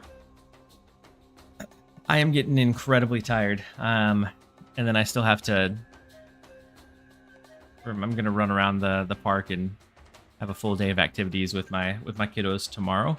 So I am going to go ahead and call it a night here at the 7-hour mark. Let's raid you guys over into... I'm going to shoot you guys over to KM. He may not be on for too much longer, but I know that he's been live for a bit. But we'll go ahead and shoot you guys over to KM. You're in good hands. He swindled us for, I think it was 12 cubes. And that started our downward descent earlier. And so give him a warm welcome when you jump in. Thank you guys so much for being here and just being the incredible community that like I couldn't ask for a better community. You guys allow me to continue to do this, and I'm very, very appreciative of it. Let's go ahead and start off the raid, and we will catch you guys around. I don't know if it'll be tomorrow night or if I'll do like either a Sunday night or Monday like regular daytime stream. It depends on how tired I am tomorrow, but we'll be back and we'll be live again very, very soon. So we'll catch you guys around very soon. Later, guys.